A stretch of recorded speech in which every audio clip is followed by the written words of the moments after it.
Alex Jones, and I'm here to tell you folks, the world has fallen. The fascist globalist overlords, they're implementing the Great Reset. You don't believe me? I've seen the tapes. Watch it, folks. Watch as these pot-bellied Zoomer goblins work with the Illuminati to pit us against each other. I promise I'd be a good boy. I'm a good boy. There's only one cure, folks, and that's liberty. And there's no better channel to find freedom than Fabian Liberty. Anarchy is order. Government is civil war. I just got 3 things to say. God bless our troops. God bless America. And gentlemen, start your engine! I got you, sir. Let me get my shoes. Hold on, your head is bloody. So we gotta move to the front.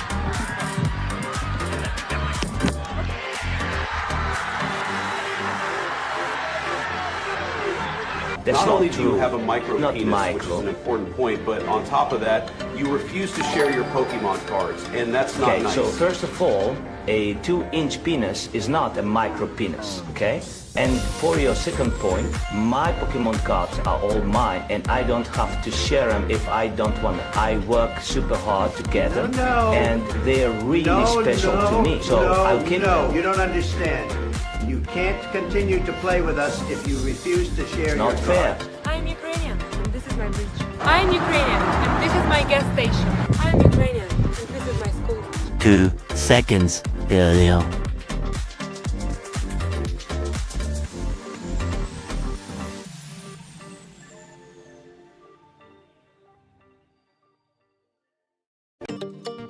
Would you let a Jew work out in your gym without paying if he claimed that the membership was promised to him by God 4,000 years ago? Bro, you are fucking... That's a good question. Yo, you're fucking funny. No, I mean, everyone pays. What if he tried bombing you for that? Bro, I mean, that would be like some crazy crime. Some act of, I don't even know, there, I don't know. Are you taking a political stance right now? Is found in my house. That's called a bird grasshopper. I'm gonna eat him. He's not been transparent. I mean, they are making routine announcements about the things they are finding, and they are inviting questions about the things they are finding every single day. But by definition, he's not being transparent. They're not providing data for the things that they say they have found evidence of. They just aren't. The White House has provided. You can make announcements, and he also did admit that he actually. So you just don't believe it. I mean, they are providing information. You just choose not to believe that it's true. We're seeing about 13 months for these brain and spine MRIs. Cool. Canada, where healthcare is free, but only if you can afford to wait. Step 10, states must publish their own map and allow internal challenges to their own map. So the government has published a map. They have invited the states to challenge the map. Then states have submitted initial proposals, and they then have to publish their own map and allow challenges. Wait, who's challenging it within the state? Well, organized interest groups, environmental groups, I don't know who specifically, but literally anybody. This is, right. I want to say something because it's very important I say this. This is the Biden administration's process for its own bill. They wanted this to happen. This is how liberal government works now. This is something they instituted for this bill. For their bill. This is a bill passed by Democrats with a regulatory structure written by Democratic administration. Okay. Right. Step 11. Ideological subversion is the slow process which we call either ideological subversion or active measures, активные мероприятия in the language of the KGB, or psychological warfare. What it basically means is to change the perception of reality of every American to such an extent that despite of the abundance of information, no one is able to come to sensible conclusions in the interests of defending themselves, their families, their community, and their country. For our most tricky disagreements, seeking the truth and seeking to convince others of the truth might not be the right place to start. In fact, our reverence for the truth might be a distraction that's getting in the way of finding common ground and getting things done.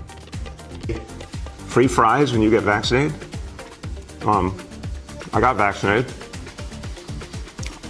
You're saying I could get this, these delicious fries? Wait a minute. But there's also a burger element to this?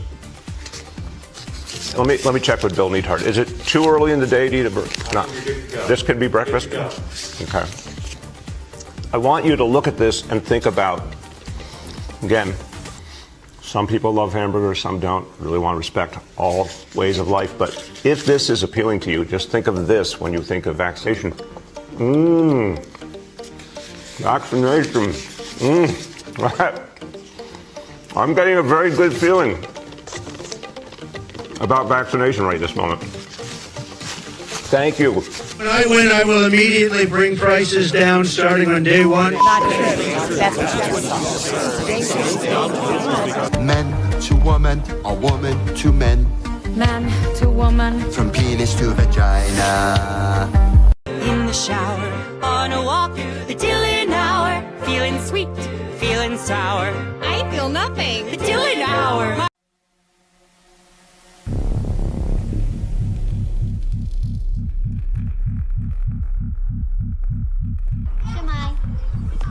Hello and welcome to Wales. We understand being a refugee isn't easy. They're going through so much.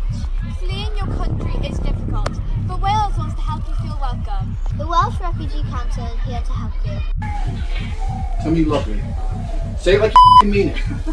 Say it like you mean it. Message one other guy ever again whether we're together or not. Get understand me. But if you're a man who's stuck with a woman and you don't even get along with each other and it's a show marriage and you have to be together and you argue all the time and you're sexually repressed and you're being promised in secret that you can go to an island and finally be pleasured and satisfied, no one's ever going to find out, that's how you end up on the island. So this whole monogamy garbage that's being pushed by the West, especially amongst our elites, is the reason we have the biggest problem with pedophilia, and they don't have this problem in South America. The whole point of this is for me to begin to reintroduce myself. I'm doing this both personally for me, but in a professional capacity.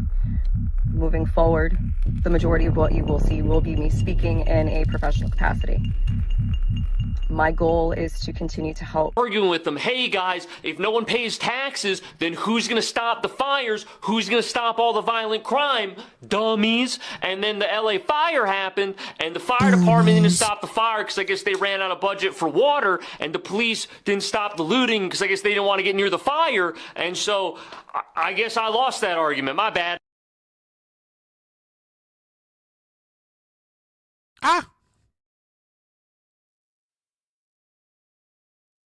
Eventually I'll hit the right button.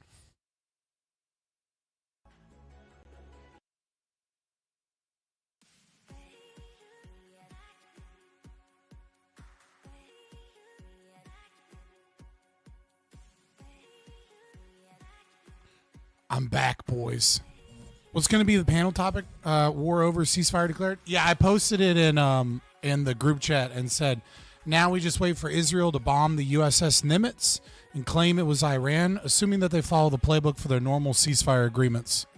Do I look refreshed? I've been back to, I just got out of the shower and stuff, but I'm eating healthier. I'm feeling better.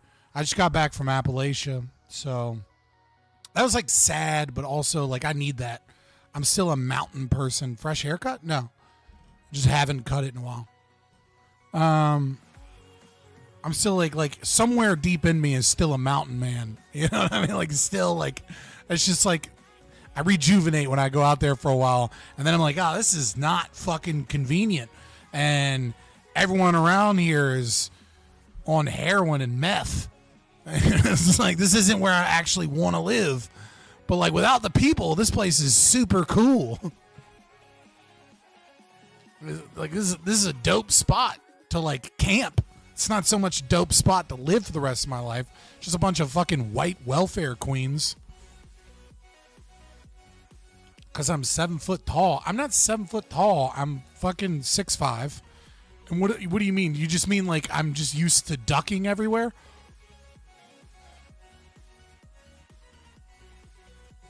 I'm literally a welfare queen, Scott? Nuh-uh.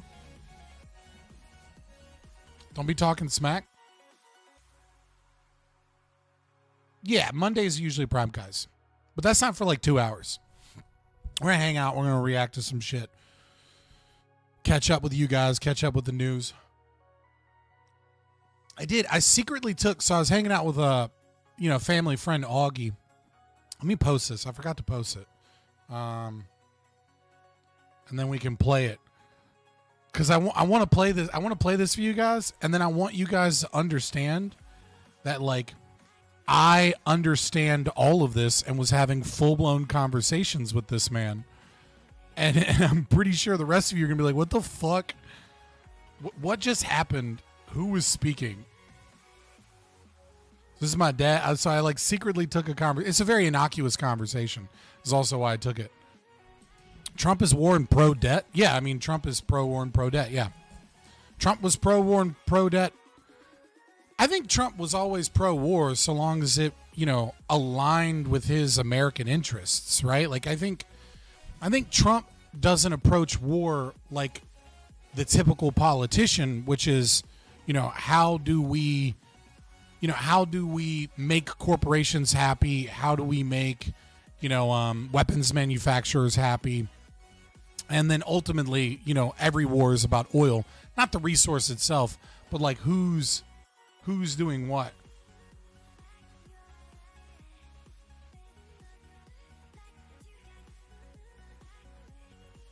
I don't know, my sister's texting me.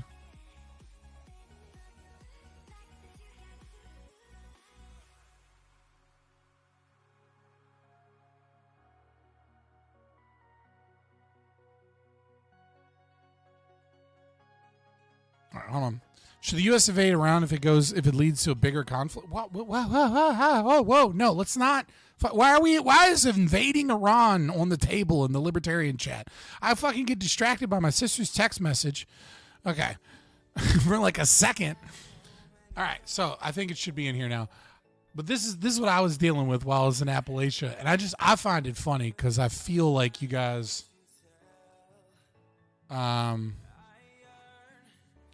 you guys are going to be like, yo, what the fuck is happening?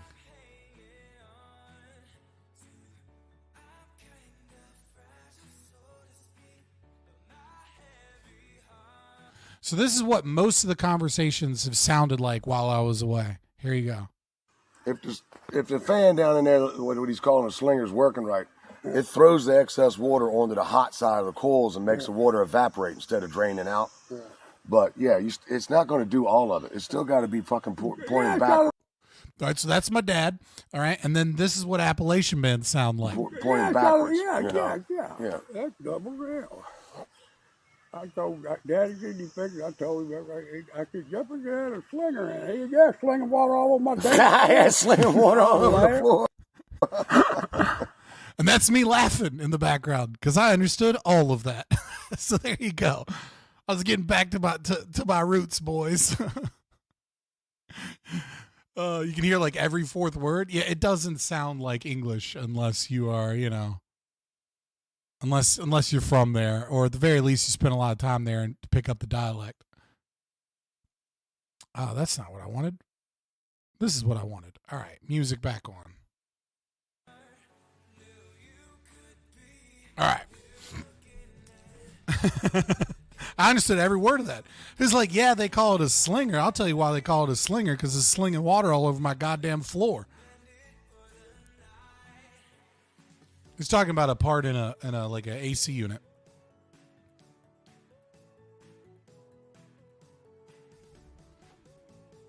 Republicans are socialists. They want to steal your money and give it to loyal soldiers. Yeah, correct. You can do better than that 420 TV. Join in the conversation. Don't freak out so much, We don't got to give bullet points. Follow along, buddy. Have you seen the James Babford stuff from Democracy Now! About Trump colluding with Israel and not Russians in 20? Oh my God. So now it's not Russiagate, it's Israelgate. After Russiagate didn't work, I'm just not shocked. I'll always be better speaking with some country U.S. hillbillies versus talking to some weird British people that have a confusing accent dialect that I can't understand. Yeah, I mean, it's a regional dialect from our country, so if you hear my voice slipping back into like a weird country shit, I just gotta have like a day or two of being back in the city, so that I'm not code switched back to my roots. You might hear me be like, why does he sound kind of country today? He's just like, nah, I've been around fucking Appalachian people. Andrew Stott had a fucking stroke on the keyboard. What was that dialect thing that you saw news in? What was the name? I have no idea what you're talking about.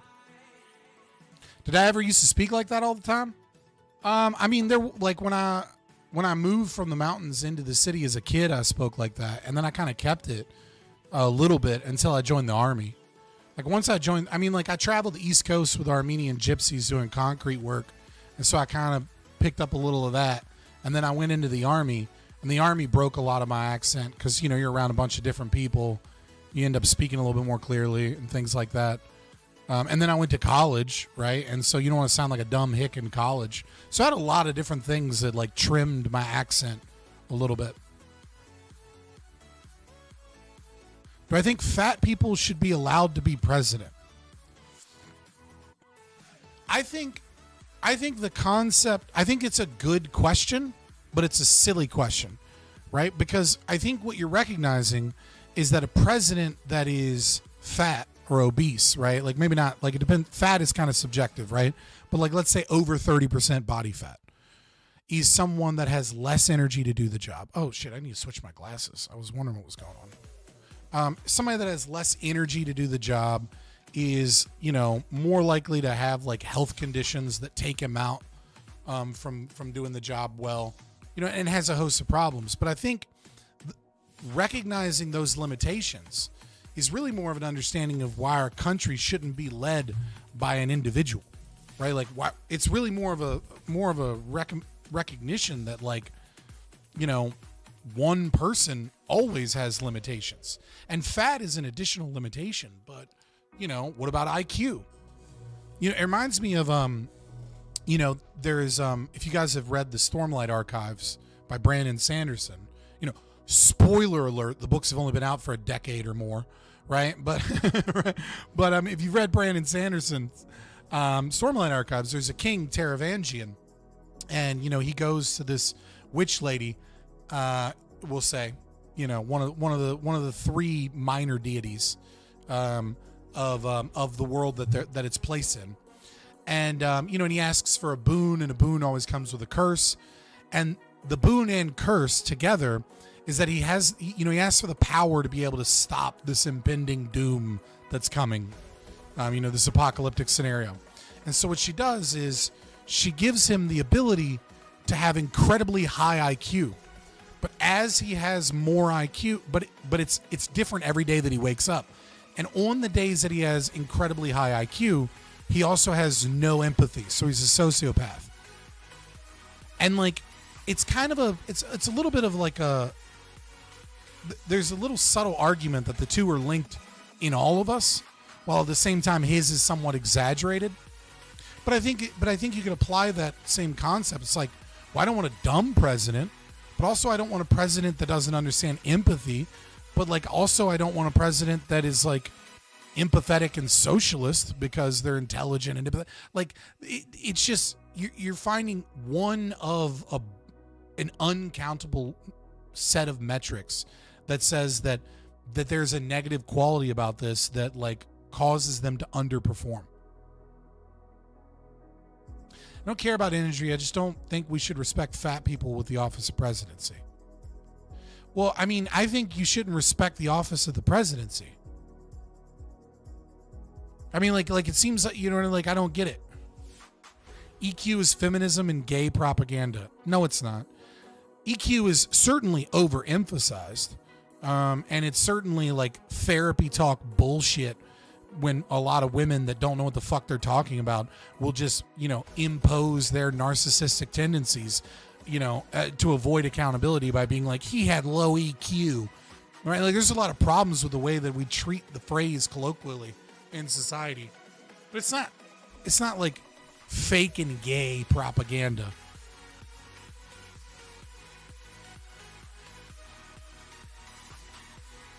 facts always more important than feels? I mean, no, that's not true, number one. And like there are going to be contexts where, you know, feeling is going to be more relevant, but it is rare. But nevertheless, that just because IQ is a better metric for whatever goal you're looking towards doesn't mean that EQ in and of itself is like meaningless, right? Like you can have all of the facts at your disposal, but like that's meaningless if you can't, if you give that high IQ to like a sociopathic murderer, or like if you give that IQ to someone that has no charisma or ability to understand, you know, connect with people. Like, this is silly. Ceasefire announced between Israel and Iran. You're late, Povel. You're late. Yeah, I mean, we'll see what the ceasefire does. I mean, Israel doesn't have a good record with fucking ceasefires, so you know what I mean. Like ceasefires kind of used to mean something. They don't really mean anything. They're breathing room, but anybody can break the ceasefire. And I can see Iran or Israel breaking the ceasefire for the dumbest of fucking reasons. Doesn't mean we're out of water yet.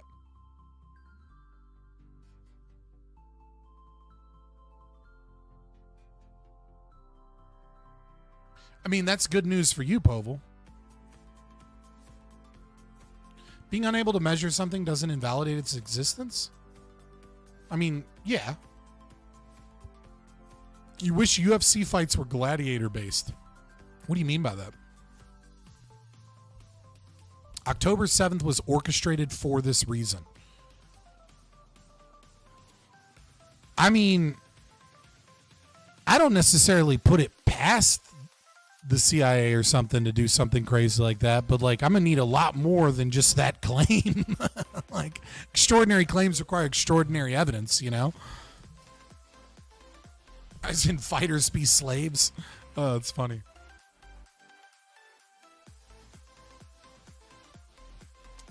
You can earn your freedom, all right, after you win 4 championship bouts.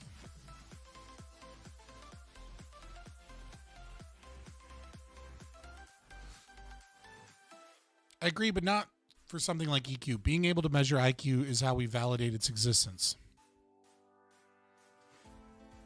I mean, yeah, so I mean, like, IQ is the intelligence quotient, right? Is a means of testing G factor. Okay. And G factor, we can reason, you know, since the dawn of man, that some people are dumber and some people are smarter, right? IQ scores is something that needs to be validated.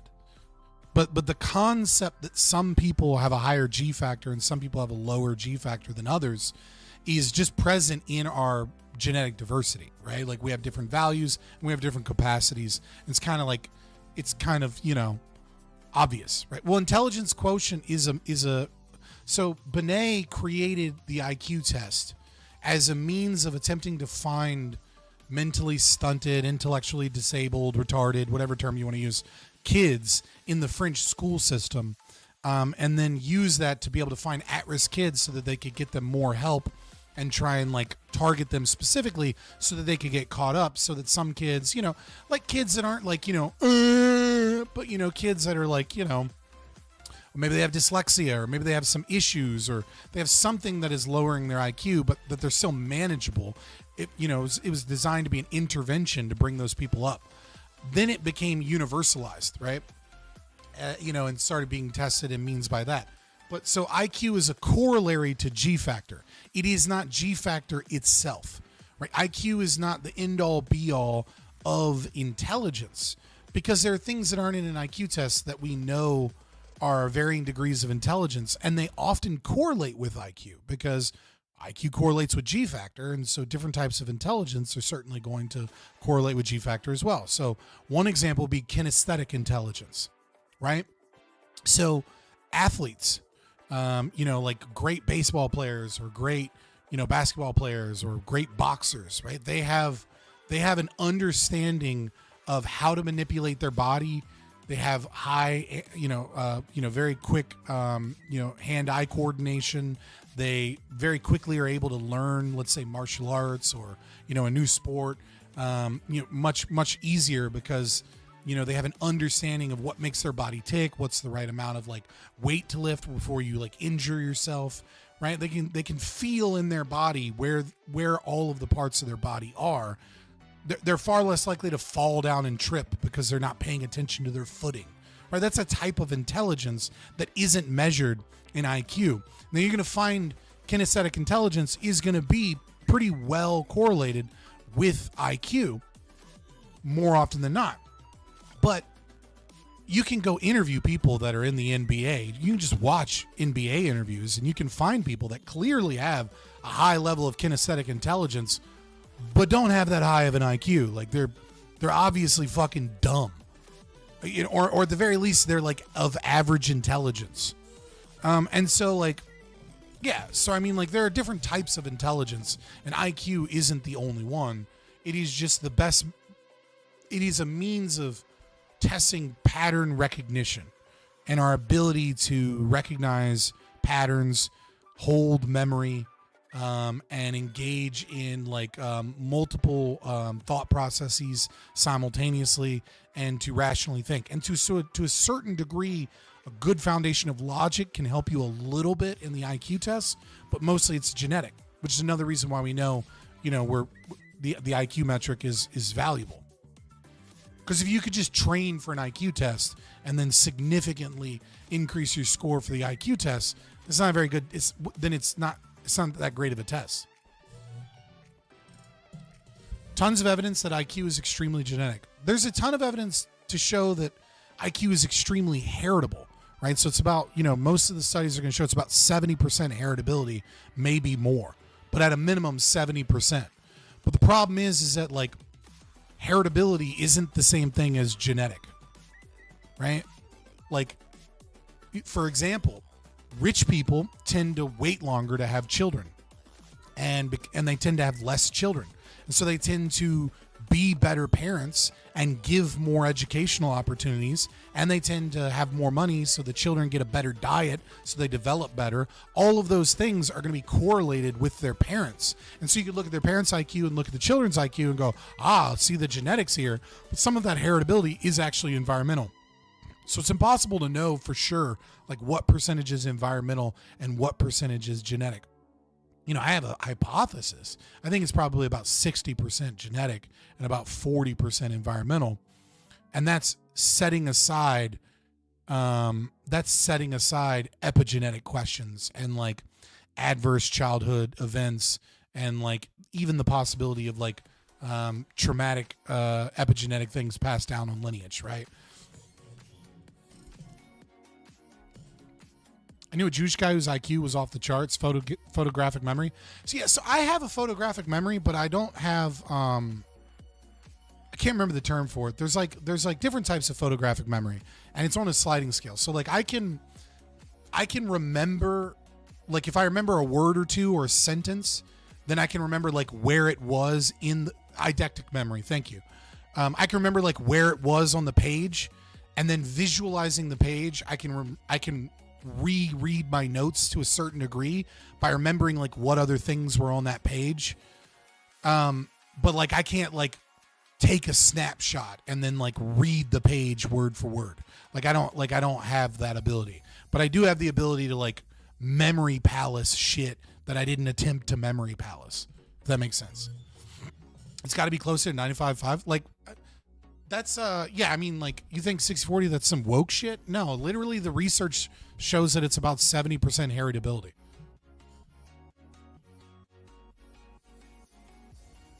Like that's not like no one serious in intelligence research thinks it's 95 or 98% genetic.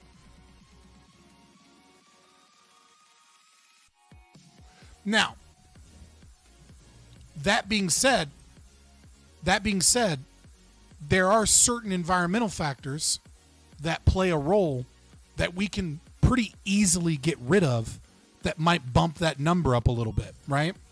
So for example, lead water poisoning in the womb, right? Like if you when we know that if you ingest a lot of lead while pregnant, that you're very, very likely, and on average, you're going to lower the child's IQ points several points. Okay, and so when you look at like poor areas of the world, you know, like underdeveloped areas of the world, or like, you know, low socioeconomic status areas, you know, if you alleviate those things, then that gets rid of an environmental factor that's like really powerful. Just having clean drinking water for the entire population is an environmental factor that like we can get rid of that environmental factor. And so if we get rid of that environmental factor, then obviously the percentage of heritability goes up because we've gotten rid of an environmental factor. You know, so like as we discover new environmental factors that negatively impact, development, the natural development of the brain, then like then heritability will go up. But as it stands right now, the data shows roughly 70% heritability. And again, heritability does not mean genetic. It just means heritability. These are two different things. Now, genetic is part of that heritability.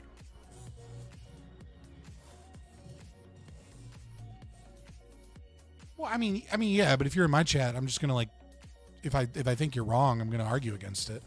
Like, I'm not mad at you or anything. I've got that too upon hearing audio. I'd heard previously it triggers a memory of my exact action place and detail from the last time. Yeah, I have that same thing, Povel. Or, you know what I mean? But, I mean, we all do to a certain degree. Mine is a little bit more. But again, I don't have, like, you know, true didactic photographic memory. Like, I can't take a snapshot and then, like, read that thing. But I can kind of do that. What's up, Chris? Chris X Du Bois. Saying IQ is environmental is like saying anyone can be an NBA player with the right environment. Not true. Okay. What's the point of talking to you if I went on this whole thing and engaged with you? You didn't super chat. You didn't do, like, you know what I mean? Like you were in chat and I just engaged because you were there in good faith. And then like we had a really good conversation explaining the science, and then you just double down on some dumb shit. like that's like, you know what I mean? Like nobody is saying IQ is environmental. You know what I mean? Like, what do you mean? We're saying it's roughly 70% heritable, and we can get rid of factors that are environmental that might make it more heritable, but that 30% environmental doesn't mean that that's the only environmental factors. There are environmental factors that are for sure a part of heritability, and it's hard to isolate them all, and to a certain extent impossible. Are there any yeah, there are some capital science, but they're super, super rare. And they can only store but so much. So like it often becomes like it has to be intentional, and it has to be like, just like how you memorize something and you store it into your long-term memory, people with photographic memory have to like stare at something and really try and like memorize it before they can have like a recall that's accurate later on. And even those people, they get some details wrong. It's never perfect. Because the thing is that, like, to the best of our knowledge, you know, cognitive scientists believe that we recreate a memory from like details, right? And so like when you remember something, your brain doesn't actually remember the image that you conjure in your mind. Your brain just remembers like 10 key facts, okay? And then it recreates an image that aligns with those 10 key facts, right? Like it's like, I remember getting punched in the face. I remember I was wearing a blue shirt. I was at that 7-Eleven. That 7-Eleven has a big tree next to it, right? Like, and you grab that, and then it just creates an image based off of those 10 facts. But it's not an actual image. With photographic memory, people, it is an actual image. But it's still a recreated image from the details that they're remembering. It's just that they remember way more details than you or I would remember. But things still get rewritten or changed sometimes. I'm a very sarcastic person. Never take me serious. Well, I mean, you know, I'll take you far more seriously when you give me $2. Like, let's go. Appreciate the love. Appreciate the support. What is happening? Who's texting me? Is that my sister texting me again? Oh, okay, cool. 8-Bit, why are you DMing me shit right now?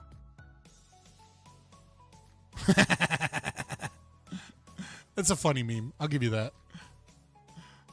8-bits just start. What the fuck? I'm not going through all the hassle pulling it up, but that was funny. I'll give you that. All right. So we're gonna have this panel later. We'll see what happens. I kind of want to bet, like, if I had more money from you guys for more donations, I would set up a betting pool on how long it takes for either Israel or Iran to break this ceasefire agreement. I'm guessing 3 days.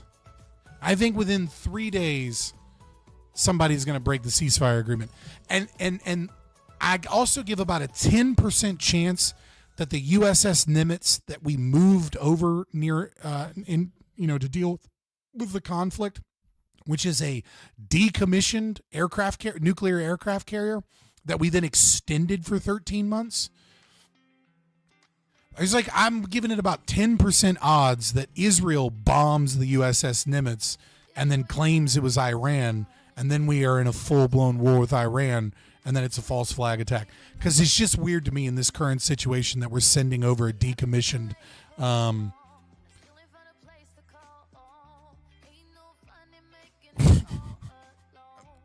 Hi, Mom.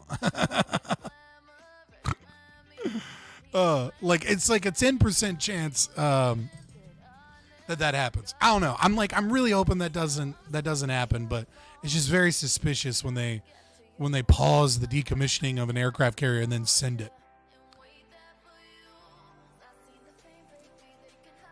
How do you think language affects memory? Do you think some people are actually inhibited by it?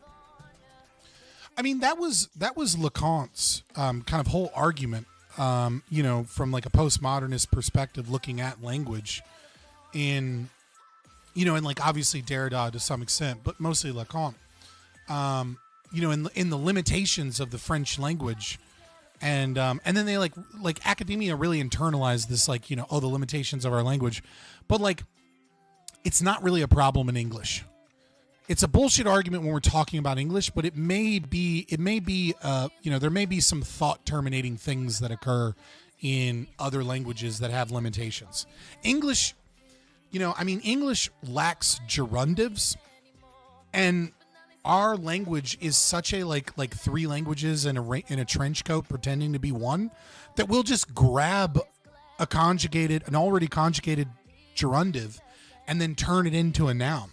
Right? So for example, in Latin, agenda means, things to be done.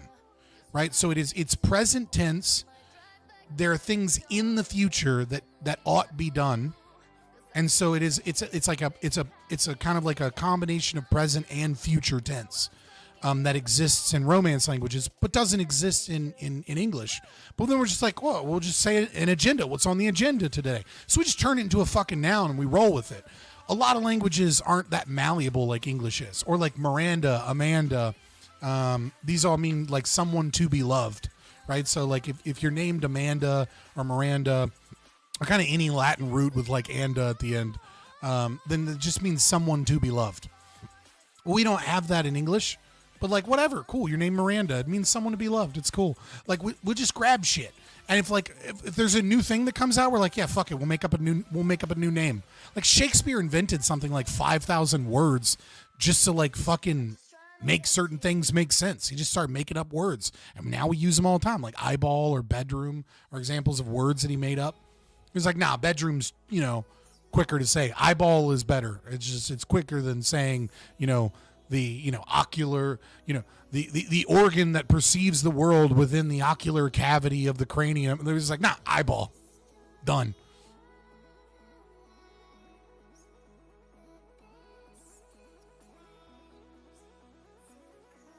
What? Yeah, that word's Japanese as fuck. We'll just start saying it. Yeah, exactly.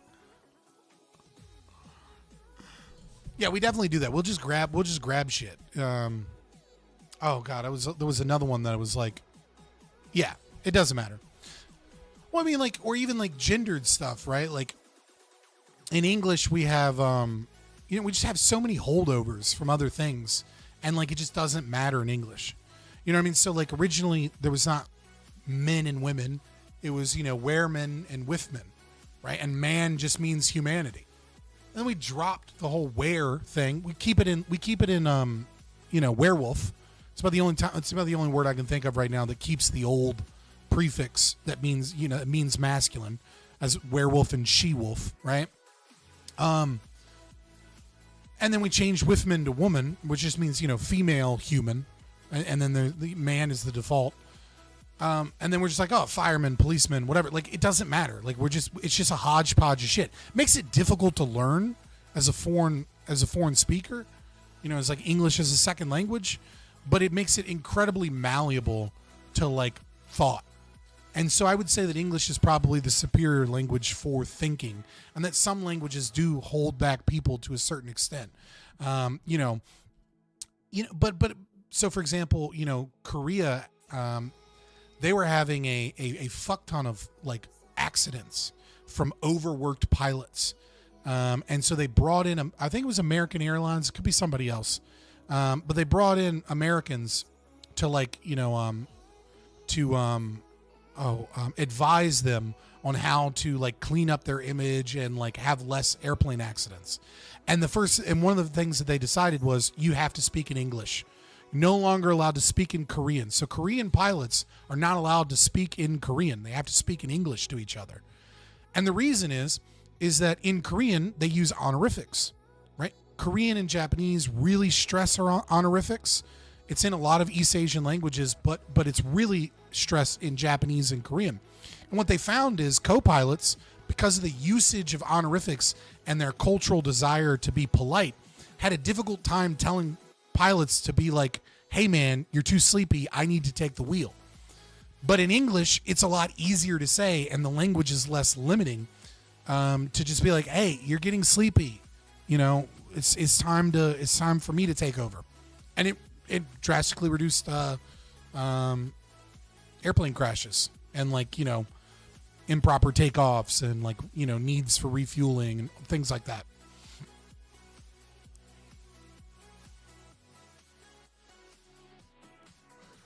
Yeah, I mean, like, I think sight picture in like, in Japanese and in the more traditional Japanese and Chinese can be an interesting way to learn words and better understand etymology of your language, right? So I think Mandarin has some strength in that, and Japanese has some strength in that the way it's written and the way sight pictures and things like that are used helps you better understand words that you're reading. But overall, alphabet is just better and easier for most things. Wait, Koreans don't like challenging senior authorities? Yes, that is part of it. But if someone is older than you or a senior authority in business, then you have to use different suffixes, right? Like, have you ever heard okay, I'm sure you've watched anime at some point or seen on the internet with Japanese where it's like Oni-chan, right? It's like chan is that's an honorific, right? That's like, Oni is the word, chan is the honorific. Like, that's why you're an older brother, right? You wouldn't, an older sister that's like in a position of authority wouldn't call you that. Oh my fucking God, I was being sarcastic again. Okay, well, I can't read sarcasm over text in chat all the time. My bad. Right? So it's just, yeah, the honorifics make it that way. But it does conform to the culture. Anyways, in Japanese and Spanish, bread is pan. I mean, it's P-A-I-N in French. Conquis de pain, right? Conquest of bread from Kuprakan. You're going to have to start using /S like the... Dude, half of you guys are autistic. I genuinely would not be offended if people started putting /S in here. And pen is probably Latin. I think so. I don't remember. I'm going to go to William Whitaker's words. Because that's better than Google Translate.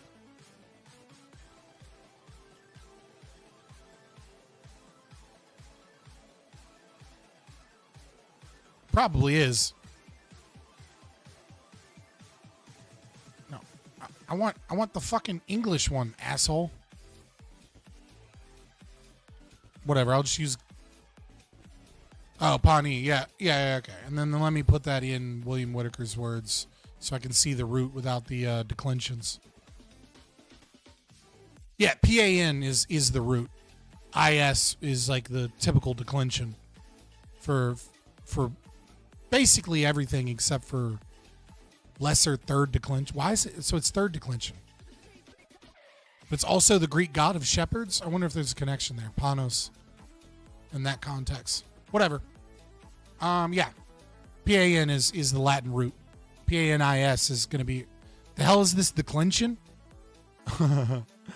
So in Romance languages, you know, like they'll have an article, like, you know, like the bread, right?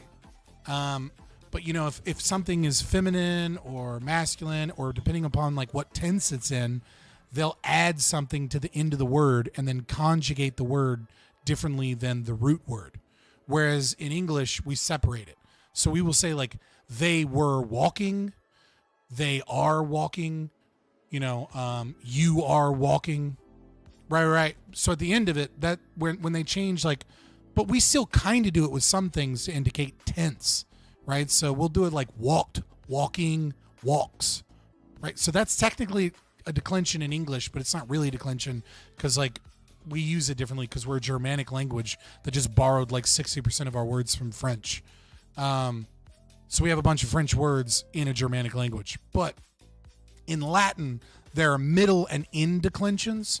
So like there's like 36,000 different possible combinations of words. And so it's a lot more complicated, but the word tells you a lot more, and you can put the sentence in any order and it still makes sense, even though there's like a typical order that they're in. And so, yeah. So that's why like there's more emphasis on declension when you're talking about Latin than in other Romance languages, because you just say, how is the word conjugated? It's like technically it's called the end declension, but nobody calls it the end declension because you're just talking about conjugation. But in Latin, it's important because you have to differentiate between the middle and end declension. Do you have any recommendations for raising children to understand basic objectivist ANCAP ideas, particularly ethics in an age-appropriate way? And what age should you introduce certain concepts and how?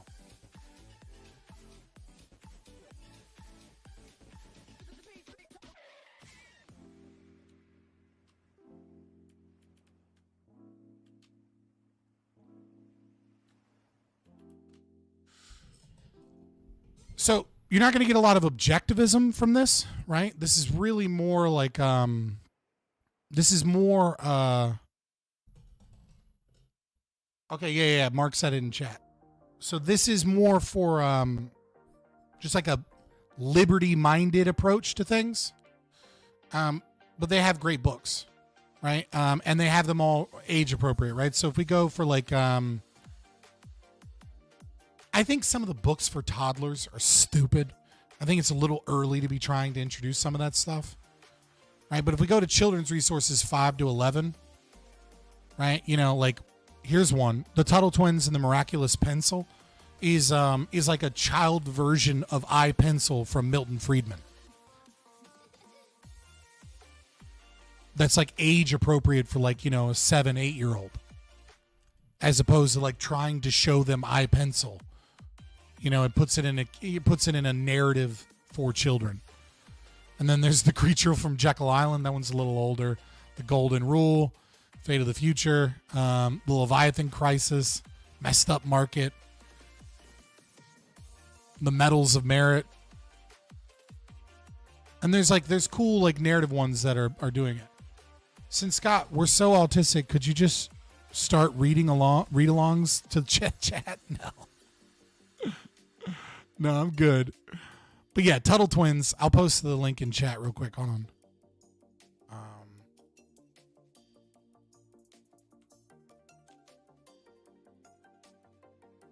I mean, that's the link to like not the homepage, but whatever. It's the children's books section. But that's what I would recommend if you have kids. Read this instead of Atlas Shrugged. Malay plays Tuttle Twins on state TV. That's fucking awesome. That's base. I didn't know that. That's hilarious. Because I know they have an animated series now. I've just never looked at it. All right, so before we got like another hour. Let's see what I want to react to. Oh, dude, I do want to talk about this. This is wild to me. Like, oh, it doesn't exist. Oh, it got deleted. How dare you? How dare you? Hold on.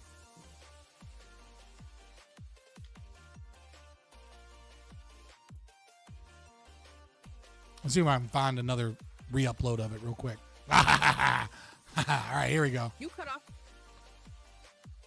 your friend from. You cut off your. This shit is wild. The upload isn't as smooth, and so it looks worse. We gotta talk about this. AI is getting a little too real. I was judging the boomers a little bit for them not being able to tell what AI is. I saw this shit and I was like, yo, this shit fucked me up when I first saw it. I was like, yo, what just happened? Look at this shit. You cut off your friend for missing your birthday dinner, but not the man who forgot your birthday?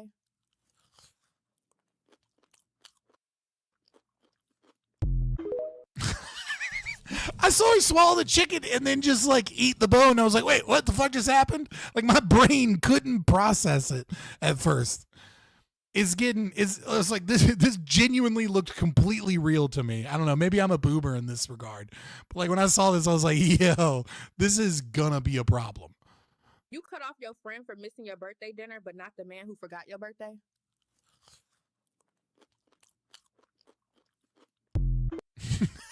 Like they're starting to get me, or are the AI videos starting to look like real people? That's yeah, what the fuck, dude? This is what you call a cheese pull. Look at that.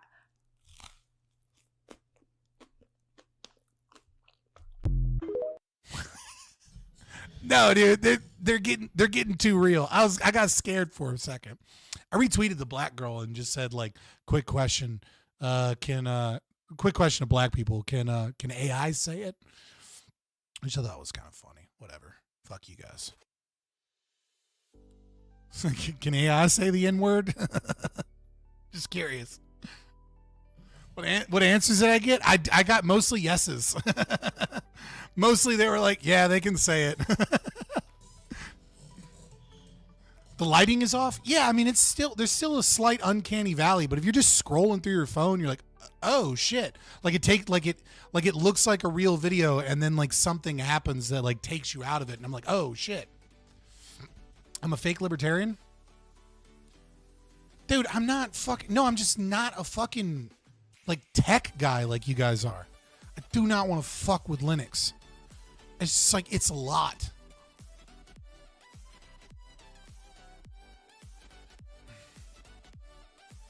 Will African American AI get reparations too? I mean, they're still suffering from the outcome of slavery.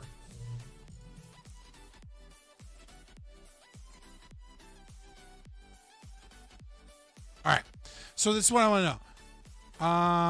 You know what? We've been in a political mood all day, so I'll maintain it. I am curious about this. I saw this. I'm guessing this is a clip. Yeah, this is a clip. So I'm not going to do the whole thing. I mean, maybe if you guys really want to, we can at another time.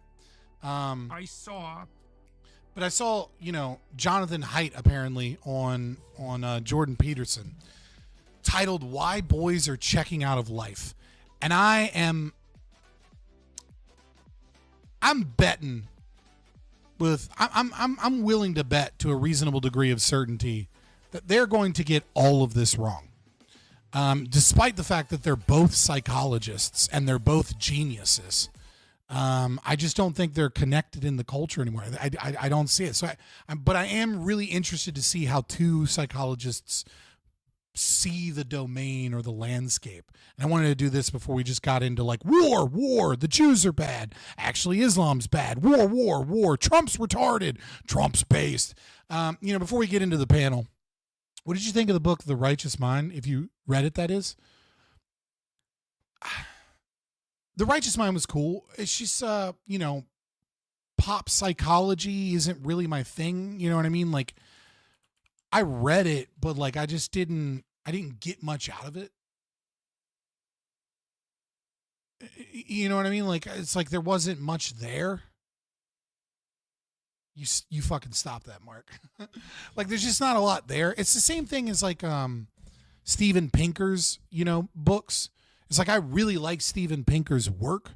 Not a big fan of his books because it's like meant to communicate psychology to, you know, to a wide audience, and it like oversimplifies things, and is careful not to say too much because they don't want to be critiqued by the media or critiqued for getting things wrong. So there's a lot of fluff and a lot of oversimplification.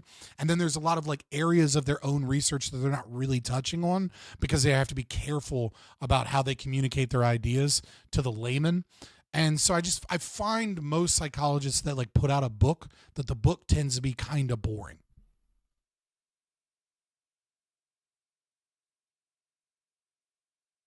Well, a lot of psychology is built on faulty foundations with Jung and Freud, who believe primacy of consciousness. I mean, you can still arrive at meaningful insights despite having faulty foundations, but you can only go so far if your philosophy isn't grounded. But I mean, I think the greatest tragedy of psychology is that most people think of Sigmund Freud as the father of psychology, when really the person we should be celebrating is William Wundt, right? Or William Bunt. I think it's like with a W. Yeah. Right? Like, this is the father of psychology.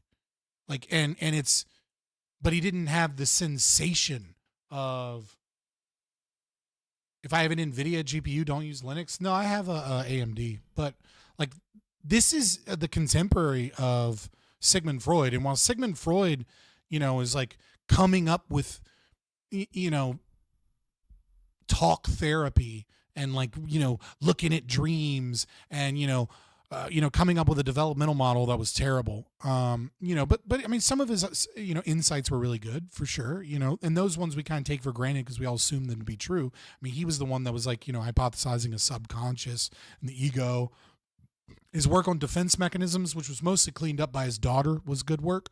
But like, this guy was doing actual fucking testing, like means tested psychological interventions, you know, testing reaction time and like perception. Like, he was in a laboratory, like doing psychology as a science.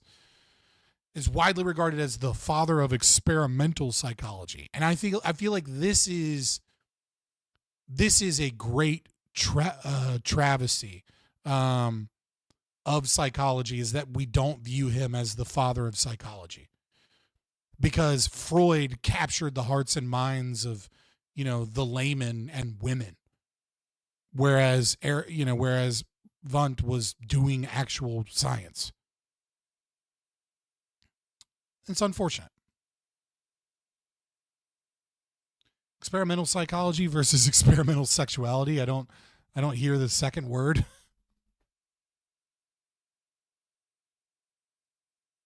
I mean, Erik Erikson's is you know, is fine. I think Erikson's, I think his psychosocial developmental model is probably the best. Though I think Piaget's model of developmental psychology is accurate, just, you know, not as I think it applies more to high IQ people, and I think his timetables are off, but I think it is a perspective worth considering. And that I think the psychosocial model misses some things. But yeah. Slipknot Psychosocial is also valid. It's a good song. I think Gematria from that album is better though. If I had 4 years of my life, no consequences, I would probably study psychology. Yeah, dude, I'm telling you, man, like, just read on your own. Like, college is good for teaching you research methodology and statistics, right? Where it's a little harder, but even that can be learned on YouTube from like, you can take like stats classes via YouTube videos and then practice them, right? But like understand, it's nice to have a professor to teach you like how to manually do an ANOVA or like how to, input, data and things like that. Maybe because that's not how my brain works. I needed that. And so maybe that's my bias. But in terms of like understanding, once you understand how to read research and you understand how statistics work in the research, then just reading and looking at the research is way better than the crap they try and fill in your brain that is like 90% bullshit in college. All right, but let's see. Let's see if they get this right. I'm betting, right? I'm not putting any money on the line. I'm betting they get a lot wrong. But I'm also betting they get a lot right. I don't know. I'm very 50-50 on this. I like both of these people, especially when they're in their lane talking about psychology. And yet I feel like misunderstanding government, misunderstanding how the incentives in our culture actually exist, and taking for granted welfare and statism and things like that, it's going to overly focus on like gender dynamics and social media at like a base level without actually looking at, it's like, oh, we need to find meaning. And it's like, yeah, but the government took away meaning. Like, I think there's a layer that like they're probably going to miss from a lack of like a grounded, rational political philosophy. So I think they're probably going to completely pass over and miss that. But I am interested to hear the way that they view it. Hypothetically, an increased war on male play and interest preferences that made itself manifest, I would say, with the hyperfeminization of the school system. And then as well, there was the... Yeah, so right there, right? Like it's very like first order. 100% agree. It's absolutely a problem that like we got rid of play. We got rid of like rough and tumble experiences. We we had helicopter parents, enter into the schools, and so they stopped having teachers break up conflict and instead had police officers break up conflict. And so we started creating these anti-bullying campaigns and these no tolerance fighting campaigns, and all of these things are damaging to the natural growth of young men. But it's a first order kind of thing. It's the first layer. Like you have to look at the incentive, and the incentive is public education. The incentive is that you have all of your women in society at work, and you have someone else raising your children for 6 hours a day, and then home alone for 2 to 4 hours a day. And then that these spaces are overly left wing is because they're propped up by socialism. They're not in a free market. So they don't have to compete in a meritocracy. They don't have to compete to be successful. They only have to compete for their ability to convince the government to give them money. And so this levels the concept of hierarchy, which naturally gets rid of the masculine energy in any space and has it dominated by females that are enforcing equality as their value, as opposed to enforcing meritocracy and success and competition. And so it's like, I agree with all of the. I feel like this is going to be a theme here, but like I feel like I agree with that analysis, but it's a low level of analysis of actually understanding the problem. I read Haidt's Anxious Generation about exactly this problem: no play, rules during research by teachers, too much intervention in the children's free time, as well as social media issues in school. Yeah, again, great insights, but it's like they're not looking at the incentives, and the problem is you don't have fucking. Like you don't have mom at home. You don't have community-led education where mothers, are in a community with other mothers and you're connected with your local community and your neighbors and you're educating children, right? Like it takes a village to raise a child means it takes a village. It doesn't mean it takes a government that imposes the village-esque centrally planned thing on 330 million people. It means that it actually requires the people in the community that know each other and value each other and share values amongst each other because they coalesce together because of their shared values and interests to communally raise children and to communally socialize children. And so it's like I'm expecting to see a lot of really good analysis on like what is happening and then the consequences of what is happening, but with no understanding of the incentives of how we got there and why we're in the predicament we're in. It takes our village to raise your children. Yeah, exactly. Communicated insistence that male ambition was toxic, that competitive games were bad, and that... So, how do you always manage to come in here only when we're not talking about Jews? Like the last 2 months have been a lot of Jew talk, right? With Israel and Palestine getting worse, and with Trump, like, doing his, deportations of Mahmoud Khalil, and protests propping off to a higher degree, and, ceasefire agreements that fail and sometimes work, and, the increase of anti-Semitism online. Like, there's a lot of Jew talk and debates. And it's like, brother, somehow, I did a whole debate on on an issue dealt with Israel, and you're like fucking nowhere to be found. And then the moment I'm doing anything other than that, you pop up and you're like, why aren't we talking about the Jews, huh? It's like, fuck it, you come out of the woodwork to shit on me anytime my content isn't 100% about Jews. It's like, what is happening? I'm just a walking dub? All right, fair enough. Male ambition was toxic, that competitive games were bad, and that, to the degree that the patriarchy is a corrupt institution, that any sign of that demand for victory, let's say a competitive victory on the male front, was actually a sign of psychopathology. So I think part of the reason that the boys have been demoralized or are failing to participate is because they've been demoralized, and that's provided them also with an excuse to be irresponsible. Look, Nietzsche said, you're best punished for your virtues.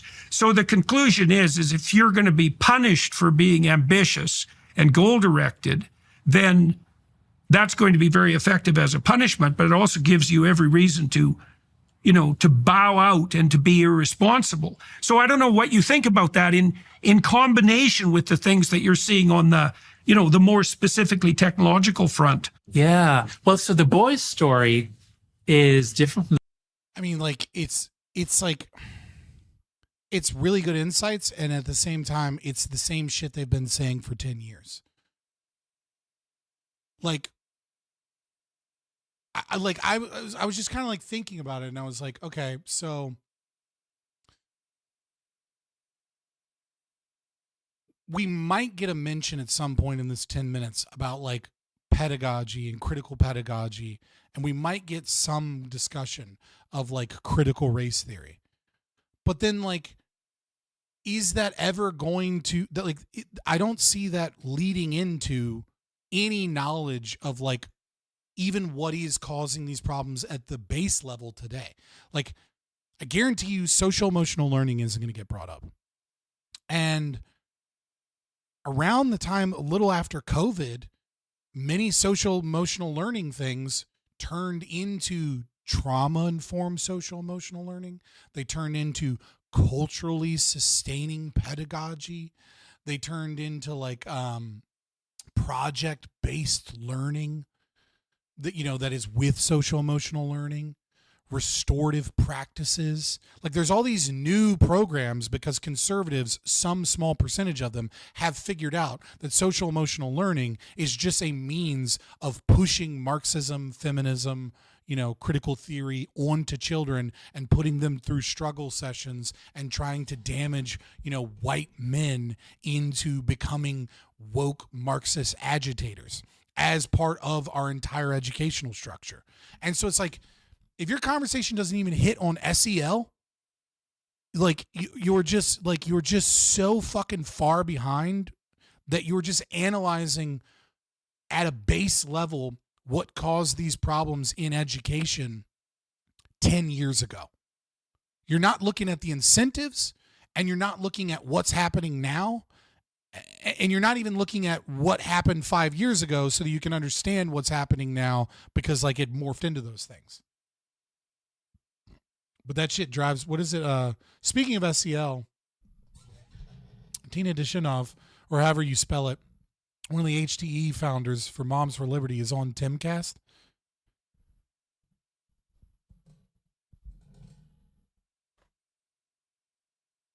Yeah, guys, leave my stream.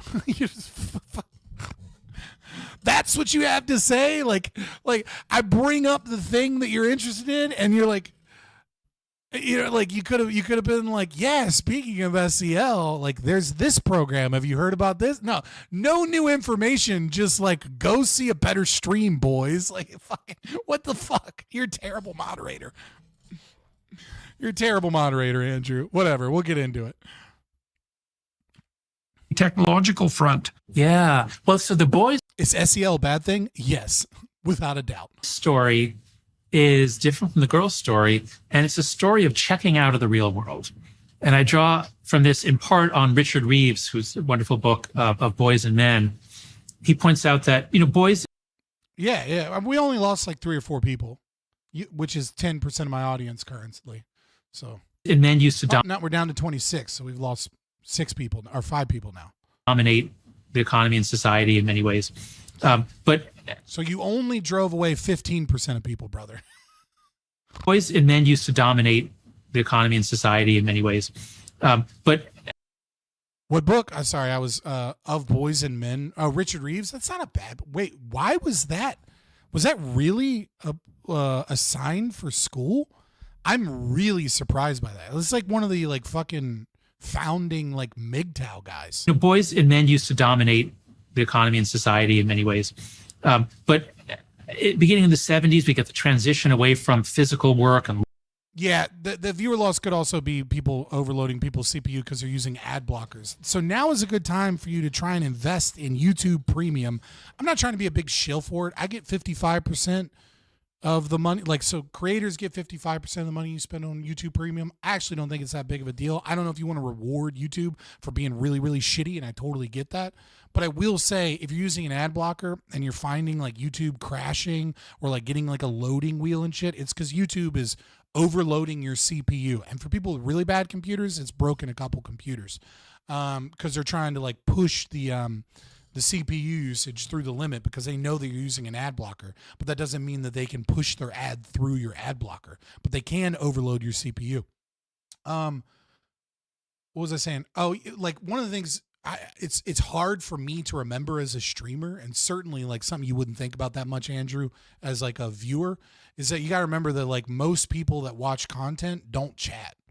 And so like a lot of them are just kind of here for a minute. And then if you're like, oh, this other thing is there, they'll just go check out that other thing because they're not invested in the stream. They just went to live to check out who was live. And like, they've seen me once or twice and they're like, oh yeah, whatever. Like I'll watch this for a little bit. I'll throw this on while I'm cooking, or something like, so a lot of them are very passive. Like it's usually like 80-20 or 90-10, depending on how active your chat is, split.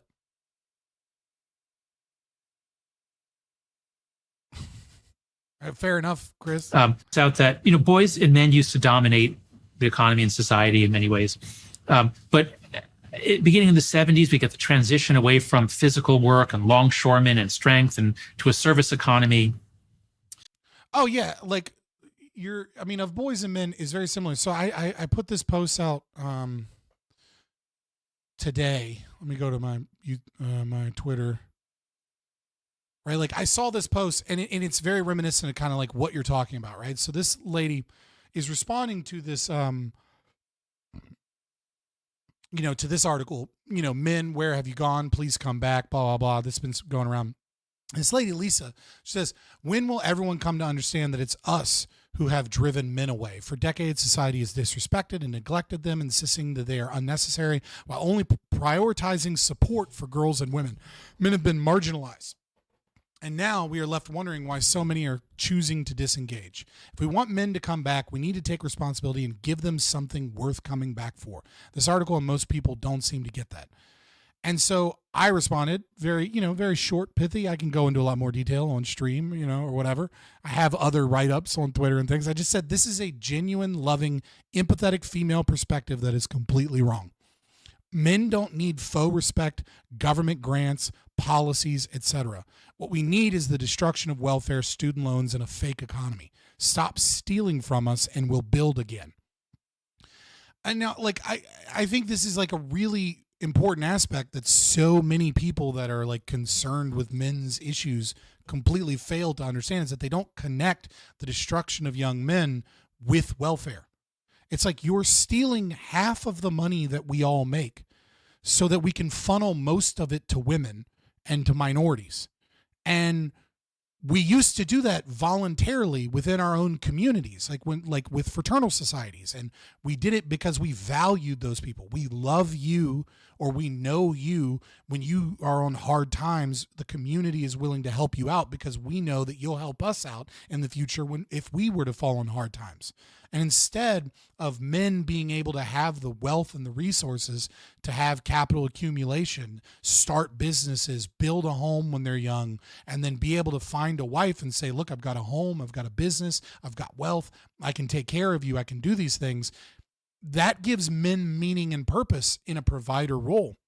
We destroyed the provider role, but we kept all of the negatives of the provider role, which is, and made them worse. Like, if you want to understand why men feel dejected, it's because young men know they're never going to be able to build a home or own a home.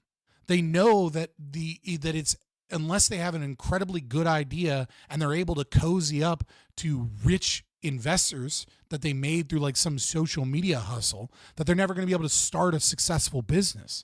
And it's because you are draining all of their wealth and then pouring it into welfare. And then that's still not enough money. So money printer go burr, and you're giving more and more and more inflation. And that inflation directly benefits boomers and people that have all the homes and have all the money, and corporations that are, based off of like interest and loans and asset wealth. And we just keep fucking over each younger generation to the point where now Gen Z and Gen Alpha men know that being able to be a provider is impossible unless they're in the top 1%.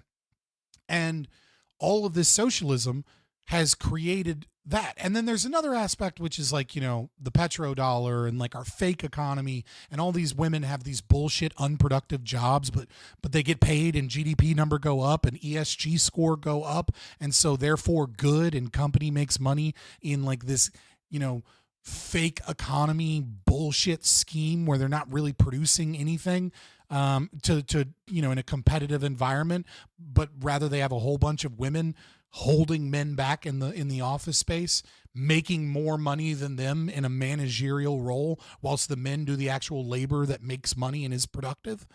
And so that's what's happening. Men lack meaning, men lack purpose, because they don't have an opportunity to grow wealth and to grow their own property and then take on that role and then give back to the community and give back to a wife and build a family. Instead, what we've done is we just made them all wage slaves and then created this entire welfare state apparatus and a fake economy to give women busy work whilst men do the real jobs that actually help our society function and grow. But really, they're just keeping the lights on, and we're stagnating, whilst women just suck in resources. And then they go out and they look in the world and they see a bunch of broke dudes, and they go, well, I need a man that makes $200K and is worthy of me. I'm a 10. And then it's like, and so you see a bunch of young men that are like average guys with an average job that can't buy a house, that can't accumulate wealth, that can't be a provider. And any girl that's like semi-attractive is a narcissistic, crazy person that thinks that they're worth more than them. And so this level of analysis is good, but it's all moot if you don't understand that socialism and welfare and our fake economy is creating an incentive structure that just feeds narcissism to women and completely has destroyed the gender dynamic. And young boys are checking out because there's nothing to check into. You weren't invited tonight, probably because I was too busy to make it last week. I mean, if you miss a thing or two, that can happen. But I mean, also, I don't know, DM them or something. Needing is one thing, getting is another. Maybe. Work and longshoremen and strength and to a service economy. And we get and girls. Right. And look here. He trips up as soon as he gets to an understanding of a service economy. And I feel like Jonathan Haidt's a really smart man and he's trying to stay in his lane. But it's like, yes, you started to touch on something real there, and then you started tripping up because you were left with a why. Why did we switch to a service economy? Why do we not have manual labor? It's like, oh, well, because the value of our labor has gone up because of college degrees, so we put that shit offshores. That's not true, man. We tied ourselves to a petrodollar, so we were able to export our inflation, and therefore we didn't need to produce anything, because if we have inflation from GDP number go up and money printer go burr, it doesn't matter because the rest of the world's currencies inflate too. Except now we're forcing the entire world along, the West in general is forcing the rest of the world into this constant inflationary thing that keeps accumulating wealth at the top and keeps dwindling wealth at the bottom. It's like, yeah, we took away jobs that could be done here that could be valuable. Like, it's like, oh, well, farming, it's like, oh, well, farming it's more efficient if we buy our farms from Mexico. It's like, dude, they make machines where you can do the labor of 10 fucking illegal immigrants with one machine. But the way our economy is set up, we don't buy the machine and then do the farming here because it's more beneficial to buy it somewhere else. But it's not actually about the efficiency of labor. It's about this fake fucking economy that we've built up on a house of cards and socialism. If we return to a more sound economic model and currency, you would have a bunch of factory workers. You would have a bunch of farmers. But they wouldn't be in a field with a horse and a plow. They'd be in a fucking like many of them are, in a John Deere tractor doing the work that used to take 30 laborers, with one laborer.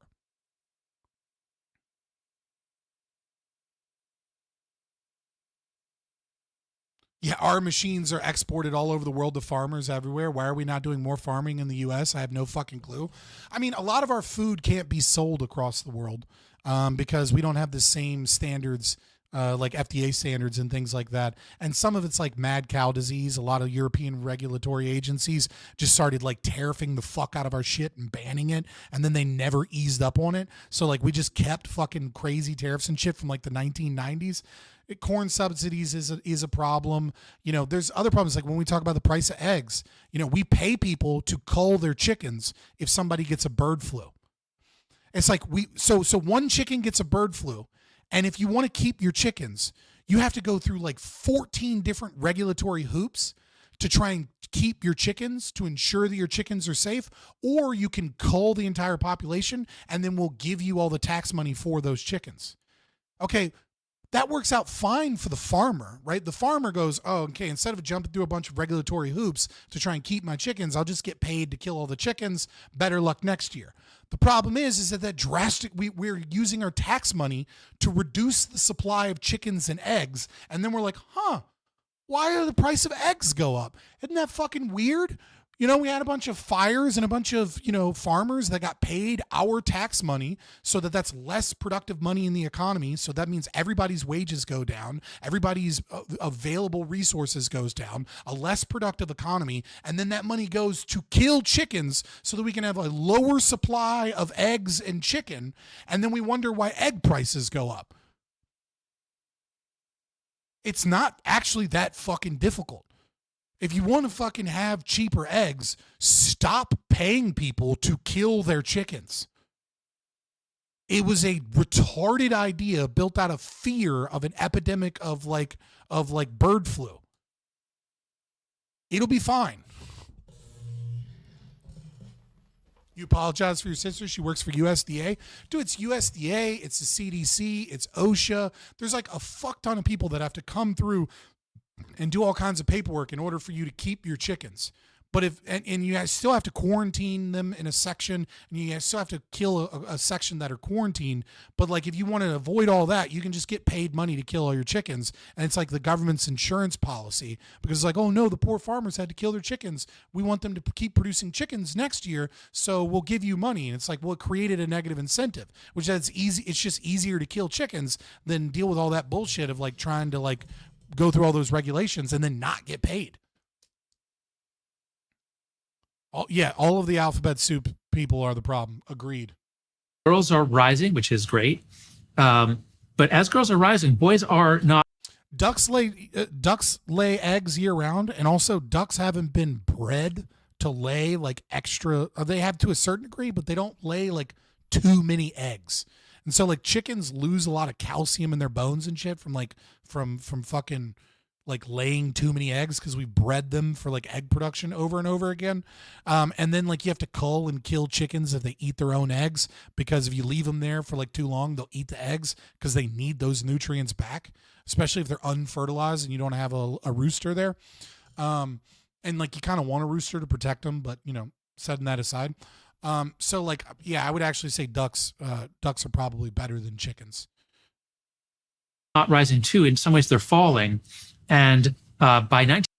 Duck eggs are super common in France, right? Like a lot of French cooking recipes back in the day wouldn't be chicken eggs, they'd be duck eggs. They're good. They're like, I mean, they're a little smaller and they have a slightly different flavor, but like most recipes, you can find a conversion and they work fine. Girls are rising. Boys are not rising too. In some ways, they're falling. And by 1980, I think it is, half of college students were female. Now it's 60% are female.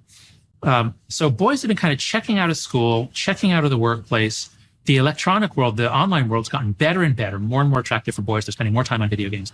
So it is a story of male achievement, male motives being kind of hijacked or turned towards trivial, pointless pursuits that don't add up to anything. And so I would... No, this is bullshit. This is bullshit, right? And this is what happens when you do a base level of analysis. It's video games' fault. It's social media's fault because they're just so good at tricking the male brain.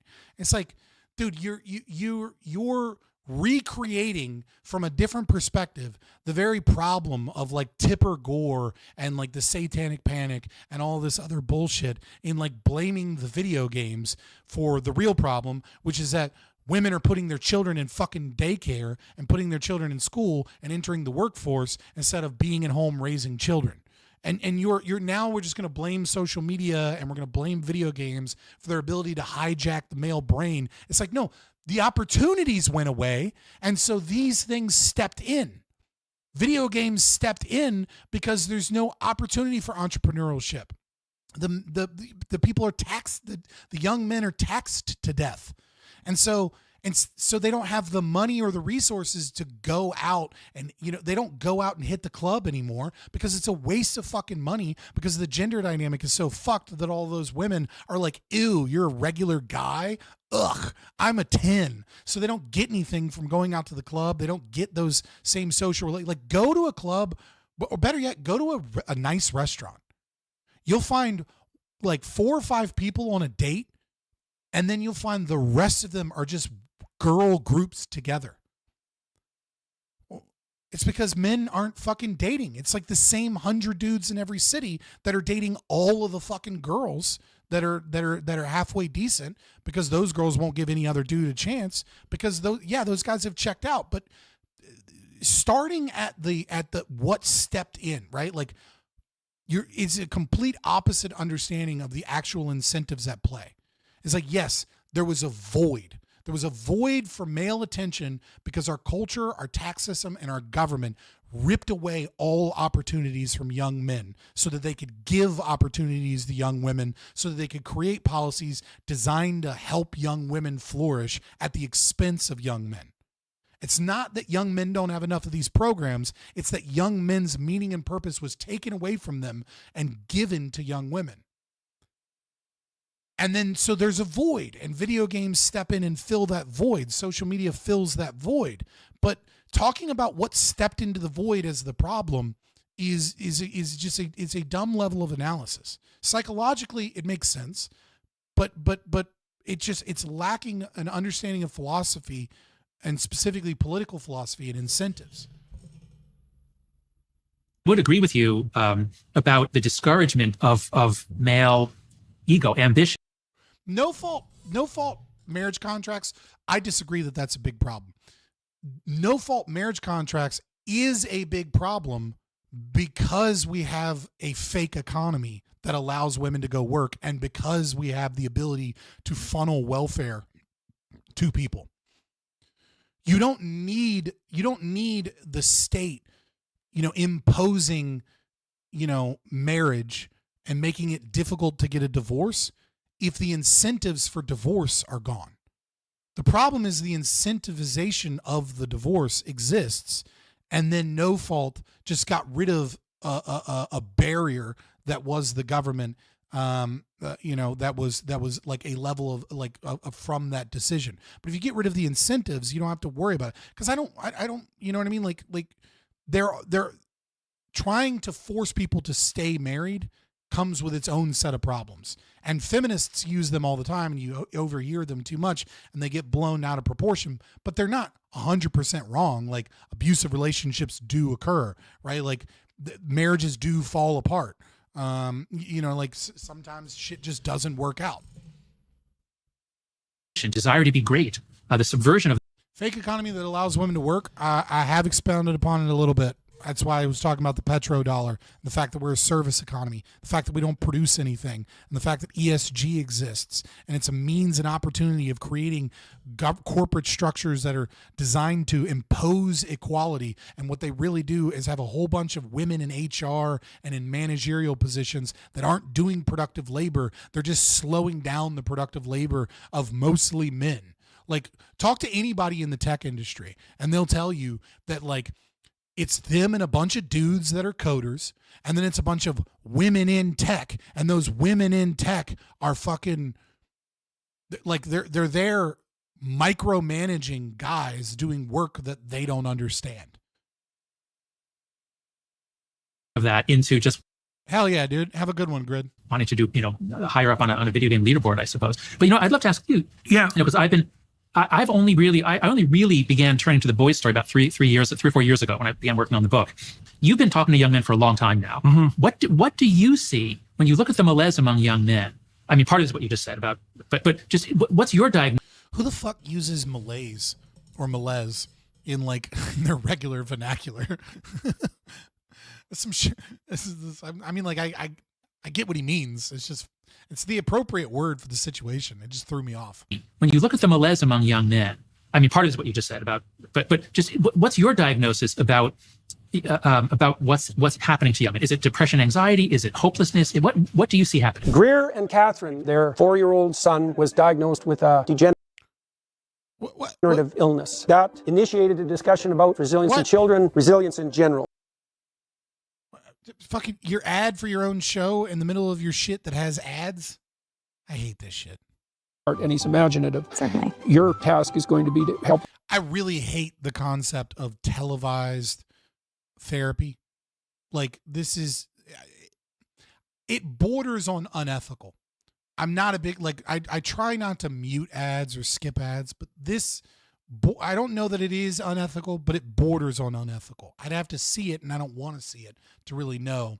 But making therapy public changes the nature of therapy and the ability to get at questions. And it's like, and so he's engaging in the tactics of psychotherapy and probably claiming that he's not actually doing therapy, and then televising a facsimile of therapy to people that both sells a lie to the audience of how therapy works and what it is, and does a disservice to the people involved in the therapy. I'm very, very, very much against this. I'm far more against things like BetterHelp and online therapy. I find that to be very unethical. Because you never know who's in the room. How's somebody supposed to talk about abuse if there are abusers in the room with them, right? And also it's there's a layer between the people that lowers the effective ability of communication, which is so necessary in therapy.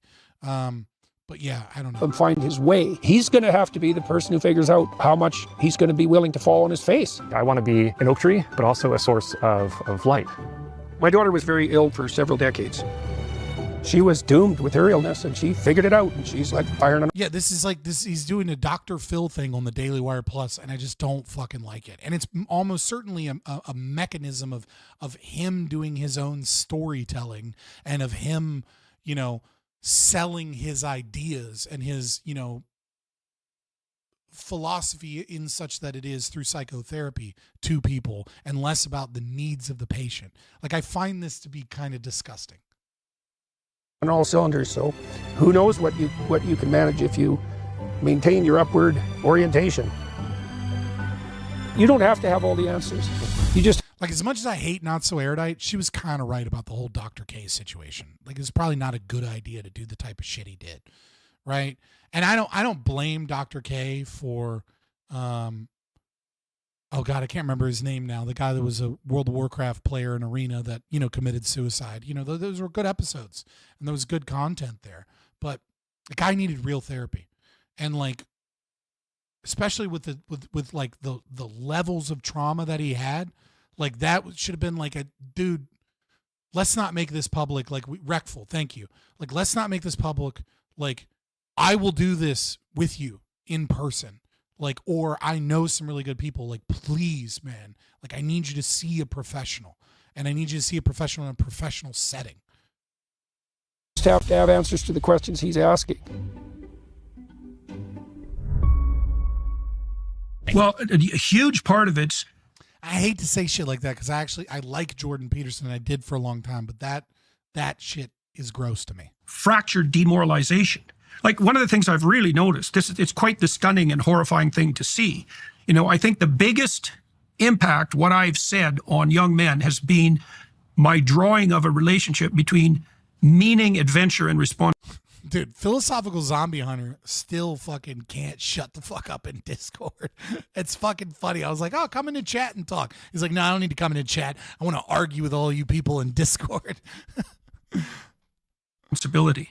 Which, by the way, if you want to get in on that action and you want to get notifications about when the stream goes live, join the Discord. There's only 16 likes right now, 31 concurrent viewers. A lot of you guys could just help by just clicking that like, share, subscribe button, you know.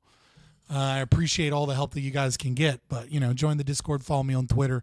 And if you want to donate money through YouTube Premium, Super Chats, or, you know, memberships that are only $3.99, I appreciate it. And I do my best to get to all Super Chats. I do a pretty good job with the Super Chats.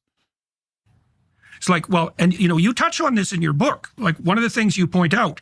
So let me. Who the fuck am I going to share your live streams to? I don't, dude, I guess you got to go get friends.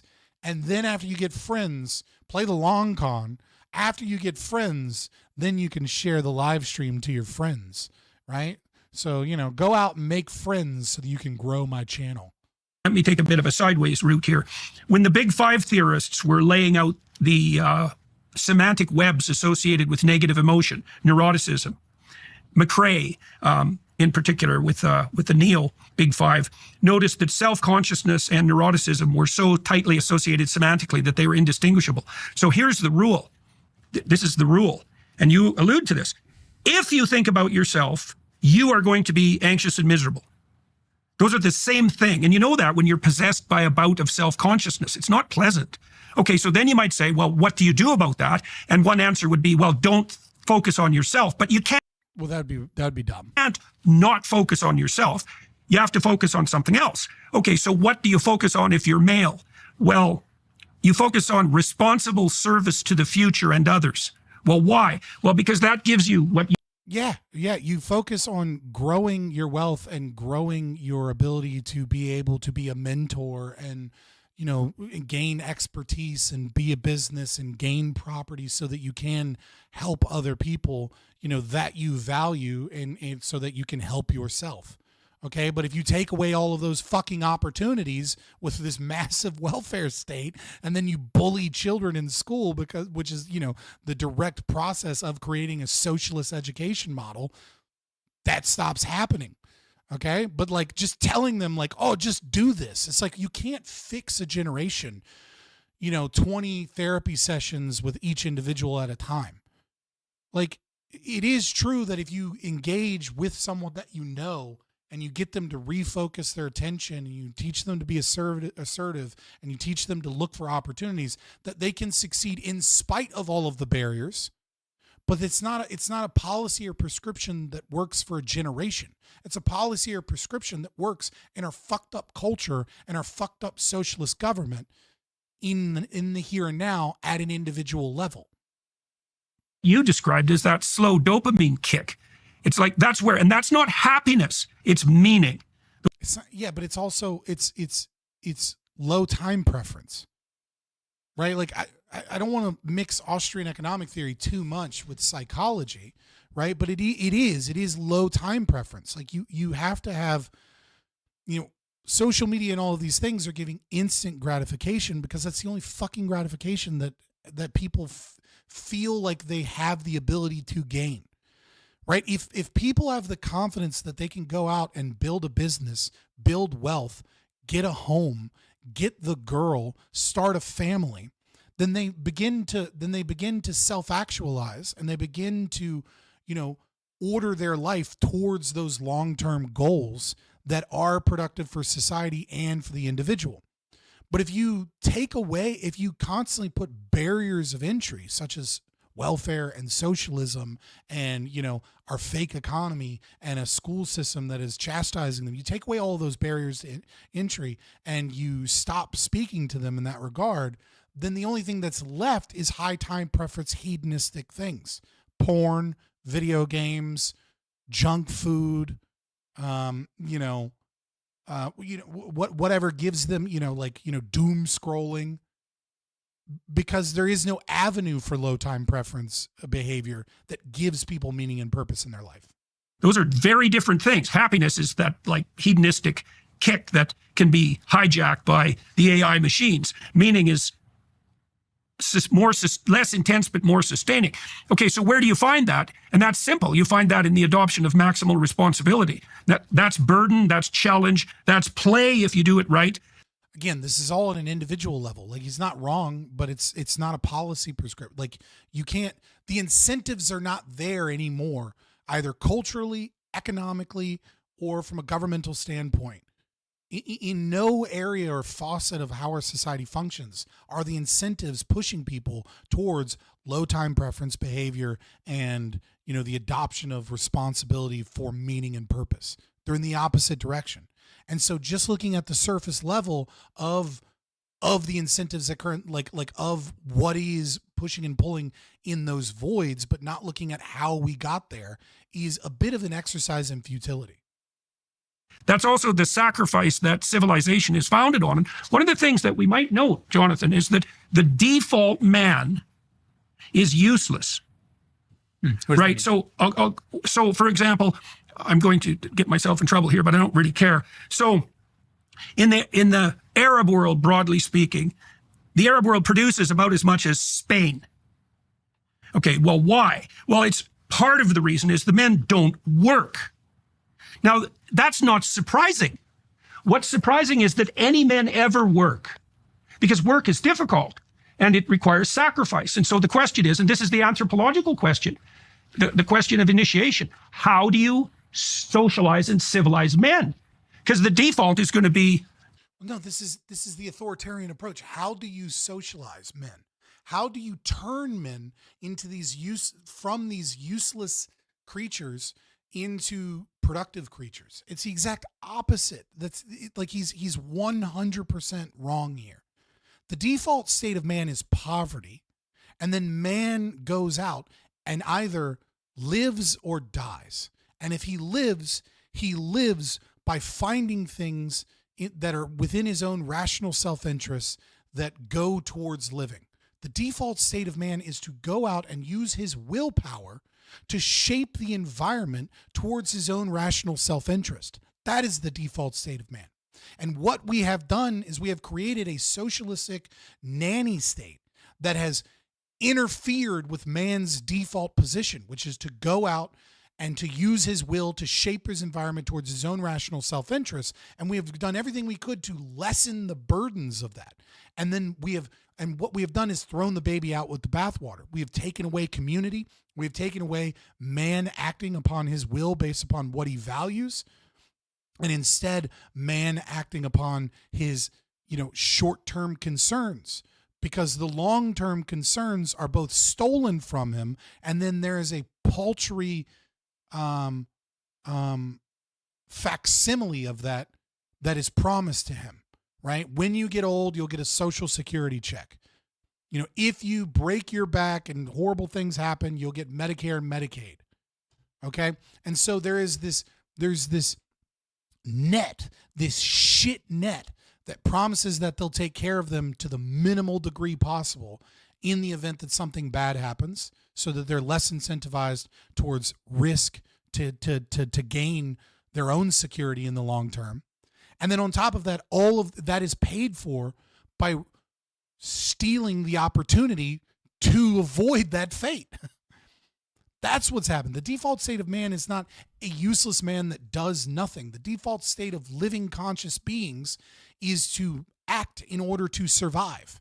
And in a man that has free will, that means going out, finding your values, and based upon your own rational self-interest and survival, to shape the environment towards your will.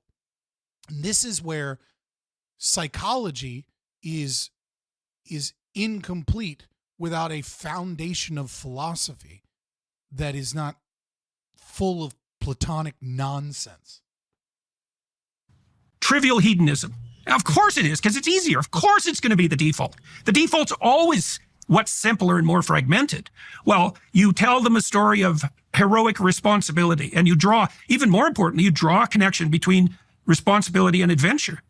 And so it's so interesting because so many men have reflected this back to me, and I literally mean thousands, because I've said, what you do is you look for the maximum burden, and you note that in service to that, you find meaning. And so you can do that with church. Right, but this is like going about the situation backwards. It's like you're dealing at an individual level instead of a systemic level. We have a systemic problem with incentives, and none of these things are recognized because, unfortunately, Jordan Peterson, just like any other standard Republican or Democrat, is a socialist. And so the socialism of the welfare state is assumed to be some level of necessary.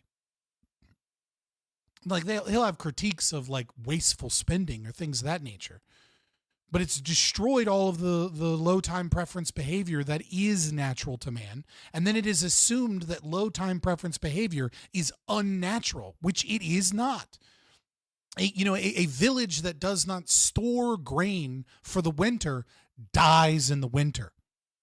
It's right. Like it is absolutely natural for a conscious, rational beings to engage in low time preference behavior. But the incentives have to be there. They have to gain something from that. And instead, we have a system that disincentivizes low time preference behavior. And so now there's a big market void for high time preference behavior capturing things. And so, of course, we get more money into video games. We get more money into pornography. We get more money into things that give you that instant gratification because that's all that's left. Truth, you can do it with responsibility. And the young men will come up to me, and they do this daily, I would say, and say, 5 years ago, I decided I was going to start taking responsibility for myself and tell the truth. And like everything's changed in consequence, everything. And so what we're doing this bigotry of soft expectation. It's crazy that it takes the individualist anarchist to look at it, the symptoms, and perceive it as systematic, but the collectivist looks at it as individualized.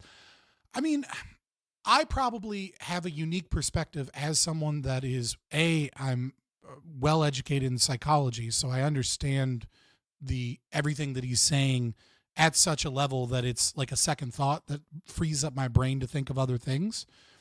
B, I used to be a collectivist Marxist, and C, my primary domain, and this kind of gets back to A again, is in psychology and especially sociology.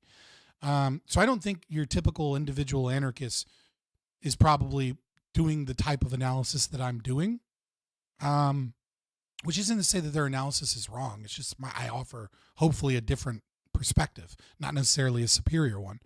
But I think it's the combination of the two, right? Is that I have been a collectivist before, and my domain is in sociology and things of that nature. So I tend to look at it from a systemic perspective and then filter that into an individualist philosophy, as opposed to an individualist philosophy and I look at things from an individualist perspective. With men. And one of the things I got right at the beginning was, see, the male attitude towards younger men isn't the feminine ethos of acceptance. So you could imagine the dynamic in a family is that this is a stereotype, but I'm going to go with it anyways. The mother says to the child, "You're lovely the way you are." And the father says, I kind of like you, but you could be a lot more. And those are good. Those are like, he's so close, right? Because this is integral to understanding the problem of like women's suffrage and socialism, is that a woman's natural tendency is to impose equality and to impose cultural norms via social shame. That is what women tend to do in almost every society throughout all of history. And this is absolutely necessary in the family, and it's absolutely necessary in cultural institutions at a localized level. But when you give power to large authoritarian institutions such as the state and bureaucratic institutions like corporations or regulatory agencies, et cetera, et cetera, et cetera, imposing equality and policing through social shame becomes imposing equality in institutions that require hierarchy and meritocracy in order to succeed, and imposing social shame via large institutions becomes utilizing the power of force and the state. And so social mores get separated from tradition and from the local values and become ideological, and then they get the power of force behind them, as opposed to just social shame. Because you want a culture that imposes tradition upon people, but you don't want them to impose it via force, because sometimes people need to step out of the socialized kind of tradition in order to discover new ideas and bring them back into the fold of the culture, so that the culture's traditions can evolve with time. As technology increases, as demographics change, as the lay of the land changes, as you grow or shrink in your size, right? Some traditions become dysfunctional, but you need people to maintain those traditions, and then you need the rare genius to break away from those traditions and discover something so valuable that when they're let back into the fold, everyone then adopts those new things of value and improves the traditions that exist. But instead, we have women that do not let crazy people back into the fold and use force. And so our traditions can't grow and evolve as society changes, as demographics changes, as technology changes, as weather changes, as population size. Like our traditions can't grow, so they remain stagnant. And so they eventually become dispensed with. And so we have no traditions. And at the same time, we create new traditions that are a self-replicating spiral of imposing, you won't say this word, you won't, offend this group of people, you must have this political belief. And this is what happens when you give women power. By and large, obviously there are outliers in both men and women, but when you give an entire demographic, power, the demographic behaves as a demographic typically behaves. And so he's so close to understanding the family role and the role in a local community, but like you have to look at that as the incentives and as they're placed in the greater society and in a political structure. Those are really good together. Because when the child goes out from the mother, I'm gonna do a very quick Hassan Piker chair stream, because we have 1 minute left, and I'm gonna let that 1 minute play out while I take a quick piss and wash my hands, because I gotta hop into this panel in 4 minutes, and then I'll give my response. So it's Hassan time. He's encouraged, let's say, by the masculine, go out. And then when he's exhausted, or she's exhausted for that matter, she can come back to the mother and be accepted. And that's the standard pattern of security seeking and then exploration. Now, what I've been doing with young men is saying to them, you could be a lot more than you are. And it's an insult in a way, because it means you're not good enough now, but it prioritizes the optimized future self. And that's actually hugely advantageous, And so I think what we're doing that's wrong with young men, well, and I think we're doing it to young women too in a more subtle manner, is not requiring or even demanding nearly enough. So they default to trivial hedonism, obviously.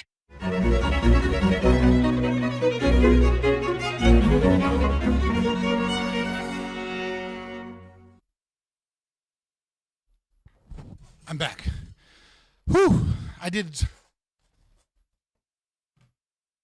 put soap in my hands as I was sitting down and peeing so that I didn't have to hold my pee-pee, so that I could have the water running and the soap going at the same time that I was peeing.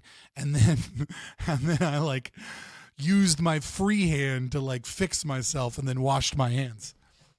It was an extremely efficient process. Yeah, no, what he said there right at the end is just a horrific and horrible authoritarian thing to say. Is we're not demanding enough from these young men. So it's like we create this problem by ripping away opportunity and turning them into tax slaves, and they no longer have the incentives to succeed. And so what we ought to do is we ought to use top-down pressure to try and demand more from these young men in a culture that no longer has the incentive structure for them to engage in that behavior. It's the exact opposite of what we should be doing. You don't need to centrally plan culture or, try and force culture onto people. What you need to do is you need to get rid of the gross incentive structures.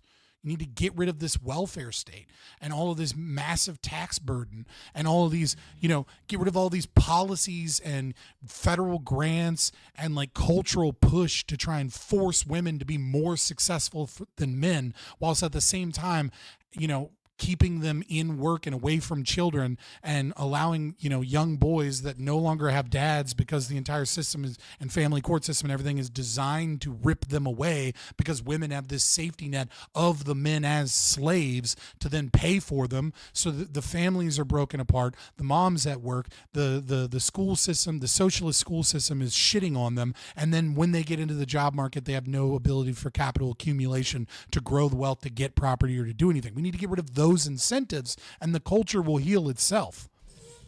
You can have some pushes at an individual level, and we have some ought conversations for sure. But yeah. Let me pull this up.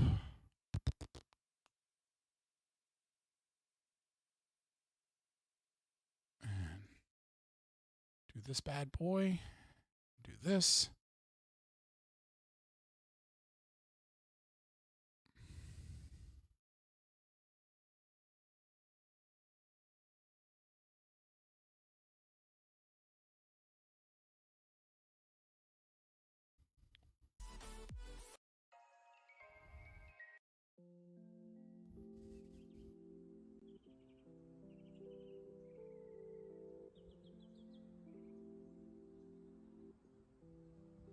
Can you hear me?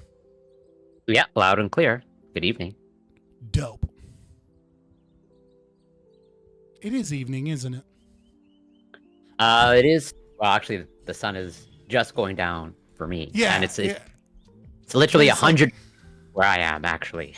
It's where is it? It's in Canada? Oh, that's rough. It's like 94 here.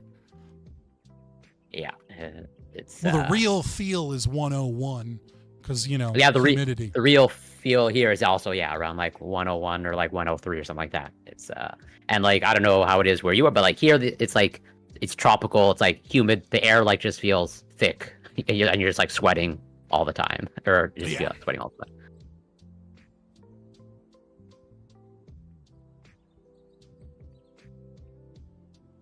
I'm glad I didn't show up too early this time. Like I showed up right on time. I'd have been You're pissed usually, if I was I'm usually like 5 or 10 minutes early. Yeah, I'd have been pissed if I was sitting here for like 10 minutes. Well, I mean, usually, like, I don't know, it's only the past this year, but up until that, there's always been at least a few people just hanging around in the waiting room. I don't know. I don't actually know what happened, to be honest. Wait, what do you mean? What'd you say? I missed something. As in, like, a year ago, like, if you come 5-10 minutes before the panel, we'd already would have started, like, in the waiting room, like, already talking about stuff with 3 people, as opposed to, like, now, it's either just you or me waiting for Prime to start. His Discord used to be a little bit more active, and then on top of that, I think more people have, like, a bit more of a dedicated audience, so they're just talking to their audience. Right, like Gibbs has a decent audience. Lactoid a year ago was like streaming to, no offense, but like streaming to no one. And so like, and so I think just a lot more people, my audience, they don't really, I mean, like I'll talk to them. It doesn't matter, but I have a weird audience. Well, obviously I'm biased, but in my experience, yes, you have a weird audience. Yeah, I fill a niche. Like my target audience is not like the normie, like other people's are. I mean, I could do it that way, but I couldn't produce content that like matches my philosophy or what I want to do if I did that. No, yeah, find your niche. The normie. Hello, all. Nothing wrong with being a normie. Embrace the norms. Okay. My whole chat is like, "How dare you call me weird?" Y'all are all fucking weird, guys. You know it. All right. Well, I like weird. Ignore Scott for a second because I guess he's talking to this chat. I'm talking to Corey. Okay. Yeah. How are you guys doing? We're doing well. I'm doing well. Thank you. Okay. All right. We're just kidding. Has anybody noticed this? I don't know if this is just me and just like whatever the content that I consume. But I think I'm just gonna make a prediction. I think the new way to like dismiss another person's argument moving forward, or just what they're saying, is just to accuse them that anything that they're saying is just AI slop. Just over and over. That's literally like just this past weekend. It's like all like Twitter or Instagram. It's like their response is like, "Oh, this is just an AI slop, and I don't need to respond to this." Sometimes it is AI slop, though. No, but then whoa, and then I would put. I don't say this, but I would also push back of these arrogant people because the research shows that humans are notoriously bad at detecting. Everyone now says it's obvious and it's super easy. But actually go into the actual research, and humans are mediocre at best, especially now with the newer models. I can show you some. I can show you some Twitter replies. But also, listen. By and large, Tally, I don't know you. This isn't an insult to you. I just don't know you, right? But excluding Tally, just because I don't know them, they haven't said a single thing to me. Let's be honest. Everybody here is above average IQ. And it's not because like we're super geniuses. It's just like it's an incentive thing, right? People that are particularly invested in politics and debate are probably going to be a little bit higher IQ, no matter where they come from the political spectrum. More often than not, I'll lower mine a little bit just to make it a little more fair for you. It's self-selection. Yeah, it's we've been doing that for years thing. now. And so I think often people that are smarter forget just how fucking dumb the average person is, and then they forget that like, oh yeah, like a sixth of the population is sub 85 IQ, like 1 out of every 6 people.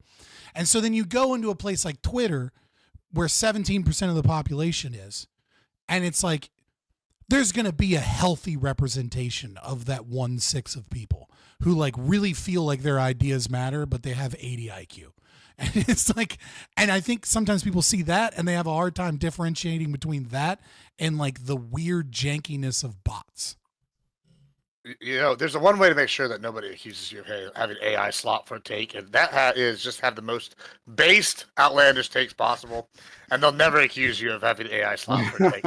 And I agree with you. You've had the same takes since pre-Chat GPT, so no one can accuse you. Yeah. All you need to know to discover more about this phenomenon is to just go and find groypers, right? Because the groypers are one of two things. They are AI because they're working, for the feds to, to like subvert some system. But most of the things they're saying, you couldn't really get away with if it was an AI system for too long, right? So I don't know. I think dead internet theory was real. It was just too early. I do really genuinely think that, you look at Nick Fuentes, now that I think about it, talking about the groypers, right? And he has posts that'll be out for 60 seconds and have 4,000 likes and 800 comments. And it's someone similar with a tweet that does just as well in an hour or two or one day, right? Will never have that level of engagement within the first 60 seconds or first few minutes. And so that there are bots that are feeding. Now, is it Russian or Chinese or Qatar bots? Is it him buying his own bots? Is it other groypers trying to brew? It's hard to know where those bots are or what the motivation is, but the internet is definitely full of them.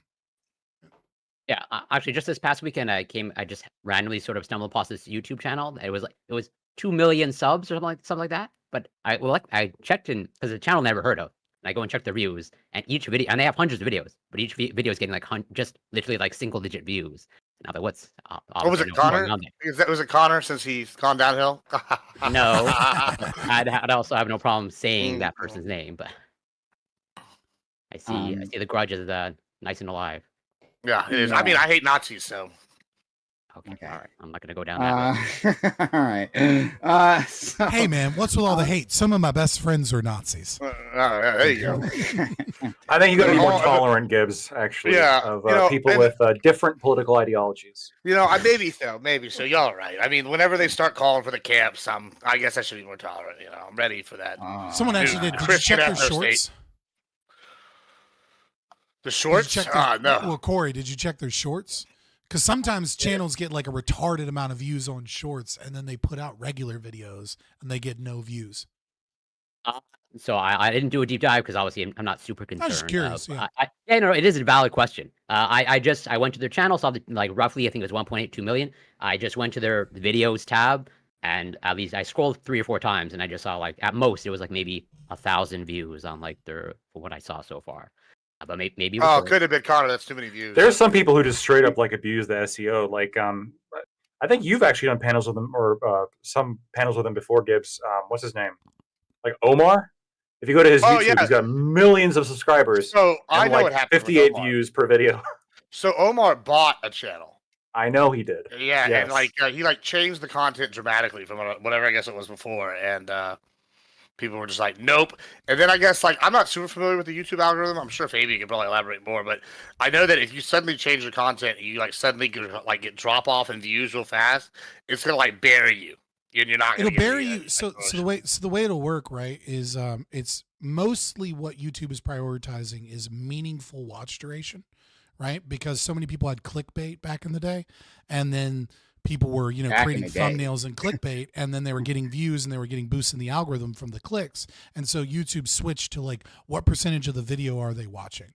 And then meaningful watch duration, we don't actually have the metrics because it's internal, so we don't know. But it's hypothesized that it is do they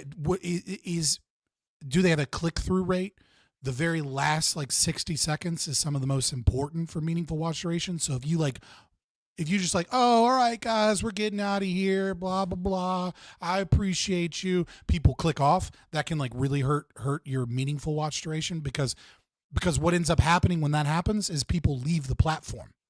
Because if they have this whole oh, I don't know, blah, blah, blah, they're all right, I'm done for the night, and they exit out. But if you very quickly end it and it goes into another video, they're oh, this video is cool, or they'll go check out another YouTube video. So they stay on the platform, which means they stay giving YouTube money.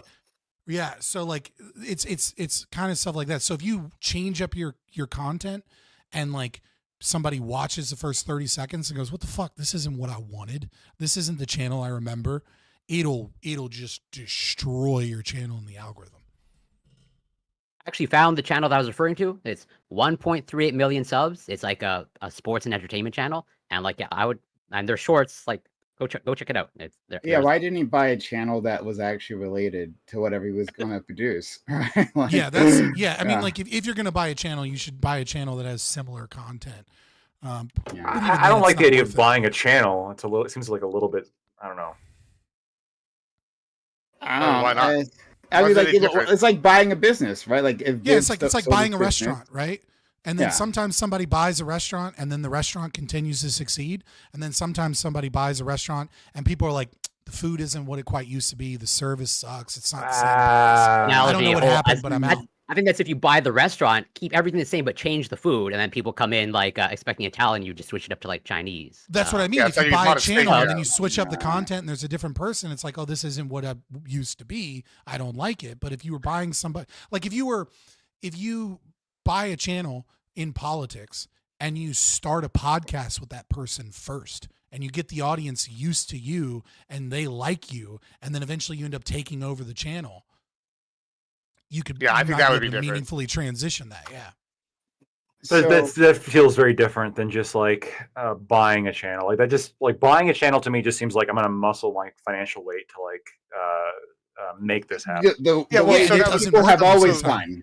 Yeah, so that sounds like the most moral way to do Leveraging it, your right? financial. Yeah, No, and the way rich people have always done. Like, what the fuck? Okay. Anyway, okay, I don't know. Become more of a libertarian. What you're describing. this? Become more of a libertarian. What you were describing is the difference between low time preference behavior and high time preference behavior. Well, high time preference behavior of trying to buy your way to the top. It feels a little dishonest. Well, hold on, Lactoid. Buying a channel is probably less dishonest than, say, like, I don't know, botting or like buying a bunch of followers or something. I'll give you that. Because at least when you buy the channel, you know someone in theory. I criticize that too, though. Yeah, but sure, but like, I mean, I guess what we're doing shades of gray. Like, say I bought, like, I don't know, a conservative political channel, like on YouTube, and like I didn't really have a YouTube presence already, right? And I didn't know the guy, but I bought one off him, and he had like, I don't know, 500K followers, right? And so I go and buy it, and I start producing the same kind of content as I already do, and it's in the same genre, and those people are like already predisposed to the audience. Not even the way that Fabian described where I did a podcast. I think that would probably be fine. It would just be like if Rush Limbaugh bought a radio station. Like that was like back in the day, it was another conservative radio. What's the difference? What's the fundamental difference between like say Fox News buying the Blaze or something? Like, I mean, they probably wouldn't, but like, you know, in this scenario, what's the fundamental difference in the two? I think the fundamental difference to me is it feels like, at least in what we do, in term, maybe if it's like a different kind of channel, I could be persuaded. But it feels like with streamers specifically, the product is the streamer, us to some extent, and the idea of like, you know, this is like this. Hey, this is what the purpose of this is like. It's me, and then people like you're building up an audience based on that.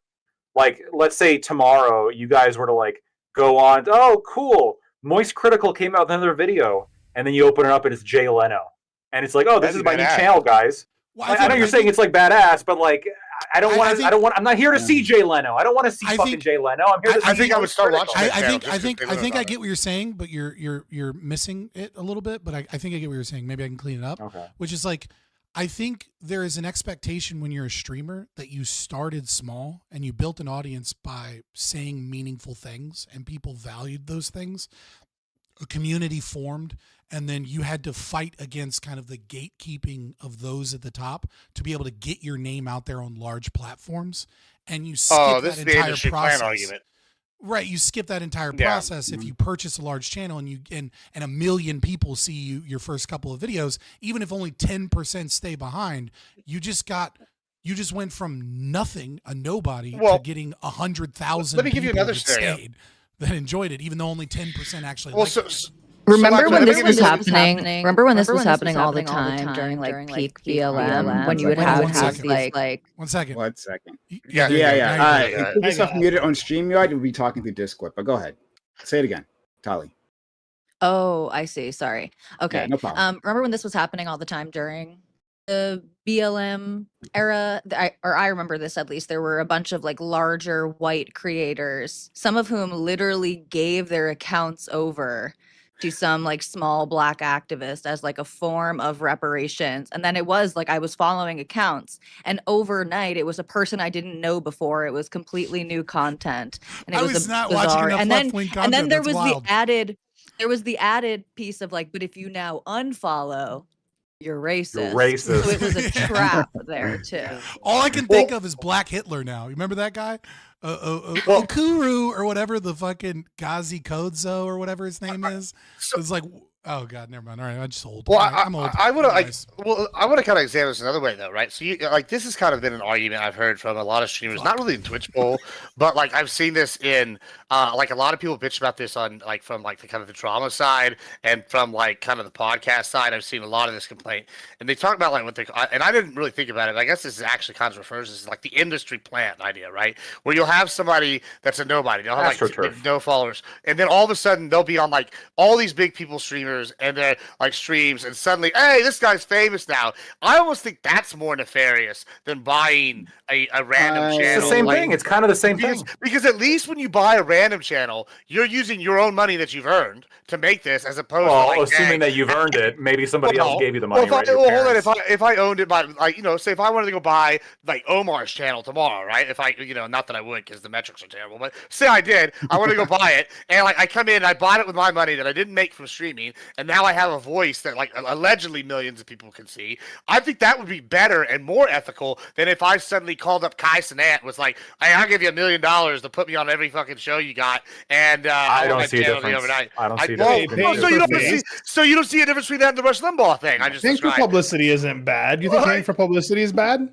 If you got the money to get your name out there or get your face out there, what's wrong with that? I don't. Yeah, it feels a little skeevy. If all of a sudden like my feed is being like just inundated with like a face over and over again, and then I found out later that like this person has given all this money to all these specific influencers just to like try to make themselves big, as opposed to like trying to be. It's obvious though. You know when a plant is like when a plant is there. Well, I can tell, but maybe most people do. Most people like the plant because he's above IQ. Most people like because I'm above IQ. Issue. That's a couple more of these, and I won't be able to tell anymore. Okay, so it's important. So multiple things here. One, guys, I'm just not so sure that if like next week another ridiculously handsome black man opened up this show that anyone here would notice. Honestly, I'm all that important. Secondly, though. I mean, like if you showed up, you know what? No, there's a story here. Actually, hold on. Now you've distracted me for a quick second. There's a story. Now that you said that. So when I went to London, I've told this story before on stream. But when I went to London years ago, I ended up at the Madame Tussauds Wax Museum. And great place, right? Highly recommend. And there's like a bunch of them in different places. I've gone to a few of them, like the one in Paris and stuff. There's a few of them. Anyway, the one in London was my first one. And so you get through like the whole thing and you get to like the end, right?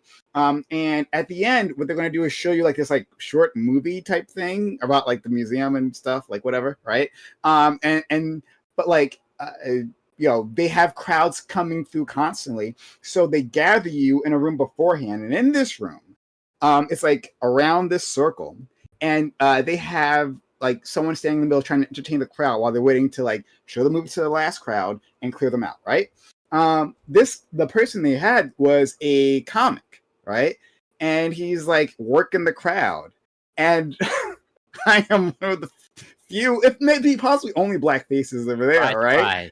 And he like looks around, right? He's like reaching out, trying to do some crowd work, right? Looks around, and I think he's like doing like celebrity looks-alike, and he looks at me, he's like, yeah, like Denzel, like this guy here.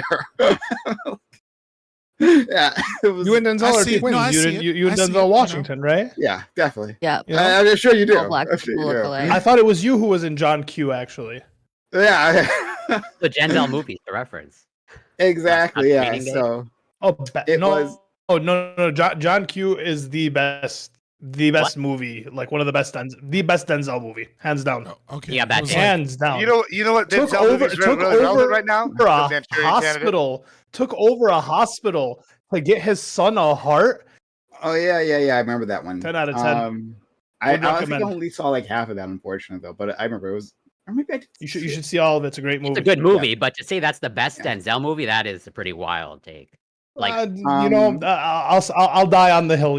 I think this is a hill worth dying on. So the other thing I was going to say, I got distracted by that. It's something I've always held on to. No, it wasn't Denzel. No. Did you just do the thing that you were like? You just created tension between me and Corey. Now you take back your statement. It was a different. I apologize, Corey. I was looking up. I was looking up his movies. No, dude, Training Day is way better. It was. I think it was Will Smith, actually. Wow, is what he said. Do all black people look the same to you, Prime? In his head. That's what I just said. Denzel I said another ridiculously handsome black man. You'd never know. Yeah, he does.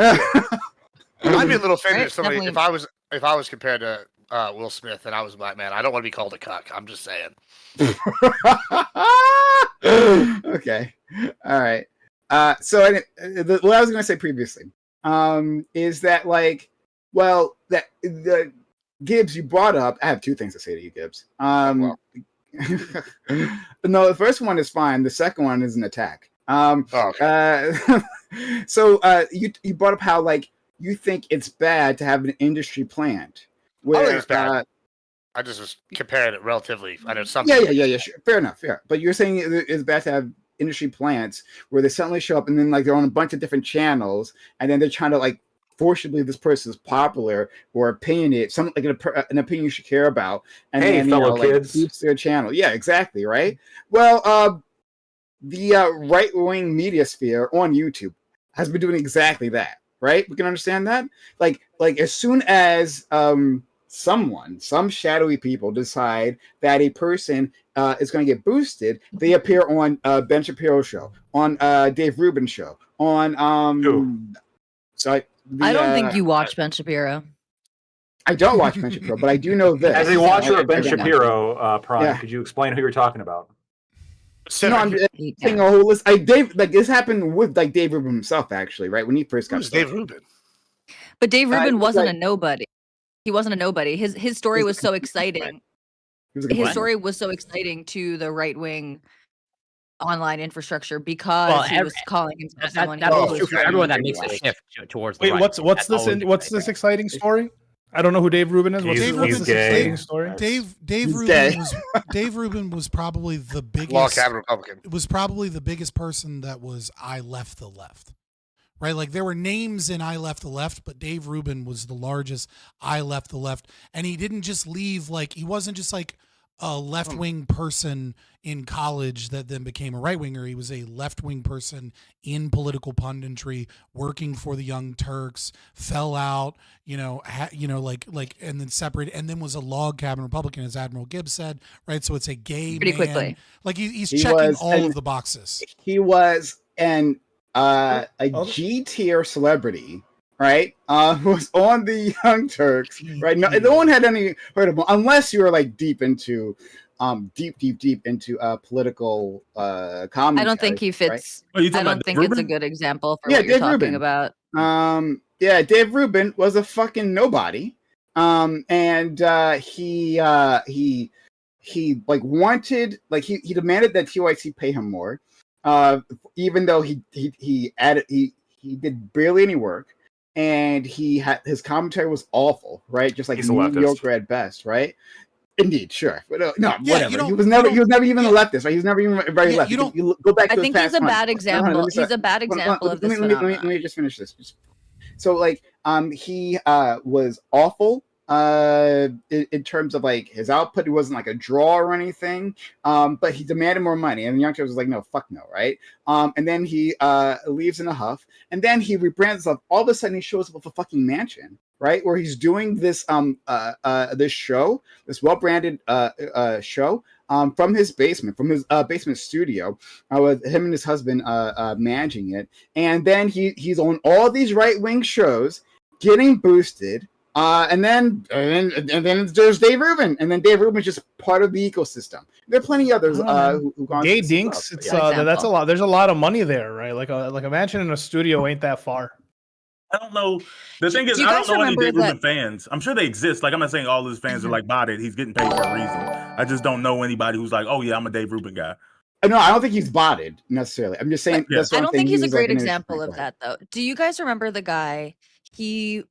I can't even remember his name, but he was some type of like philosophy teacher, and he was going viral online for having this like recorded video that was supposed to be a spontaneous conversation between him and a student, where he like does a little street epistemology sort of with the student of like, why do you think J.K. Rowling is transphobic? And this video where he's like able to get the student to say, I guess I've never thought about it. I guess I don't actually know that post that she put out, whatever. And he's like deconstructing her view of J.K. Rowling. That video blew up like overnight. He was on Joe Rogan. Peter Boghossian had him on. He started his own channel. That to me seemed more like this guy literally what was complete obscurity into overnight. He's now on like all of the largest platforms in the sort of heterodox right-wing arena. That to me was much more bizarre than Dave Rubin, someone who was on the Young Turks already. He wasn't as famous as he is now. But again, there was a gimmick to Dave Rubin because he was making such a change. And people on the right love to see I left the left, and people on the left love to see, never Trump Republicans and stuff like that. So I don't think that Dave Rubin is Where a great did Dave's money come from? He was a failed comic, and even worse, political commentator. And you then say that, all of a but sudden, he was being shows up paid, from so Mansion obviously someone and thought a he was. studio to run this. Like, where did that come from, right? And then he was immediately. Well, hold on. I don't know about Dave Rubin. Prime. I'm pretty sure Prime is correct on this. I'm pretty sure he had like some affiliation or investment into his podcast from Prager University, right? So that would be Dennis Prager, because he sees value in the person and is like, I'm going to boost you, as opposed to starting off as like a streamer or something, right? And, gives them the kind of the initial investment to get a podcast going. And then, it's a return on investment because you can be boosted up to that thing. I think the one that actually like upset me the most, and this is, a lot of people are going to hate me for this. The thing that I thought was like, oh, I fucking hate this. And like, apparently she's based now. I don't really care. Brett Cooper pissed me off. The reason Brett Cooper pissed me off so much, as someone that mostly enjoys right-wing content as opposed to left-wing content, is because she looks like Ben Shapiro, who's a Jew. Go ahead. Yeah, absolutely. Obviously, it was my Jew hatred. But like, no, it was because she got like they started astroturfing her clips, and her clips made it look like she was a Twitch streamer, but she was an actress that was reading a script that drove to a studio, and the studio was designed to look like a bedroom. Look like a bedroom. So that like when you were going through YouTube shorts or TikToks or, Instagram reels or whatever, right? You'd see this clip of her like reacting to something, and it was curated by the Daily Wire, what she was going to react to. And then like written as a script, at least in the beginning, of like what her thoughts were. Maybe she had some influence on the script. I don't really know, but it was like, it was all designed to make it look like, oh, this streamer blew up out of nowhere. And it's like, no, it's some actress that they got that like had the look of like tastefully conservative but attractive young woman, that we're going to like capture a new audience of like Gen Z dudes doom scrolling and like sell ideas to. And it was like, it felt very like dishonest. It was like, it felt like, oh, you're trying to trick me into believing that this is somebody that has a story that they don't actually have. Is it fair to call her an actress? Well, she was an actress, literally, right? she was before she did that. That's how they found her. Like she like did some commercials and some other stuff. And then they got her for the Snow White thing that I'm not sure they even released. That Snow White it didn't come out. Alternative. Yeah, and then so there's like just that one visual image of her in the Snow White dress. So let's go to Gibbs and then Ali.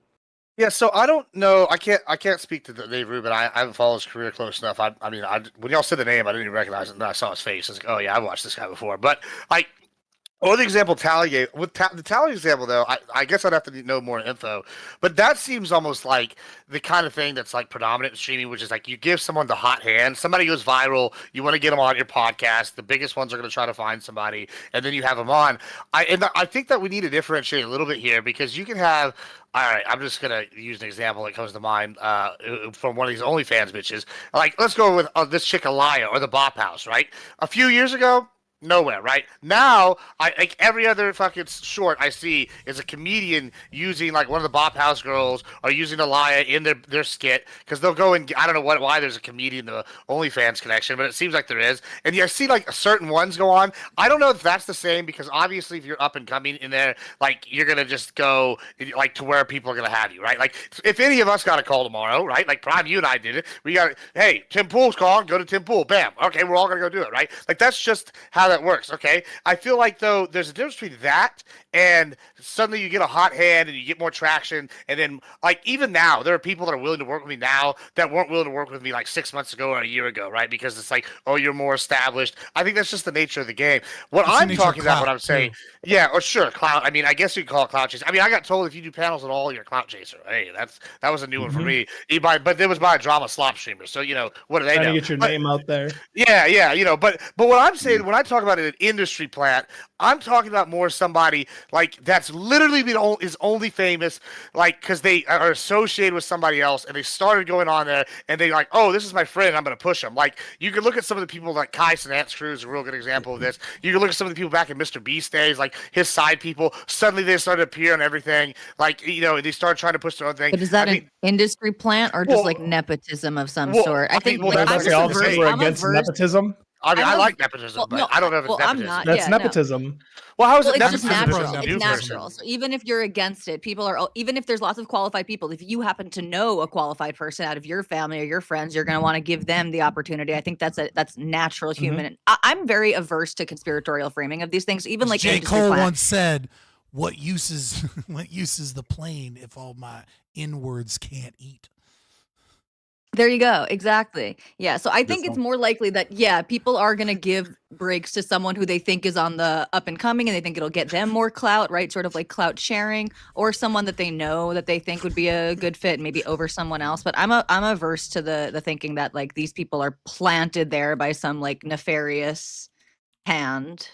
There are some people who are. No, there's obvious like plans. Like media companies, big groups like FaZe, they definitely do like it. Ice Spice was an obvious media plant. Like one day, just out of nowhere, Homegirl, just became like a mega star. Who's that one? Like, Bobby one chick? song. Yeah, Bobby Altoff or whatever. The girl who interviews. I think she came out of nowhere on TikTok because she was doing her little pregnancy joke where she could suck in her stomach. But the idea is like, a lot of these people go viral, and you have these media companies that will find up and scoop up these people, and they kind of just make them uber famous. And it's like, there's no reason for Bobby Altoff to have been linked up with Drake after her third interview, or Mark Cuban. That's obviously a plant, right? That isn't organic. Kind of aspect of like dead internet theory, right? Spice was, but that Bobby girl was for sure. You know, we can talk about the more nefarious aspect of like botting likes and views and things like that, but I think the kind of like the more traditional route, right, is there are a lot of people out there, especially in the podcast world, that own podcasts, right? Like, and people don't realize that a lot of podcasts that are popular are owned by a media company, just like a rapper has a music contract, right? And they're not independent. And so the problem is somebody sees potential in you and then they invest in you so that they can make a return on their investment. And like, I'm not necessarily against that, right? Like, why would I be against that? But at the same time, there's this kind of psychological trick that is being played because we have this mechanism of, a popularity fallacy, right? Like we have this heuristic that, if a bunch of people are watching this, then this must be good. Or if they're on a famous podcast, then they must be talking about something, like really important. This is such a millennial take. Well, no, that's not a millennial thing. That's just I'm saying like we're arguing it. Gen Z sees right through like a lot of this shit, a lot of the plants and a lot of like the AI shit. They're kind of just cutting through it. Maybe the AI shit, but I don't know about the plants. The plants are the most obvious. I think it's 50-50. I think the more egregious ones, Gen Z absolutely does see through, and then there's some that are more subtle and they don't notice. Who'd ever heard of Lotto before 3 weeks ago? Like I don't even know who Lotto is. I still don't know what you're talking about. Lotto was known. Oh, come on, she's a Lotto had a whole now you're messing up. You're saying that I just figured out who she is. No, it's not. I just figured out. There's a lot of people I just figured out all the time. Some people. I know Lotto. She's a plant. Like same thing with Ice Spice. I mean, here's the thing. You're using her second name. She was going by Mulatto for a while, and you don't know. Yeah, that's what I'm saying. It's like the fact that you only know her by her second name, and after the name change, kind of. That's rebranding. Rebranding is literally. She had controversy around. Yeah, she's been around. Rebranding is literally the definition of industry planning, almost. Like if you rebrand. Hold on. If I was Admiral Gibbs for years and years, right, and all of a sudden I disappeared for like a short period of time and came back as like, I don't know, John You're better off saying Drake. Yeah, John Conran or something, and then suddenly they fucking push me on all the conservative channels. That would be industry planning. Just like with Lotto, she disappeared for a short little period and came back with all these people. No. Listen, an industry plant is when you pick up a nobody, you fill them with all the information and like the propaganda that you need to like Vanilla the Ice talking could be points an that they need, industry plant and you tomorrow. have them go out and do all of that, and then and you fuel it by connecting them to like all the celebrity and They the feel kind of like human Ponzi schemes. Wait. If Vanilla Ice started a podcast, Well, I got interrupted Logan about Paul numbers, Lotto, and I was that- trying to make this that point. is right? literally Go ahead, Fabian. Sorry, my bad. Go ahead. And so what I'm trying to say is like there is what is or isn't an industry plant is something that like we kind of vibe out, because there isn't really like there is a no. Hear me out. There, you can pick an extreme example, which is a nobody picked up, and then they give them all of their talking points. And it's like, okay, that's obviously an industry plant. But there is like a threshold that is ill-defined, where we kind of recognize that if somebody is picked up and then somebody helps them make better content, gives them a studio, gives them, puts them on podcasts or places that they wouldn't be because they have connections, right? And then that money influences to some degree what they think or what they do, because they want to make sure that the people that own their podcast and are giving them opportunities are happy, right? Now they have this, now they're no longer just have audience capture, but they also have a capture by the contract that they're in. And like, there's going to be varying degrees to like what level of freedom. Like, for example, Spotify, when they purchased Joe Rogan, for example, they really didn't give a fuck what Joe Rogan did. And everyone was like, oh, that's not a big deal. And then like a couple things got taken down from Alex Jones, and then people were worried, right? Like that's on one end of it, where it's like they have very little control over the content that's made. And so like there's this kind of weird threshold where there's this very large gray area where it's like, are they an industry plant, or is this just how incentives work in business and in a like where we're all kind of trying to find I'm going to for 4 years. For 4 years they've said Lotto's an industry plant. Like, this is not something I came up with. I'm just saying. I'm going to go to Talia, then plant. but very quickly. No worries, friend. Talia and then Lacto, but very quickly. So the reason why I brought this up is just because Gibbs had said it, right, and reacted to that. So that's why I brought it up. But like this term industry plant, I never truly understood it myself. That like I'm not exactly sure the difference between that and like advertising. Like, hey, I'm a music exec. I see a person who has enough skills to do what I need, and then I'm going to put her wherever I can, wherever I can, to build up her portfolio, and then push her out. Right, I'm going to like build a huge media push behind her. Like, I don't know like what the difference might be. Like, let's say she didn't have a following before, but lots of the celebrities never had a following before, right? And then they got the record deal. That's what the record deal was for, right? So. Have you ever watched Community? Yeah.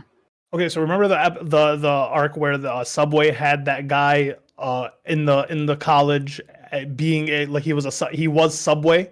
He was like the visual representative of Subway, and then he would walk around. I barely remember this. That's kind of what a media that's what an industry plant is. It's like they get this person, they just implement them somewhere. And it's just like they're just basically like talking points for the person. It's just like the connection. It is advertising to an extent. It's just making money.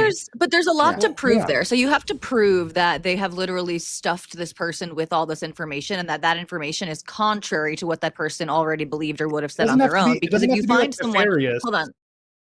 But I guess but then what's the point of the label? I do think I'm more inclined to agree with Fabian Liberty here that this is about incentive structures, just natural business incentive structures. Because if the person already believes these things and you then give them money because you want that belief system to be projected out to the population, I don't see and because it's like, who is the they here? It's like, oh yeah, the industry wants this person there, like because they own media companies that make money off of with all these 360 deals, with all these 360 deals where they own a person's persona, they own everything about them. Like the media industry is just like there doesn't have to be an Illuminati. It doesn't have to be a group of people. It isn't the Jews. It's just the media industry. Like there's the media industry that makes a lot of money off these individuals, and like the media industry is even like a huge thing to say. So yes, media I think like what we really could and should be asking for is just essentially transparency. Fine, Universal Records. A lot of these podcasts that are owned by podcast conglomerates and media companies, they have that. So like podcasts that are owned by the Free Press, podcasts that are owned by Megyn Kelly's new venture, podcasts that are owned by the Manhattan Institute. Most of them have this type of information given out as an ad in the beginning somewhere, or even on their branding. So we could just push for more type of transparency. Transparency. Yeah. I don't know why you're making. I just want to say super quick because you were confused. I can clean it up. So it's like one sentence.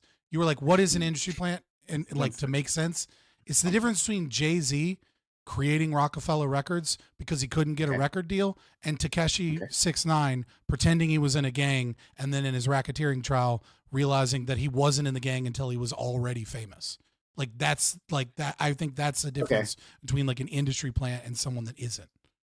Okay. Let's go to Lactoid, Bam, Gibbs, and Ali. Yeah. I think we're all kind of searching for analogies, and the one that I think that I've sort of figured out that I think is most closely related to this is it feels kind of like a human Ponzi scheme, where in a Ponzi scheme, right, you'll make up, there'll be some stock that you either completely made up or found somewhere, and then you'll hype it up, and then you'll dump it, right, and you'll make a bunch of money, and then you'll just walk away and let whoever invested in it kind of crash and burn. And the reason that's a problem is because the stock in of itself has no value, other than the fact that you've hyped it up so much to where people think that it has value. But left on its own standing, it can't stand up to, what a stock should be able to do. So I think the transparency thing is I think that's probably just the solution, right? If you have somebody who is like, I looked down at this person. I saw talent, I discovered them, and that's why I gave them a platform. And I think that they can kind of run on their own, and that's clear to the viewer. I think that's one thing, but I think the concern I have is when there's like these shadowy behind the scenes figures that are like selecting people and saying, okay, you fit the bill for XYZ project that we have. And we're going to thrust you into the spotlight, and we're going to make sure you dominate your competition because we got more money than all your competition. So, even though this person might suck and not have any personality. Okay, hold on. But there's Bobby. There's got to be a limit to this, right? So I think that's a really good analogy. Basically, you're talking about crypto, right? I think that's a human cryptocurrencies. That's another good example. Yeah. Yeah. So I hear what you're saying, right? New conservative pundits are just rug pulls. But yeah, but like at some point, let's say this Ice Spice, right? I don't know what her record sales is, but I imagine they're pretty good, right? At this point, they dropped. Okay, well, lost that ass.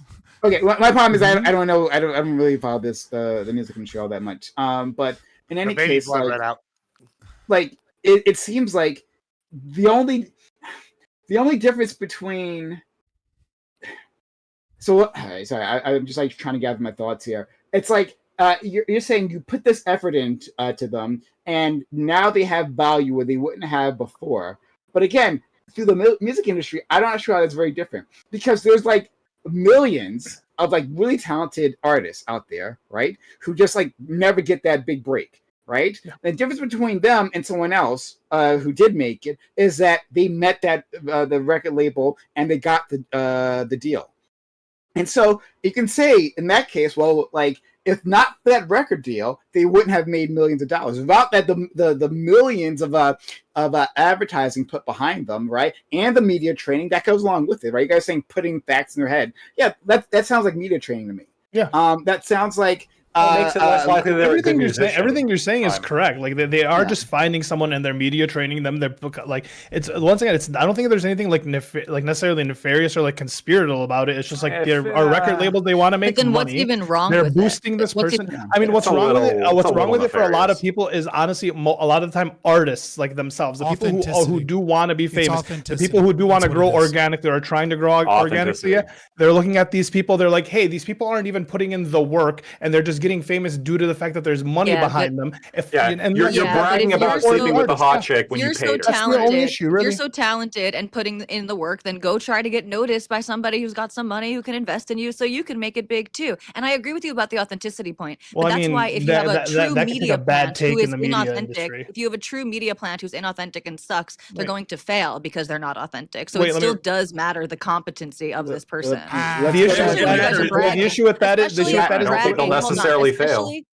Especially if you're bragging that Gen Z can see through all the bullshit and stuff. Well, then, okay, if the person is a plant who doesn't have any of these opinions on their own, then they're probably not going to go very far. True, Yeah, but like yeah. but then like the issue with that is like if you're willing to like let's just say blow an industry exec and get a deal, right? There we go. Now you're telling other artists to just go ahead and get a deal. No, that complicates Yeah, they things. put the work in. Wait a Why minute, does wait a it minute. Oh yeah, they did put the work in. Actually, They put the. they did put the work in. Actually, they did. I don't see the look. I would never Would you be able to brag about the prostitutes that you slept with?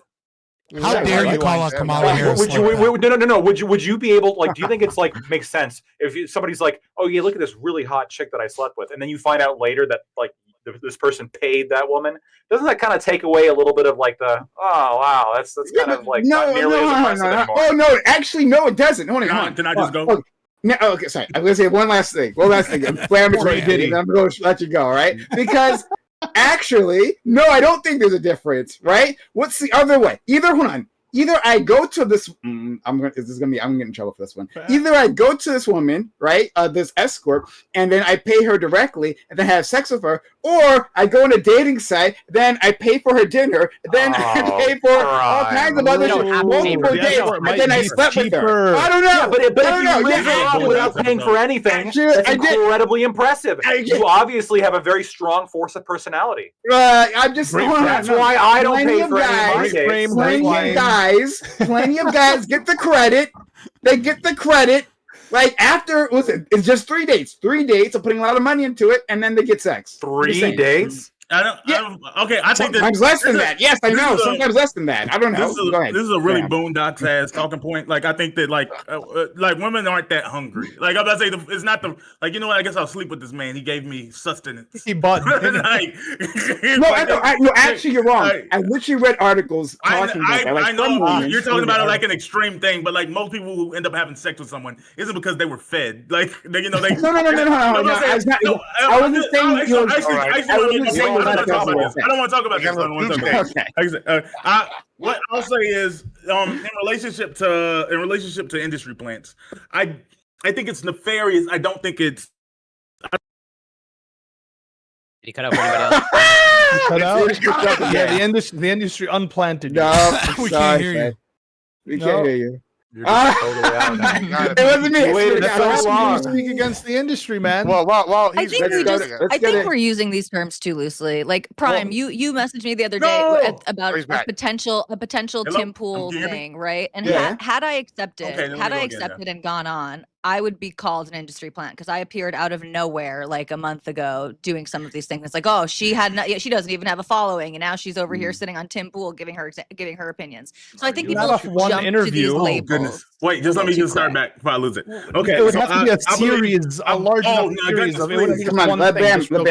What if I got picked up from that after? Okay, so the thing about industry plants, like I said, it is at the end of the day advertising. And I think the difference is there is a route to becoming an A-list celebrity in whatever industry it is, whether that be music, acting, whatever. Like there's going to be a time where like, wow, this is the first time I've seen them.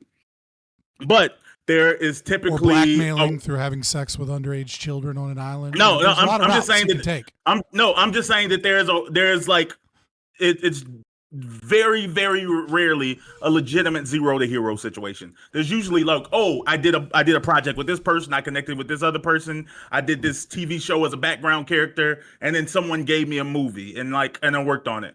What people talk about with industry plants, it's not necessarily they've done absolutely nothing. It's not necessarily that they have zero talent. It's that it's I guess the word is literally capitalization off of a moment in history. A perfect example, I'm going to give 3 examples that I think should be almost indisputable. The number 1 example I would say is the talk to a girl. The like spit on that thing, hot to it. It was a crazy TikTok, fun moment. Within 2 months, she had the 5th largest podcast in the world. And then she scammed a bunch of people. Oh, hold on. You know who? Yeah, it was Jake Paul. That fucking back there. The Jake Paul's massive. But go on. Yeah. But I'm saying that like to going from like, oh, okay, a funny 30-second clip to like, it would be one thing like, oh, she started a podcast. I want to hear her say that's fine. She started a podcast, but she didn't just start a podcast. Again, it was like competing with Joe Rogan. It was like one of the largest podcasts in the world because she got money immediately. Well, no, because she got money in all the interviews and all of that. Saw a cute girl with a funny accent saying, it doesn't have to suck. And then it failed, and it got a lot smaller, right? Because if people aren't actually after a rug it's pull, not gonna, a human Ponzi scheme. Well, that's exactly what I'm talking about. So that would be one. Like, so that to me is the most blatant. I don't think I think something's getting missed in the conversation. We're making it out to be just a woman thing. I don't think that's necessarily true. I think that Takeshi 6ix9ine. Yeah, I was just gonna say Lil Nas X, I think, is a perfect example, and he even plays on it himself. He literally has a song called "Industry Plant." I think Old Town Road is fun. But I like it doesn't. I'm about to say from people that have spoken about him in the industry, it doesn't seem that he writes music. It doesn't seem that he produces music. It seems that he's literally part of a studio that provides him songs. He's an actor. He records them. That's a great He's an actor. And he, I'm just finding out A about lot this. of This is very famous upsetting. musicians don't write their own music, don't produce their Sabrina own Carpenter music. But but he's not a vocalist. No. It would be one, like he's a rapper. She doesn't make that god-awful music. Singers don't need to write songs necessarily, because you're in there for the vocals. But if you consider yourself to be a rapper, then and you don't write your raps. There are plenty of rappers who they get help. Yes, yes, you have writers on raps, but if you don't do anything related to your music, yes, you get that's a bad thing for the. There are like rappers who are. I think Kanye writes all his own lyrics. Who were? There are rappers who were bragging about like how they don't do lyrics, right? Like they don't care about lyrics at all. Like not caring about lyrics isn't the same thing as not writing. His point. I think you're talking about mumble rap. Like every rapper doesn't rap into like a deep thing, but there's not somebody that says they're like, oh, I want to be a rapper. It's like, oh, okay, spit some bars. Like, oh, I don't do that. You just give me what the rap. That no one's gonna get acknowledged or respected for doing that, because at that point, what do you? You are, like I said, you're a face put on for someone. Let's go to Gibbs and then Doobie. I do think that actually the Lil Nas one is a really good example for the music industry. But I think there's also something that we need to talk about that makes it a little different when we talk about like streaming versus the music industry, right? Music industry is different. With streaming, part of what makes it so appealing to streamers and people that watch streams is this like Wild West maverick mentality. Like these are self-made people. They're like outside the industry control. They're like you're just giving your opinion. Like there's like relationship. And like say. Right, yeah. Say like, I'll use me as an example, right? So say I tomorrow somehow got like the Logan Paul team and they fucking pushed me out everywhere, or like I don't know, the Ben Shapiro team, they pushed me out everywhere. I would still probably not be called an industry plant, because you could go look at 10 years of content that I've made and be struggled and finally going in there. And like I had a higher peak at one point where I was doing the Halo announcement, right? That it's like you could go and look at these and they go, okay, this guy has the body of work, this guy grinded on this, and then he finally caught a big break, right? That's different than saying you change your views. Well, yeah, if you change your view, but hold on, my views are selling out already. So anyway, what I'm saying though is, if you go and look and see, if you go and look and see somebody else though that's only been around for like a month or 3 months. Like, and they have, like, I think the Talk To It girl is a good example as well, actually. She only had the one viral moment. She goes in there and all these people come in, and then she's given her own unique opinion. Now, I think what fucked her was all the scamming and whatever. But, like, if she hadn't done the scamming, I would still argue that's an industry plant, right? Like, I think why this is a label is because, like, with streaming in particular, that people want to feel like they're not watching the industry. They're trying to watch, like, the Mavericks that are giving authentic, their views, because they already have this like feel with mainstream media that is disingenuous, it's produced, and then whenever you go and watch a streamer and all of a sudden you're like, oh, this guy's being produced, now you're like, that's a plant, and that's the negative connotation. So that's why we don't think it exists in streaming. I'm about to say, how disagree with that hard? I think it exists heavily in streaming. I'm saying that's why people call you an industry plant in streaming, because they're saying you're not authentic, you're not original. What was she planted to do? Wasn't she just planted to make money because whoever invested in her thought she would make money? Like, what is that's what all plants do. To make someone else money. Jake Paul's not like trying to. Why do we even call it an? I just think that's a weird term for it, because there's people who have genuine growth outside, and there's people who have financial. Well, I don't want to name political streamers and be like, this guy here in politics is an industry plant, and then really start some drama. But like we want to do that, we can. But like we were using like a like. I don't like using that for streamers, because I think the streaming world right now, I mean, it's becoming more insulated, but it's still kind of a Wild West thing. Like, people go from no views to all their views really, really quickly in this space particular. And it all happened, and it is a lot of like, oh wow, he ended up like being fun, had a funny clip on this larger screamers podcast, and people and especially because it's chilling with like younger kids, they're gonna be like, oh, I want to follow this person, I want to see them do well, or like what is it, like Alexa AMP, you were talking about Castanet's crew. AMP has actually been streaming a really long time as a group. Like Castanet was actually a late add to their addition to the group. He was smaller than all the other members at the time of him being added, but he ended up exploding from it. And I was about to say, now he's found people that he personally likes, and people who are friends who like Kai's content are going to want to support the things that he supports. I don't necessarily call that planting. Like he has his Korean friend Ray, or no, he's not Korean. He's that's exactly Taiwanese. He's Taiwanese. Yeah, he's Taiwanese. Oh, okay. Yeah, he's Taiwanese. But he like met him in Japan, and he was like, "Oh man, we're gonna be best friends." And I think just people watching that, like, now there's wow. Toto from Brazil. I just want to, and Toto, whatever. I don't consider that planting. I just think that's a natural, that's a natural next step. Just because it's organic doesn't mean it's not a plant, though. Like that's a prime example. That's exactly what it means. Wait. Before you get into it, it's not like Kai Cenat went to China to find Ray to bring him to put him on the stream so he can have a Taiwanese person. How do you know that? Well, dog, that's a pretty weird. That's a pretty weird guess. Listen, if he did that, he's the greatest marketing mind on earth. That would love the absolutely illogical. Hold on, if I was as rich as Kai and as smart as Kai, he's a very smart man. If I went to Japan and I found an Asian guy that I got along with, I would obviously that would be an alternative. This is why Tali thinks it's conspiratorial. Honestly, if I was Kai, anytime I went to another country, can't find one Asian he likes. So you can't find one guy you like. Suddenly get on your team and like all of a sudden open up a new market to you. That's dumb. You're dumb. Not even matter. My bad. It doesn't even matter if you went there with that intention or not, because everyone here pretty much agreed that you could just find someone happenstance who you think is good or funny or whatever and give them money. That would still be an industry plan. So it doesn't actually matter if your intention for the trip was to go find a funny Asian. I think have there's a a funny reverse. Asian. I'm not Japanese man. There's like 7 before you go, Doobie. Let me go, Scott. I want to send it off to Doobie, but like very quickly before I give it to Doobie, I'll use my own privilege here. Quickly, like one, I think the Hawk Tua girl is actually pretty interesting for that because Hawk Tua, she had the one viral moment, but like we very quickly found out, right, like through her podcast, that this is not an interesting person who like has like nothing to say, right, at all, like surprisingly little. Like comes out of her mouth, right?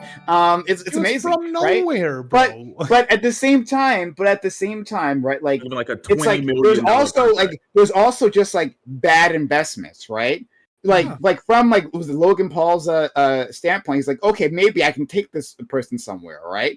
There's a good opportunity. She's hot right now. Let me strike while the iron is hot, and then go with it, and then it just didn't turn out well, and that happens for a bunch of music artists too, right? Who had never heard previously, and then they put out one record, right? Maybe they have one hot song, maybe they don't, right? And then they're gone.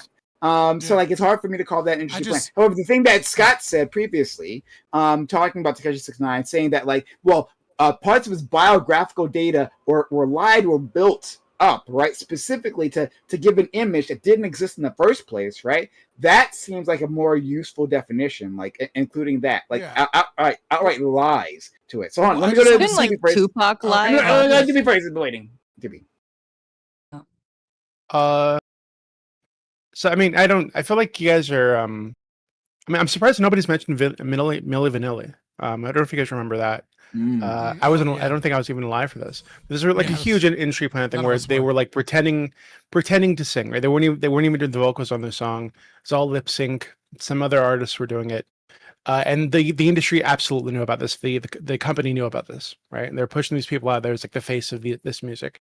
Fucking Vanilla Ice was similar, right? Where they like invented a whole backstory for him. It was total bullshit, but he really could rap. But the whole backstory was bullshit.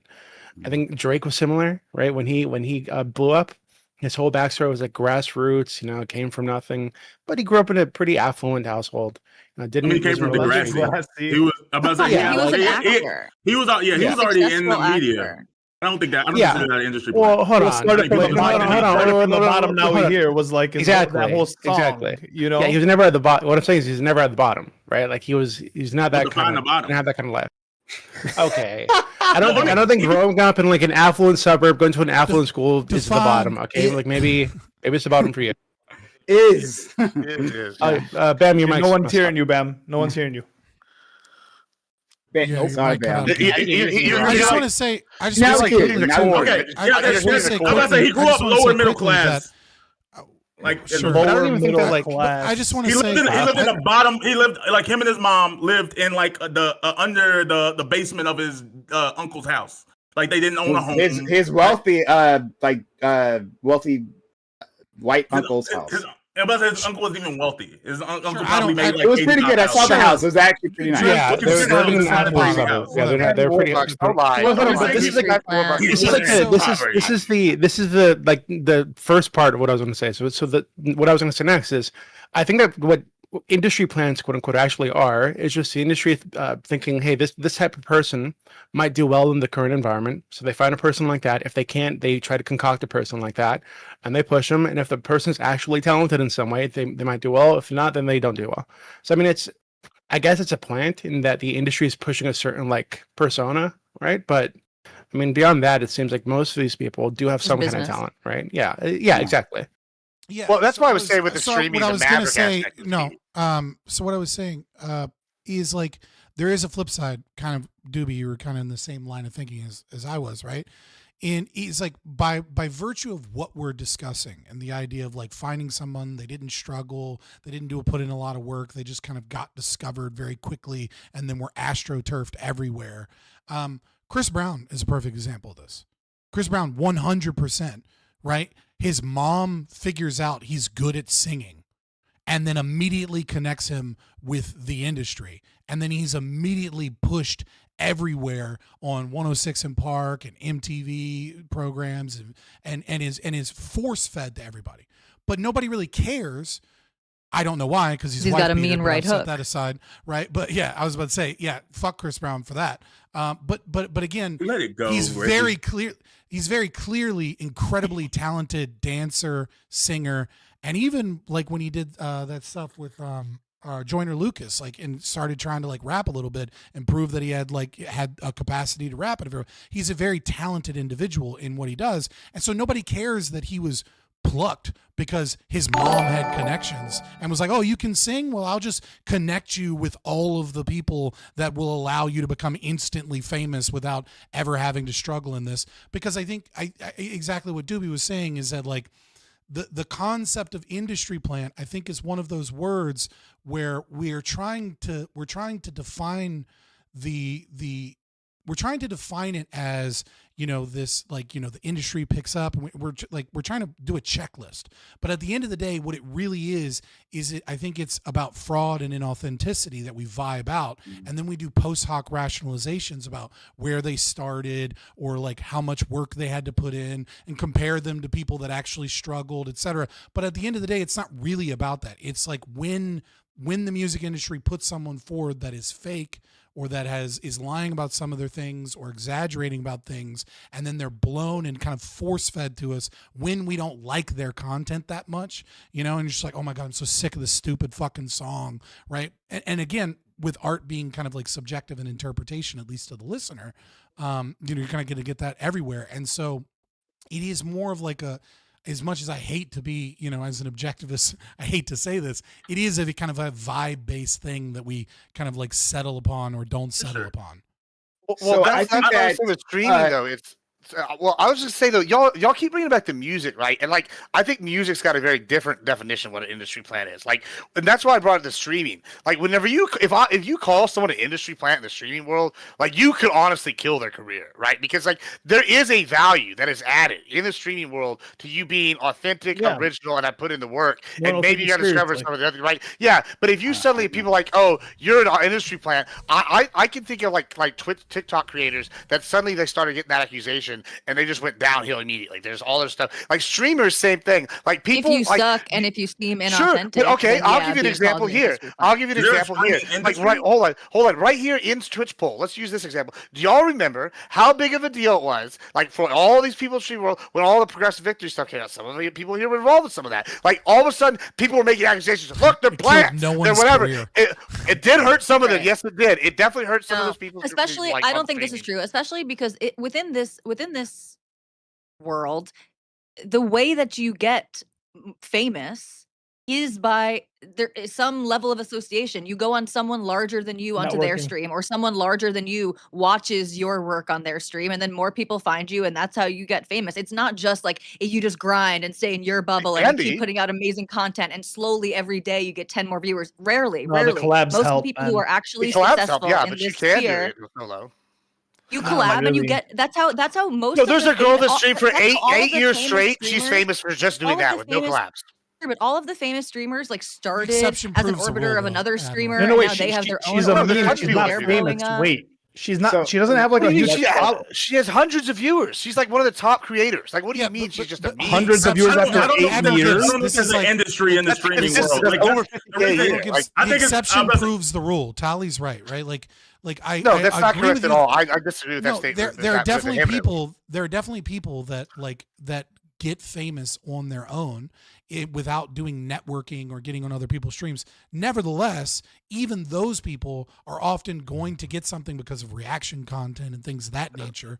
But You just don't know the history of streaming then, because like look at FaZe Clan, Final Boss, look at any of these big gaming orgs. All these people, streaming was a major hold on, platform. all those people came from their own, right? You can pick them all. They all came from their own. No one, and some of them, like FaZe now, have the ability to make their own industry plans. This is resentment hazing. This is resentment hazing from hazing. I'm people just saying who were facts. around. This is like the people who are, part of old media getting mad at people involved in like alt or new media, and the people you're saying, oh, in the olden days of streaming. Okay, but we're living in the current days of streaming right now. The current meta is most the people- industry can't get people in that easily because people identify that they're plants and then they get crashed, and that's why people refer back to the who is older ones. planting them? I just want to know who's doing the planting. Like streaming is a very independent industry. Like yes, people have managers and stuff, but generally They're streaming management companies. But I'm saying that. Wait, hold on.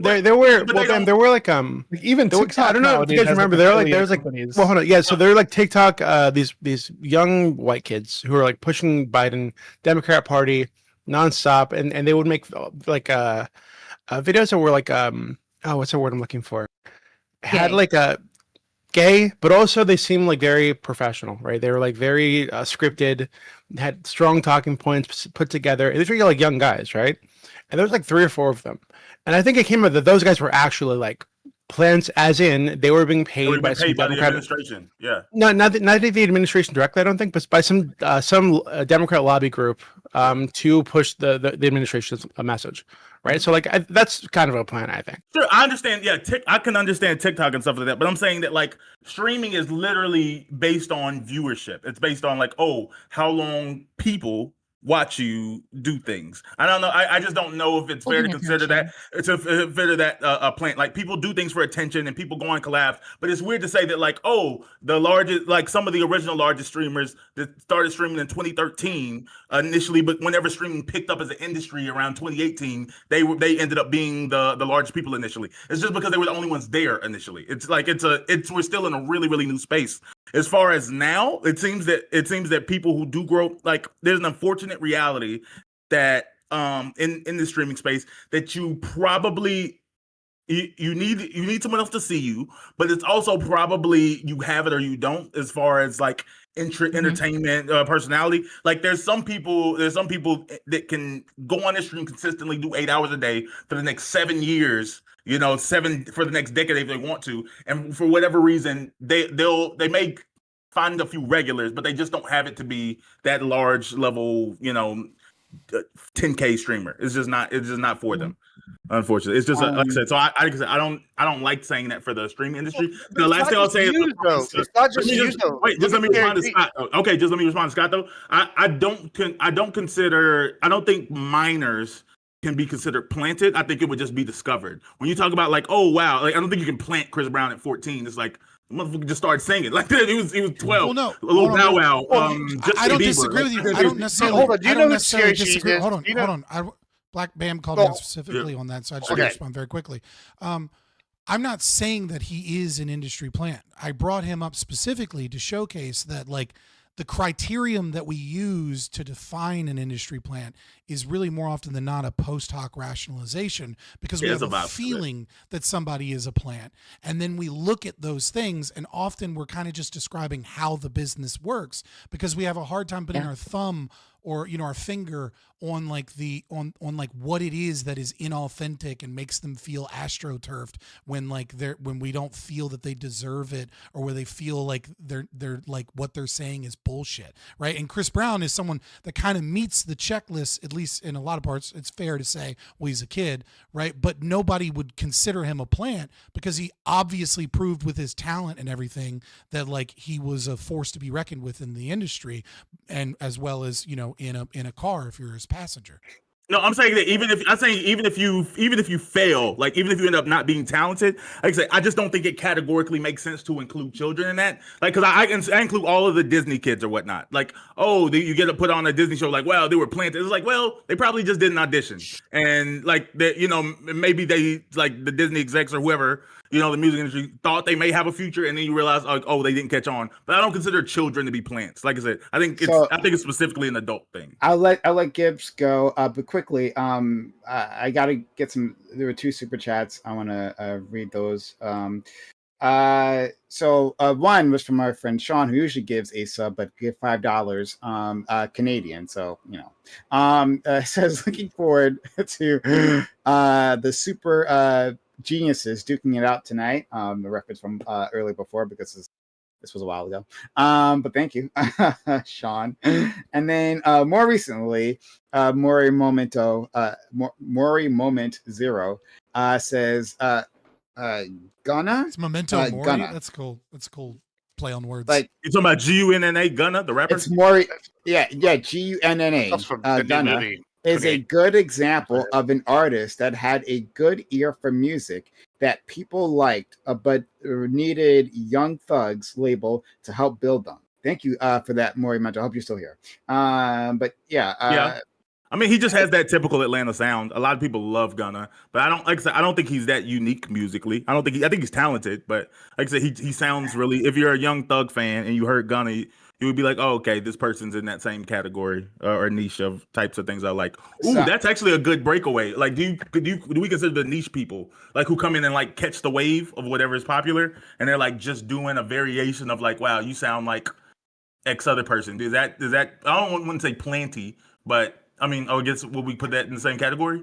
I'll let Gibbs answer that. And but just quickly before you do, Gibbs, actually, just a side note on this Chris Brown thing, because on ABE, like months and months ago, right, we broke out in a discussion about Chris Brown, and I took the stance that you guys did, right, the stance that everyone takes, that, you know, Chris Brown was at fault for what happened in that car. But like Lactoid, I think this would be like one of those cases you'd love to like dig into and actually see what happened. Didn't she attack him first? Yeah, like it's like really crazy what happened in that car. Like that compared to what was reported in the media is like really different. And I kind of feel guilty about that as well. So that would be something you might enjoy looking into. This is like, you know, there's a reason you like to like forgave junk him. on the media, and I think this is a good case for that. But any which way. Yeah, I mean, with the niche people, I don't know. I feel like with Gunna, I feel like Young Thug did make him. I mean, yeah, but they're also the same genre. I also feel like it depends on the city. Like Houston is really good about like helping its own rappers out, like versus like San Antonio is not. Like they have a support structure. I don't know if that makes you an industry plant. I also want to take umbrance with how y'all are describing in streaming what success is. First of all, only 8% of streamers are affiliated, and if you get over 10 viewers, guess what, guys? You're in the top like 3%, 2% of streamers online. And I'm going to give you an example of somebody who's not an industry plant, and their average is 20 to 40 viewers every month, and they make more money than God. His name is Scary Cheese. If you don't know him, you should check him out. He does cool things like $5,000, and he'll do a sardine bath. on stream, or like other wild shit, just like whatever. And he's got about like 8, 9, I guess, Saudi princes that just hang out in his chat and make it rain thousands and thousands and thousands. Like, bro, if you watch a scary, I honestly thought it was money laundering for a while because they would be paying him outrageous things. One guy paid him like $40K for him to like go to a sauna and then like cover himself in like cow mucus or some bullshit, like, and like just like, you know, shit like that. And then they bought him the sauna to do it. Like, and it was just like, you're like, okay, these guys like it's crazy shit. And he's been doing this for ever since the Austin show, so for at least 5, 6 years. So like when I It's just a live OnlyFans. Sure, I guess. But like when I see this guy, 20 to 40 viewer Andy, top 8 like some months in Twitch earnings reported wise, right? Like this guy, okay, not an industry player, clearly doing it on his own. He's been doing it for years. He's probably never gonna break his 40 viewer average or whatever it actually is, but he's getting paid, right? Significant that is success. Yeah, but he's not famous. Sure, well, Not really. hold on. Not really. He is, That's hold on, actually he's not still in the, streaming hold on, success. hold on. He's He's, talking in about the, success. Financial he's in the top 3% of streamers, Success. I'll take that and he's making the top 8% or top 8 like money wise some months like of streamers. So when you're sitting here saying that's not success, that absolutely is success. It just depends on how you define the metric, right? Like if I'm making 80 grand a month and I'm averaging the top 3% in my industry viewers wise, guess what? You are a pillar in that industry. Like no matter what you're. That's an exception. That's hold on, that is an exception. Hold on, but there's a lot of people like this guy. When you start looking into it, there's a lot of people that do this that are like in that kind of old. There were for a while. Now it's kind of like there's still a few of them. Wick will but, take like, his shirt off for $50. Hey, see, exactly. I mean, that's not exactly what I'm talking about. But like, there's Gibbs, what you're describing sounds like this guy on my server who used to pay women to step on bugs on video. That's what that sounds like. I don't know. He would send them. He would send them bugs like in the mail and get them to step on them on video. Like that's This is sexual. People who are paying this man I are don't getting think it is. I sexual think gratification. maybe. I don't know. That's not the point I'm making though. The point I'm making. How much did he is- pay them? How much did he pay them? It was $50 a video. 40,000. Oh, So sorry. $50 a bug basically, but he wanted like close-ups of the bug squishing through the toes, everything. Did they have him in heels? That's Oh, another that one. is sexual. No, that the is toes. obviously It's definitely sexual. Yeah, 100% Okay, sexual. well, hold on. There is a point that I'm making here with this, right? So, like, this guy's done this. There's other examples of streamers, numerous that do this in a percentage range, right? And y'all are going, oh, well, they're not famous. Well, what is fame really? Like, if you go to TwitchCon, right? You go and talk to people. People immediately pull up your stats, right? They'll literally pull up Twitch tracker in front of you, and they'll go, oh shit, you got 3,000 followers. Oh shit, you're kind of famous. And then I'm like, oh, that's nothing. Then you go watch Ethan Klein. He's making fun of 100 viewer Andes. And then you go watch like someone else. Like, it depends on it's all relative, right? Like, people are gonna be like, oh, this guy's a plant because he went from 100 followers to like 10,000 in like 3 months, and now he's making whatever money. Like, I think there's a difference here that y'all are just like blowing past, and it really matters in streaming that people see you as authentic, because I think if you get the label as a plant in streaming, it can really hurt your brand a lot. Like, people are gonna go, if you're a plant, you might have like hot fire for a while, but then you see them fizzle off. And we see this all the time. We see it all the time. No, it also depends on Exactly, who's with who? calling you a plant. Everything is so negatively polarized right now that it actually, if the other side is calling you a plant or saying these things about you, doesn't matter. It really matters if the people who you're trying to reach out to, if they view you as authentic and worthwhile. Yeah, I don't know really, if the people who watch streams care about that. I think they just don't like, is the content good? Is this person fun to me? Yeah. Yeah, I'm closer to that one. Okay. Also, fame and financial success just are different. You can be very financially successful and not be famous. Yeah, there's one with Yeah. sugar daddies. this They have person- one man that gives them one person that gives them $80,000 to view him. Yeah, Like I said, I to don't be- know if that's considered like a success. Be very. Hold on. Can y'all find me one of these? But You know we what I can like saying? decide what success is. Success looks like a lot of different things. And yes, Willing to like bathe if in I could have a sardine few juice? Saudi princes in here or whatever, If this right? keeps staying boring, I'm just going to turn it into an Austrian economics conversation and talk about how and- value is subjective. And Not sure. boring. Anyway, but I would exchange that. Like that would be great success for me. If I was being paid $20,000 to do some random shit, like fuck yeah, I'm broke as shit. Of course I do that. Well, yeah, and I would call that success, right? Like my bills are paid. That's success, right? In the streaming world, like come on, that's crazy to think otherwise, right? Like, but yeah, you can. Like there are a lot of small streamers, right, who don't make a lot of money, who like have like a really fun audience, and they really appreciate them. They have a really good time, like every time they show up, right? Don't make enough to living, right? This is just a side hustle for them, and they call that a success. And I wouldn't take that away from them. They don't have the money, they don't have the numbers, but like they really enjoy their community. That's a success. Sure, they can. You can define it that's a as hobby. and I would define it as making a fuck ton of money. Hobbies. Actually, yeah. If nobody's watching you and nobody's paying you, you're not a success. You might have a really fulfilling hobby, and that's great. I do this because I enjoy it. I mean, like if someone signed a contract and said like, oh yeah, I'm gonna bring on, like you signed a deal, like give me $10,000, I'm gonna bring on a really successful streamer or bring on a really successful anything to your thing, and then you bring them on like, oh they have fun. Like you want to judge success, you would be like, the song okay. counts as an industry plant? No, I was about to say just nepotism. I wouldn't consider him an industry plant though. Like I said, he that came into the might country. actually be fair.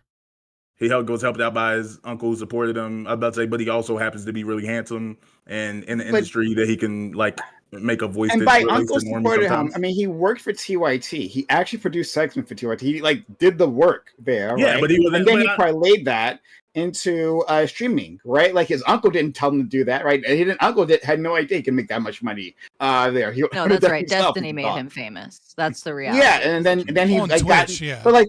But Destiny would have like gotten involved in because he's a known name previously, right? On like constantly on the longest running one of the biggest longest running political YouTube show news on channel, YouTube, right? On YouTube at all, and just one of the bigger ones out there. So he's a known quantity, shows up on Destiny, right? And then they have their drama, and then that only helps. So like it'd be hard to say that's a plan. Like, it seems like he did the work, and he was working like 16-hour like days or whatever the fuck, how long he ever streamed. Yeah, that's true. It's hard to say. It's But also the only reason he got the only reason he was given the opportunity to do the segments on was because of his uncle, because he wasn't even doing political content at first. He was doing dating, like dude bro content. I mean, none of that's bad. I'm just saying, like I said, it doesn't take away from any of the work he's did. It's just nepotism. And nepotism, I don't think nepotism is bad. I think that's something that I like. I wish black people had more of.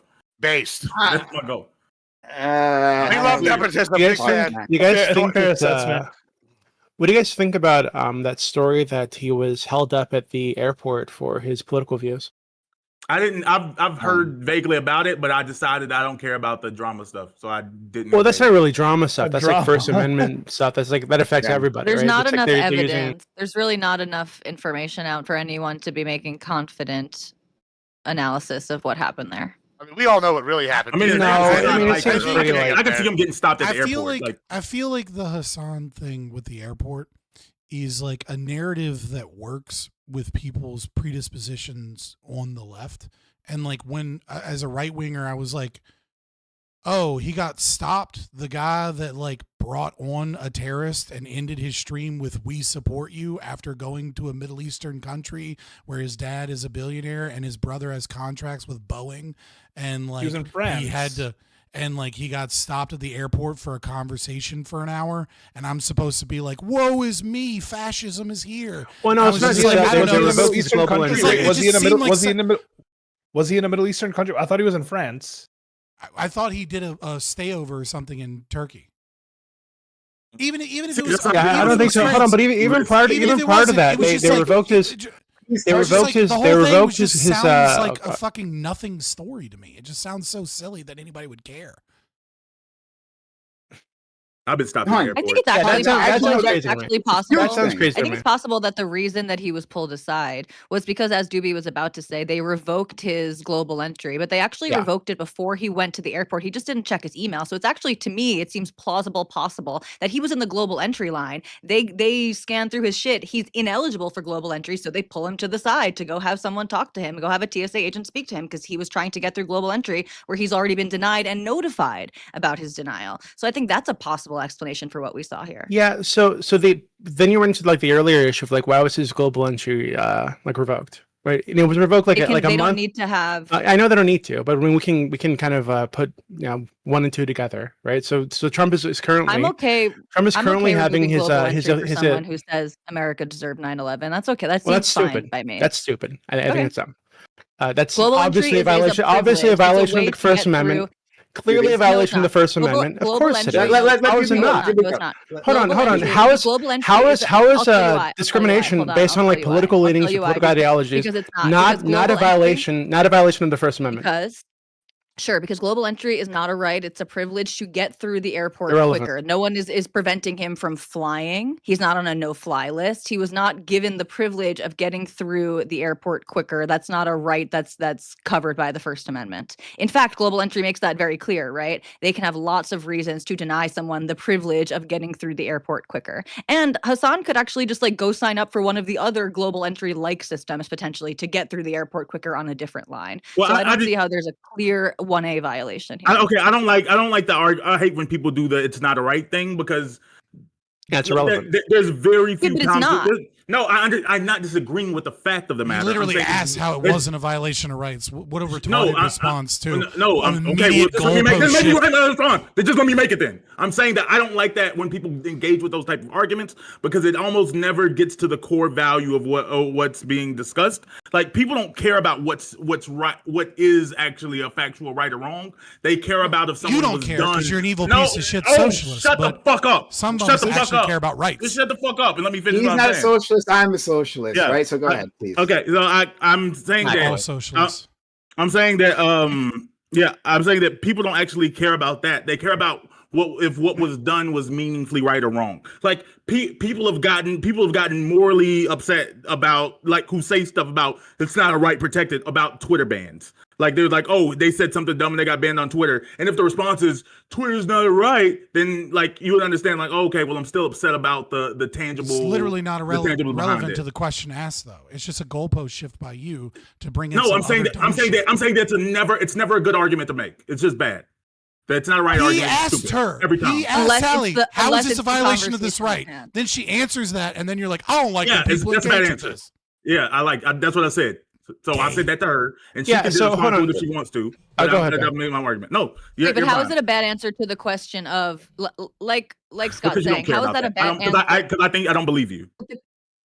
I don't even know you, but I don't Okay, believe hold that's on. what you care So to be about. clear, hold on. So to be very clear, right? It doesn't. The reason I keep saying it's irrelevant is because it is irrelevant. So whether or not it's a privilege or not a privilege to have the global entry badge or access to whatever the fuck, the fact is that the government cannot discriminate based on this kind of like political thought. They just can't.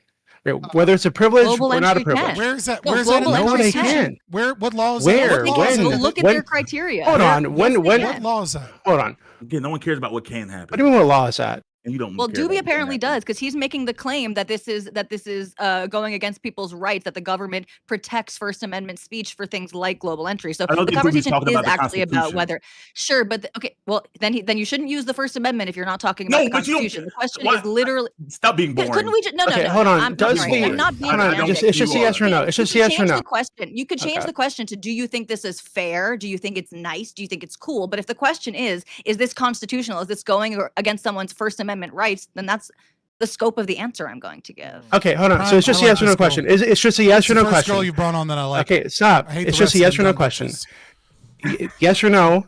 Does the government have the ability how or long that the lasts. right, the ability to discriminate based on political thought? Well, I want to jump in here. I got Just answer the question. It's a yes or no. I'm jumping in. Hold on, no, hold on, wait, no, hold on. Does the government, when it's evaluating applications, Let him get the yes or no question. We'll go Depending through. on the aspect, I'll be even more yes, they have clear. the right. I'll be Yes, even more of course clear, they right? do. So, what does the government, when it's evaluating the applications of American citizens, have the ability to or does it have what's the right? Yeah, I'm just going to say the ability to favor one viewpoint over the other when the viewpoints themselves are not criminal. There's nothing inciting any criminal acts. There's nothing. It's totally legal to have this viewpoint to express his opinion. Can the government favor one opinion over the other? With regards to global entry, yes, and you're because you're You framing have to the show me question: that. It's total does the bullshit. government have the should the government be able to discriminate based on viewpoint when they receive an application? Application for what? For a high level position in the. I'm an anarchist. I'm no longer allowed top secret security clearance. I had top secret security think clearance when that's I was in fair. the Army, and I had it when I Wait worked a for the minute. U.S. Census. Okay, but I don't wait, qualify wait. anymore because Are I'm you an trying- anarchist. you tell- wait, How are is you this not punishment for speech that isn't Yeah. criminal? Yes, it is punishment for speech that I can't get Yeah, a that's fucking not- GS-13 job. That That's seems not like a clear violation of the that's First not a Amendment. That's not a violation of my First Amendment rights. How? You can still speak. You're not being arrested. You're not being thrown into jail. Security clearance. You don't get certain privileges within society. but you're Okay, not and being that's a thrown into jail. punishment. You're not You're being cut off from a privilege that other Americans have access to, specifically for political thought or beliefs that are not. I understand that the privilege is relevant. I already explained why this is relevant. So you're being denied access to a privilege that other Americans have access to and can apply for if they have the correct political opinions. That is absolutely a violation of the First Amendment. Wait a minute, hold on. But can I ask a clarifying We do question? this on like for cops, and we do it for like teachers all the time, right? When we find out these people are in white supremacist groups, like we fire cops, We do this for fire everything. fire teachers, right, who are hired by the government, but they get tossed out, right? Should that not if be the case? if it there's a- impacts their like actual work potentially? Yeah, I Like, think that makes are sense you telling- because you're dealing with like the trust, like you need to build public trust between this police officer and the community. Or the So if they're an open Nazi, that will damage their ability to build that trust. We're talking about somebody's ability to just to just prove that they can get their TSA quickly, right? Get through the airport quickly. They go through all the other background checks. They all go through all the other background checks. There's no other issues. It's just this political opinion that they have. When did you That's turn fucking into a ridiculous. fucking retarded Juiceberg? Let's go to. How the fuck did you get to Jews? Who's talking about Jews? I don't know. What the fuck are you talking about? No, we gotta get. Hey, everybody pull back. Everybody pull back. I care about the First Amendment, but I'm sorry. Guys, we gotta go to Gibbs. He's been waiting patiently. Then we'll go to Lactoid. I gotta say, this is a big L take. I mean, let me give you an example. Say I decided I was gonna go and have, I don't know, a fucking neo-Nazi that blew up churches on my stream, or I don't know, hijack ships and come have them in there, and I interviewed them in person, and I promoted them, and it turned out, oh yeah, they're actually terrorists. I would be real surprised if I wasn't on a no-fly list. However, but since Hassan's rich and famous, he only got taken off priority. Oh yeah, well, he turned out he is a terrorist. And listen, so if we're gonna sit here and go, hey, you were gonna. No, he's not a terrorist. He's absolutely a terrorist. The guy was literally on the boat. No, he's not. We know he was. Yes, we do. The boat was a tourist attraction. He's not a terrorist. I know you hate Israel. The guy was a terrorist. He's irrelevant. Hold on. He's not a terrorist. You just keep saying this over and over again. It's not true. It's absolutely true. Listen, you can keep saying he's not. I'm 100% he is. He's associated with the Houthis. He's a terrorist. In the story. Now, back to what I'm saying here. After I've been waiting, I gotta say it's ridiculous to expect me if I brought, I don't know, someone that was a white supremacist on that had been allegedly a part of I don't know, pirate actions against people, that y'all wouldn't be like, oh, he probably shouldn't be on a no-fly list. I feel like that'd be a pretty reasonable thing. But since Hassan is super famous and rich and connected, they just took him off priority boarding. And for you to go, you think he should be in jail or something for having that guy on? Hold on, let me finish. For you to sit here and go, oh my God, it's because he got his political speech infringed. No, it's just because you hate the Jews. That's really what this is. Fabian was absolutely right. And like, you're just sitting here screaming that every single time, and you're just how are you running to the hold on, this is exactly what it is. You just no, it is. This is what you're doing. You're literally. It's like transparent. You have a bad. You're making a bad argument. You know it's bad. So you're gonna try to go the Jews. You don't even know. Nobody's fucking talking about Jews. This is what you're doing. You're literally only saying this about Hassan because he has your same viewpoint with Israel. Like, it's ridiculous. No, not. That's why I gave the example I gave. No one disputed that. Everybody agreed. If I had a white supremacist that was accused of piracy on my channel, they would obviously ban me from being on like a no-fly list. Yes, they absolutely would. That's ridiculous. You're retarded for thinking That's they wouldn't. stupid. It's just basic. What are you talking about? Hold on. So if a news anchor interviews no, it's not if they interviews. This guy went and found a terrorist and brought him on after supporting their policy for years and years. Absolutely a terrorist. It's 100%. Okay, so again, so be clear, Gibbs, to be verified. I mean, he's literally said he was part of the Houthis. It's like not a debate. You're just going to boring. I was about to say, because both of y'all. So hold on, so Gibbs, to be clear, if I said I was part of the Klan, and I was like, I walk around with a Klan badge, that if a news anchor, if fucking Tucker Carlson or someone, or like name Brett Baer, whatever the fuck the news anchors are right now, they interview some guy from the Houthis, right? Okay. From actually from the Houthis. They interview him. You think Brett Baer or whoever the fuck should lose lose their global entry access? Totally Do different you think they should scenario. lose? They should put on a no-fly list? Totally How? unequivalent scenario. How? Oh, it's real How? simple. Like, can you tell me last time Brett He Baer? did his interview. He said, hold on. When's the last time you saw Brett Baer watch a music video dedicated to the Houthis, sitting here proclaiming how good and righteous? Is that illegal in the United States? Hold on. There's a difference between Brett Baer going overseas. Punishing things that are not illegal. Hold on. You're the difference, and you can't tell me there's not between Brett Baer Okay, going the reality overseas. is, Hold on, stop but talking. no, the reality is, I'm responding. I'm responding. I'm responding. No, I don't have any. No. This is totally different. You're lying. I'm responding now. That's my turn, dude. Hold on. Here's the deal. There's totally something different between Brett Baer going overseas and interviewing somebody. Hold on. I'm going to answer this now. There's something totally different between Brett Baer going overseas and interviewing somebody and somebody that's sitting here, and somebody that's expelled.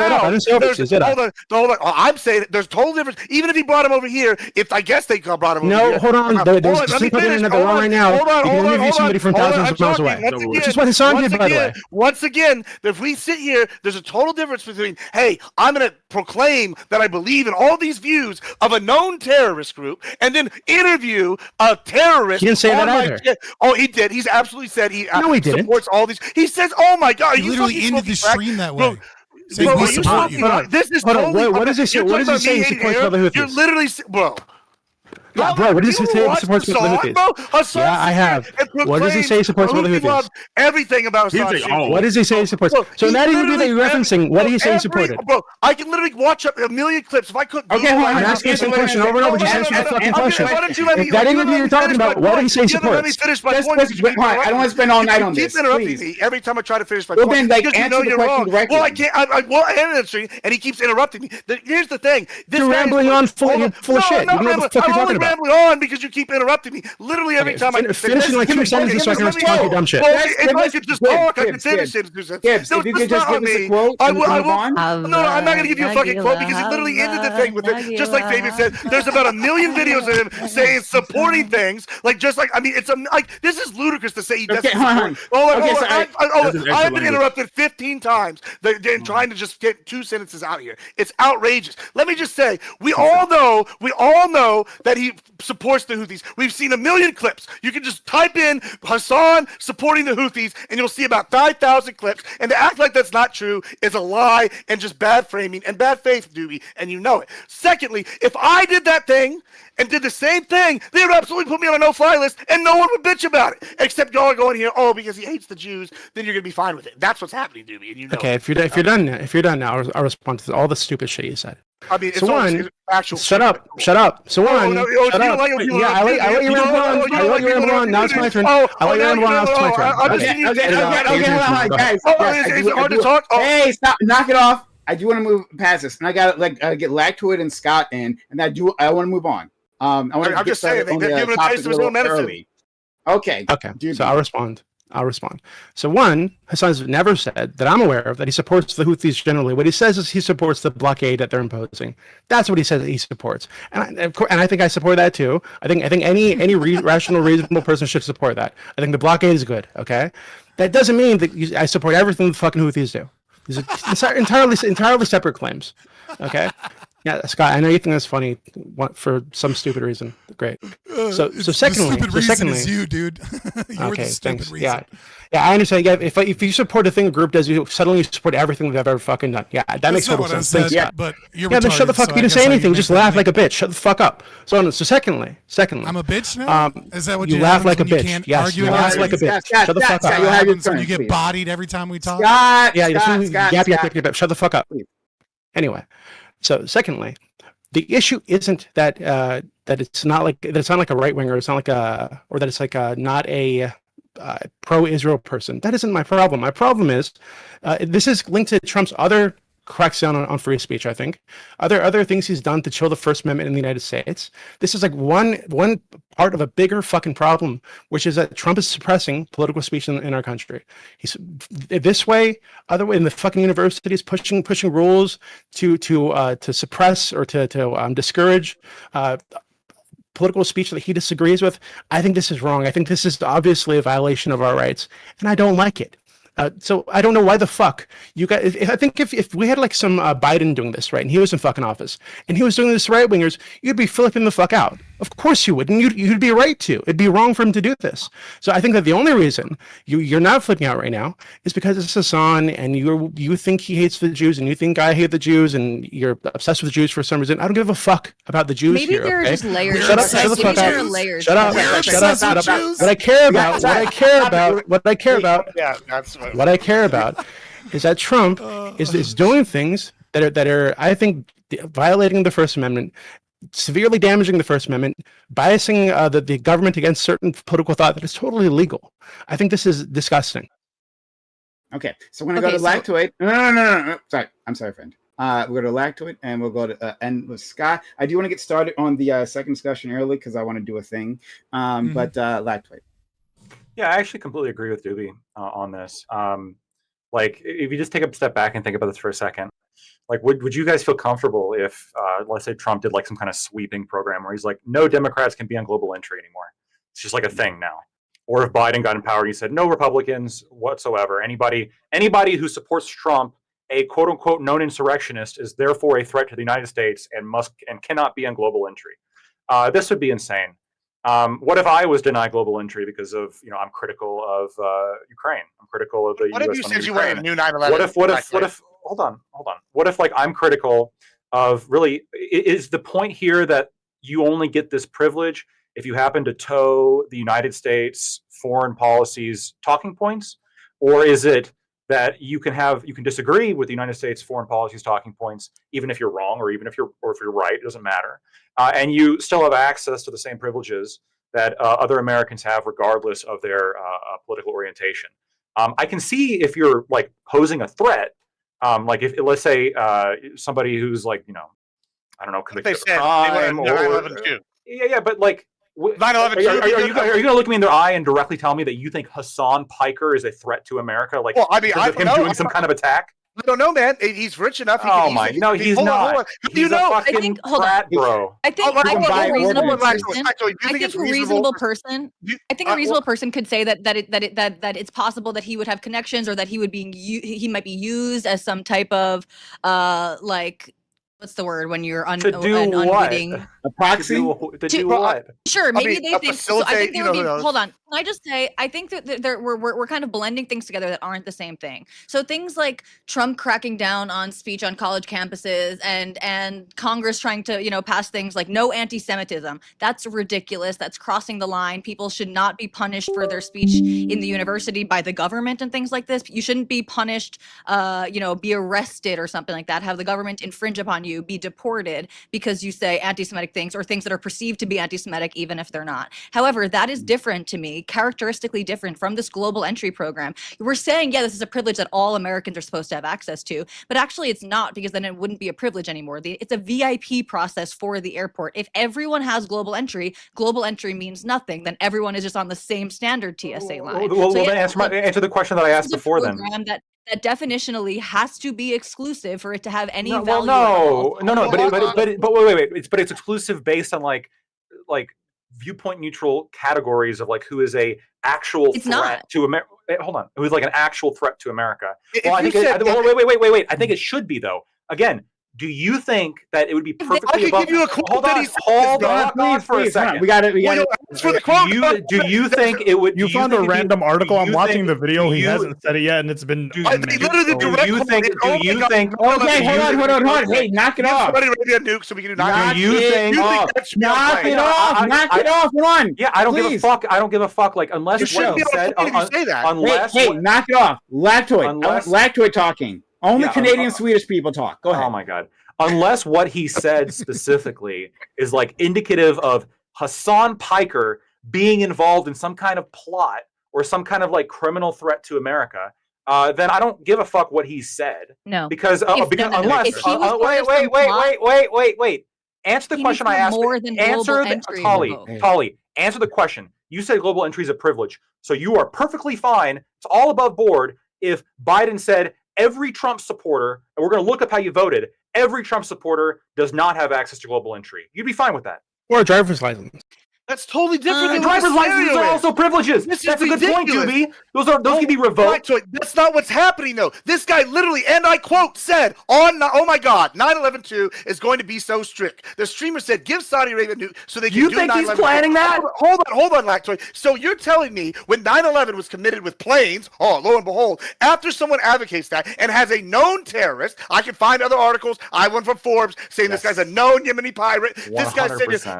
hold on, has these connections with these people, is supportive of them, saying, Hezbollah, a terrorist group, is just a resistance fighter. We have these known connections. Hey, maybe we shouldn't let that guy on our fucking plane, or maybe at minimum, you want to ban him from planes in general? Like, what the fuck are you talking about? You're not going that far. Or at minimum, maybe not giving. Wait. Nobody's answered my fucking question. I'm trying to.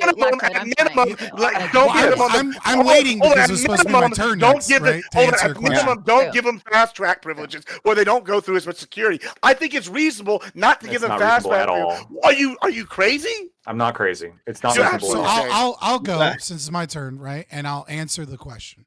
So first and foremost, I think your question is absolutely disanalogous, right? I think Biden saying that he would get rid of the fast pass, we'll call it, right, global entry program for all Republicans is not the same thing as a streamer who has family in a country that is known for funneling weapons to Al-Nusra and Al-Qaeda. And as someone, Are you serious? Don't interrupt me. No, I'm Lebanese. I can't get through. No, Turkey is a well known that we sell weapons through them, and the weapons that we sell NATO go to Al-Nusra. NATO, Turkey's the reason why NATO's bad. Again, that's one check. Okay, I'm not giving you just one example. Someone that has said I see no problem with Hezbollah and I support Hezbollah on stream. Someone that brought on a terrorist, or actually technically he's not a terrorist. Well, he thought he was, and he supported it, and he supported the actions of the Houthis, and he has said so many crazy things. Okay, so I'm going to make an analogy. Lactoid, check your chat. I'm gonna make an analogy that I think is analogous, okay, which would be Tucker Carlson having gone to Russia, having potentially received Russian money in some way or in some other aspect, and having gone on a big propaganda tour about their fucking grocery stores, like it was the goddamn opposite of like when they first came over, when the Berlin Wall was about to fall, to American grocery stores. If he got stopped on his way back, even maybe if it's not from Russia, but it's because of those ties, and said, hey, you no longer get the fast pass, you've said some crazy shit, we got to make sure everything is above board, I would be perfectly fine with that. Now, if he got detained for more than an hour, or if he like was put on a no-fly list without any actual evidence, no. But as it stands, global entry, one of the fucking things that they say in the application process, and that they can revoke it, is you can have no ties to terrorism and you can have no ties to anything that could be a potential security threat. And he said so much shit and interviewed people and has family across the world. So what are his ties? It's not crazy to say you don't get the fast pass, and if he tried to go through the fast What pass are his when he wasn't ties? supposed to, that he gets into fucking interview. You just said you have to have ties. What are the ties? I literally just gave him, and then you laughed about him. He has because family he's in on Turkey? your side. He has family with extremely wealthy connections that are both tied to U.S. government interests. His family's rich and in Turkey, so he can't have global entry. What the fuck are you talking about? I want to respond to this. You just assume every rich. You just assume that's what you said. He's stupid, bitch. You just assume every rich. Okay, yeah. You just assume every rich Turkish person is like a fucking terrorist. No, this. Like, what are you saying? You're saying Ali can't get global entry because his family's in Lebanon. Doobie. I'm from the south too. No, you you must be Hezbollah. Right now. You're a Hezbollah agent. You are no, both of you. Shut the fuck up and stop acting like toddlers. You are interrupting me to take one thing that I'm saying, immediately yell over me a straw man of what my argument is, so that you can try to dunk on me and stop my argumentation. It is so bad faith and so fucking annoying and so childish. Why would I have no respect for you? Whatever respect I had is so other than his rich family in Turkey, what other connections does he have? He already, the other ones I've already mentioned. Like when you give speech, he had hold on. On stream saying that you support terrorist organizations, not one but multiple. When you bring on someone that either is or is questionably isn't a terrorist, and then say that you support him and you support his actions, and that you support the actions of a terrorist organization in blocking world trade, and then you yourself say every rational person should support terrorist organizations. I think they should support a blockade. Blockading it. Yeah. Okay. Cool. You shouldn't get a fucking fast pass through TSA. Maybe we because have to I check think they your should shit. support a blockade of a country committing a genocide. It's fucking crazy. First Amendment. You're a That's crazy just- person. That's just Hold that's on. just- Let me know when you're I'm done. I'll not respond. crazy because I think You're the a crazy U.S. person. government that tracks whether This or is not crazy. people You have the coming in are a opposite opinion. potential threat doesn't give a fast pass to somebody that said a bunch of wild shit and has family and money all throughout the world and could potentially be an issue. That doesn't mean he is an issue. That doesn't mean he deserves on a no-fly list. That doesn't mean we need to prosecute for anything. It just means you don't get a fucking fast pass. And if you try and go through something, It's a that's red flag. suspicious, and we ask you some fucking questions. Yeah. Okay. So That's not global irrational entry- or global entry crazy. is not a- Yep. Let me know when you're done. It does matter that global entry just is not say a yap, right. yap, It yap is a because you want to program. be able to Let me know when you're done. argumentation Let me know when you're It's a done. I'll program respond. by U.S. Customs and Borders for low-risk, pre-approved travelers. It's not a guarantee for anybody. There are a bunch of different things that can cause you to not qualify for global entry. And once again, if everybody qualified for global entry, it would no longer be global entry. It would just be the TSA Prime, line. can I have a second? Hold on. I'd like to. It Okay. doesn't matter Yeah, I because just wanna again, respond. they are not beholden by First Amendment laws because they're not throwing anybody in jail because of their beliefs. They're Well, that's not the standard. what's not It's not, the standard? it's not the standard, like, only First Amendment only They're applies not if abridging. jail. They're not quote abridging free speech in any way by not giving you. Of course they are. How are they? No, they're not. abridging? Of course they are. I'd like to respond to all this. Wait, hold on. I had to ban a bunch of Nobody gets fucking that. gay porn spammers in my server. Okay, so I heard most of what was said, but just give me a little bit of time to elaborate. Why And did you end the party so quickly? I disabled invites, so you know, whatever. Okay. Two things. First of all, I'm sorry. Scott, I lost my chess game too. I know. Whatever. Scott, so forgive me if I missed anything because I was trying to figure out some shit. But you're saying that it's different because XYZ circumstance to explain why Hassan Piker actually poses more of a national security threat than Republicans. No, that's not the standard. It's not that you oppose a threat. It's that you're no longer classified as low risk of opposing a threat. Low risk would mean that you posed no threat or low threat. It's a difference. That's the between definition of positive and risk, negative. right? It's not saying that you pose a threat. It's saying that you can be when you get global entry, you have been evaluated as someone. Yeah, that but if you is low risk. but if you pose no threat, if you've been evaluated and you pose no threat, then you are a low risk individual.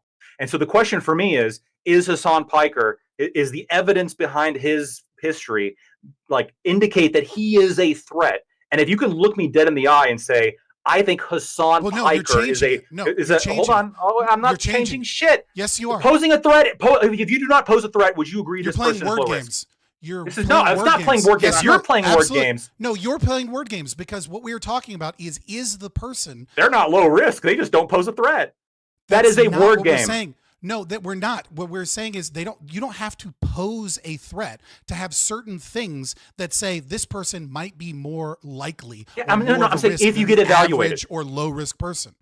If you get evaluated, Good point. That's Wait, a good wait. If you get evaluated, I understand the evaluation can change, It may not apply to the but specific that's person's irrelevant. behaviors or actions. I'll respond to you in a second. I'll respond to you in a second. Okay. Lactoid. Yeah, I'll respond to Tully in a second. But we're gonna Lactoid and then GP, and then we'll move on. We got to move on because we got a lot of time. If you have somebody, we're gonna go into a subject that will touch on this. But go ahead. Sorry, Lactoid. If you have somebody who has been evaluated contemporarily, like in some kind of immediate scenario, they've been evaluated. I understand people can be reevaluated. That was never any kind of reference to any argument. No, he Hold was. on. Great. Now the question is, are you telling me that when he got reevaluated, that the people responsible for his reevaluation, that was based on a genuine concern that Hassan Piker was no longer low risk?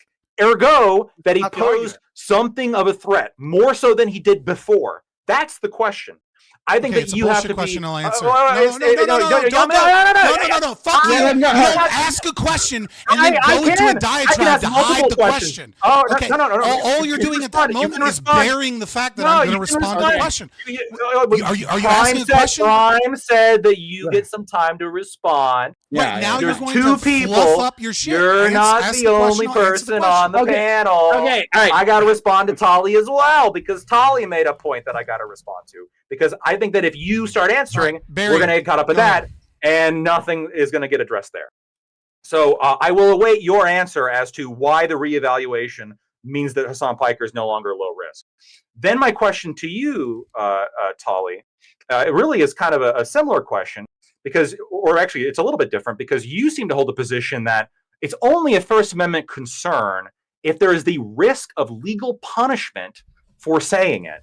And so going back to Doobie's example of a driver's license, which is a privilege granted by the states to operate a motor vehicle on roadways, you would then say, not only is there technically no First Amendment rights violation if Trump said no Democrats get global entry, but you would also say, well, I guess there's also no First Amendment problem if Donald Trump stopped all Democrats from having driver's licenses. This would also not technically be a First Amendment violation. Is that your argument?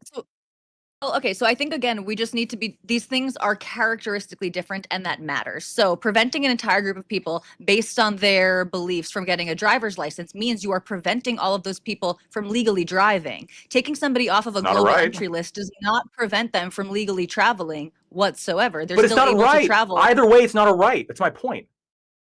Okay, but these are characteristically different things. So I do think that amount or extent matters here. And I understand they're different risks. You said that also. They're different risks. Sure, I understand that they're different things, but you said the reason why it's not a First Amendment issue is because it's a privilege, not a right. Driver's licenses are also a privilege, not a right. Doesn't this share the essential element with the global entry program of being a privilege and not a right? Sure, yeah, and I wouldn't hinge my entire argument on just it being a privilege versus a right. Again, I do think that it matters, the specific area that we're talking about. So even, again, like if we were talking about flying is a right in theory, right? Or sorry, a privilege, not a right in theory. But I would have a different bar for putting somebody on the no-fly list than I would for taking somebody off of a global entry list. Because again, we're not preventing these people from traveling. We're saying, okay, little red flag. There are some risk factors here. We don't want this person to be able to go through without going through security every time they travel, right? So it's a different burden that should be necessary, and it's a different punishment. If we're calling removal from global entry a punishment, they're characteristically different. And so in this case, at least, I'm okay with it. And like Scott said, I would also be okay with it if it had to do with somebody who was completely ideologically opposed to Hassan for similar reasons. Someone who has said a bunch of weird things about some of our enemies abroad and travels to some of these countries and maybe has family connections. Yeah, red flag. Maybe they don't get to go through the airport without going through security. Maybe we just want these people to travel normally through security like everybody else. As long as you acknowledge there is a First Amendment concern here, as long as we're at that, it's not just First Amendment doesn't apply. Like this is a First Amendment concern. No, I said before. I said I would go to Lactoid, and Lactoid's having this conversation with these two. And Scott gets to respond to me as well. No one else. Scott will get to respond. But I'm sorry, we don't have time. We've already run out. The next topic deals with Israel and all the fun stuff. We're close. We're close to it any which way. Yeah. So I'll try and be quick. The reason your question is bullshit is because it would require me to have knowledge of what the application process or reevaluation occurred by government officials that nobody has knowledge of. So I can't answer that question.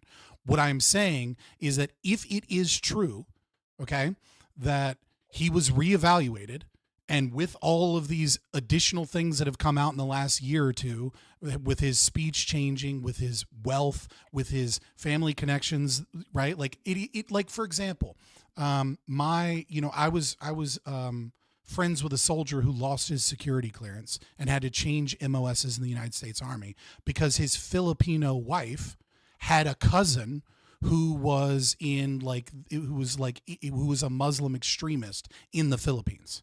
Okay. Now, it is perfectly rational and reasonable that certain things that have additional levels of risk that deal with, entry into our border or access to classified documents and things like that are restricted in some capacity. That this is not a First Amendment issue, right? Like you brought up the car situation as a privilege, and all that highlights is the problem of the United States, having public property in the roads. We're talking about laws. The First Amendment applies to the government of the United States. Okay, but by your definition, if it is a First Amendment issue that Hassan Piker, having supported multiple terrorist organizations live on stream, being very wealthy, having family in countries of origin that that terrorist things go through, having family that's connected with Boeing, right?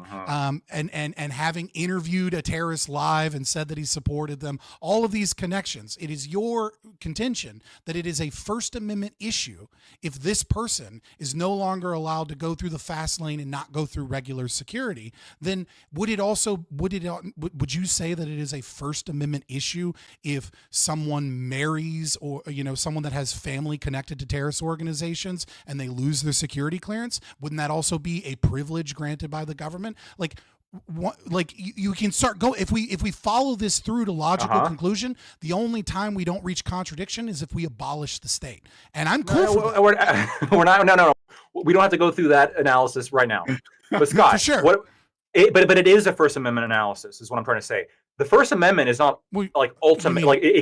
It's not inviolable, right? You can have in sufficient security interests that you can violate somebody's First Amendment rights. Yes, you can. And so while I do think it's a First Amendment issue, the question is the evidence against Hassan Piker, if we're looking at what Hassan Piker's done and who he is as a person, are we really credibly saying here that the reason his global press pass was revoked was because our global entry was revoked, was because he genuinely poses some kind of threat, as in no longer no risk? Or you're repeating is it maybe some kind of purely, we don't like what this motherfucker's saying? It's a potential threat, which is again the distinction between being removed from global entry. He's not even a potential threat. He's a threat, bro. I'll respond and I'll shut the fuck up. I guess I don't know that. No, hold on. We don't know that he's shut the fuck up. Let's go. Then we're moving on. Then do these. It's very simple. We don't know what evidence they have. Maybe they found something that we don't know. We only know what's publicly available, which is that we know none of what occurred in the process of reevaluating him, and we don't know what evidence they may or may not have had. You can paint it as this is just silly and ridiculous that we think this.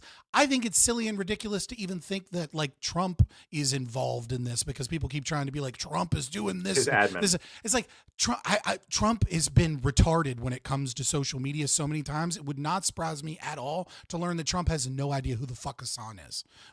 Oh, no doubt. Again, it's this idea that there's this nefarious First Amendment speech issue is just, you're hinging upon understanding what the process looked like in the background and using assumptions. Look at Mahmoud Khalil. So we got to move on. Sorry. Okay. Doobie, you brought this up, so last word, and then we'll get started.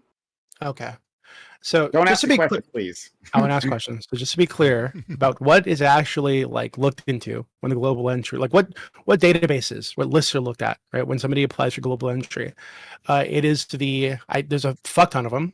The TECS, which is a primary operation database for traveler screening and risk assessment, stores flags such as suspicious activity reports, previous inadmissibility, and law enforcement encounters. The NCIC, the National Crime Information Center, the APIS, the Advanced Passenger Information System, was biographical info, flight details, name, passport submitted by carriers before arrival. The IDENT, the DHS Automated Biometric Identification System, the ESTA, Electric System for Travel Authorization, the ATS, Automated Targeting System, which is a terrorist screening database and watch list and uses intelligence indicators to find potential terrorists or high-risk people. The IBIS, the Integrated Border Intelligence System, which does basically what it aggregates data from the NCIC and the IBIS watch lists and other CBP databases. The passenger name record. You can read Grok. Can you make an argument, please? Shut the fuck up. No, shut the fuck up. So all these databases, right, and that's not even all of them, right, are searched, right? And when they did the search, they didn't find anything that would deny him global entry, which is why he got it almost, I think, over a year after he had that alleged Houthi guy on the stream. years after his 9/11 statements, years after all this problematic shit you guys are pointing to. He'd already done this shit. They looked into his background, looked into all these databases and screen all these intelligence indicators for terrorist screening or harass people, and they gave it to him anyway. And then he gets approved. A month later, he's reassessed, quote unquote, and suddenly stripped away with no fucking explanation. You know who else had their global entry removed in that time? Chris Krebs, right, former CISA director, who refuted Trump's claims about the election fraud in 2020. In May, he had his revoked. No fucking reason. No justification. And this isn't even the first time Trump has used global entry to punish political opponents or people who disagree with him politically. He revoked it from all of New York State in 2020 for the green light law that they passed. Like, this guy's, he obviously the whole state. Yeah, and recently they've also made announcements that people's social media are going to be going through for anti-Israel sentiments, with their applying for visas or applying for entry into the United States.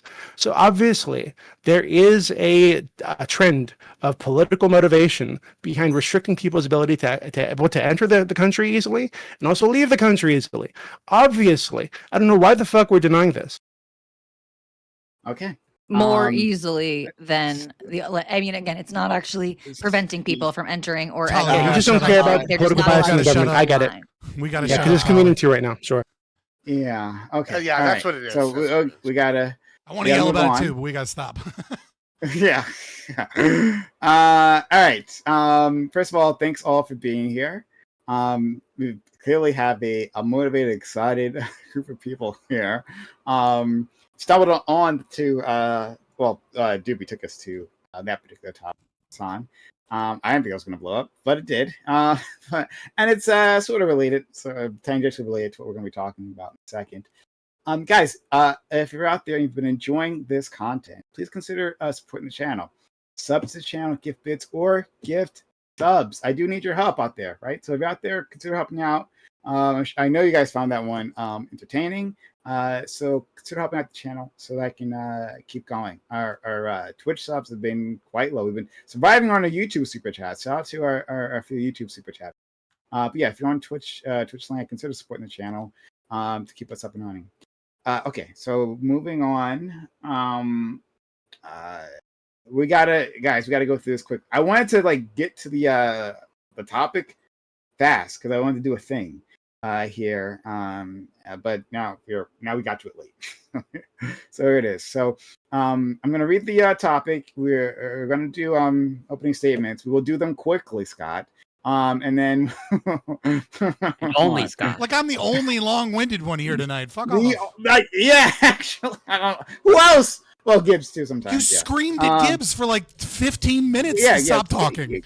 Well, I couldn't get my words out. I mean, I get one sentence, and I know everybody hates my first sentence. Well, that's because you got COPD, brother. Go get an oxygen tank. No, it's crazy. It's crazy. I say one sentence, and I get interrupted, and people are like, he's not making a point. I'm like, well, if you let me get 3 sentences out, you don't understand my point. But of course, people ask me a question, then I answer. They're like, nope, I don't like that he's actually answering my question, so they're going to give me the rigmarole. It's outstanding. I love it. And then I get blamed for the long-winded. I love it. I love it. Like right now, you're long-winded. Well, I just had to say it right there. I had to get it out because. Pipe down. You're talking too much to this stream. As always, my reputation precedes me.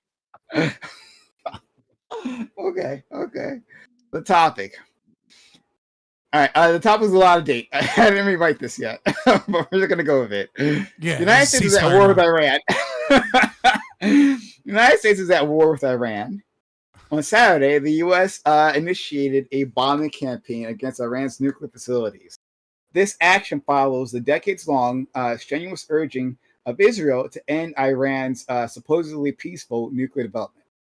However, Trump ran as an anti-war candidate. His supporters boasted about how he hadn't gotten the U.S. into any new wars in his previous administration. Is this a betrayal of the MAGA movement? Or is this a president who is properly responding to the dangers of today? And do you personally support this military engagement? Was it unavoidable? As Scott kindly added, there was a ceasefire that happened. But anyway, this happened. Let me rephrase that. Trump reported that there's a ceasefire happening on Truth Social. Let's get confirmation on that first, and see how that shakes out. And even if there's a proposed ceasefire, doesn't mean it's actually going to like work itself out. You know, it requires both parties to do certain things, right? In any case, yes, Israel attacks Iran. We'll talk about that later on. Going more in detail about that part. Attacks Iran. Supposedly over its nuclear program. It sort of starts bombing, and then they very obvious urging and begging and demanding of the U.S. to follow suit. While the U.S. currently in treaty talks with Iran to have a second nuclear deal, you know, after the one Trump already tore up. So there were talks, and the U.S. said that, hey, or Trump said specifically, hey, we'll consider bombing them. We'll give them 2 weeks, right?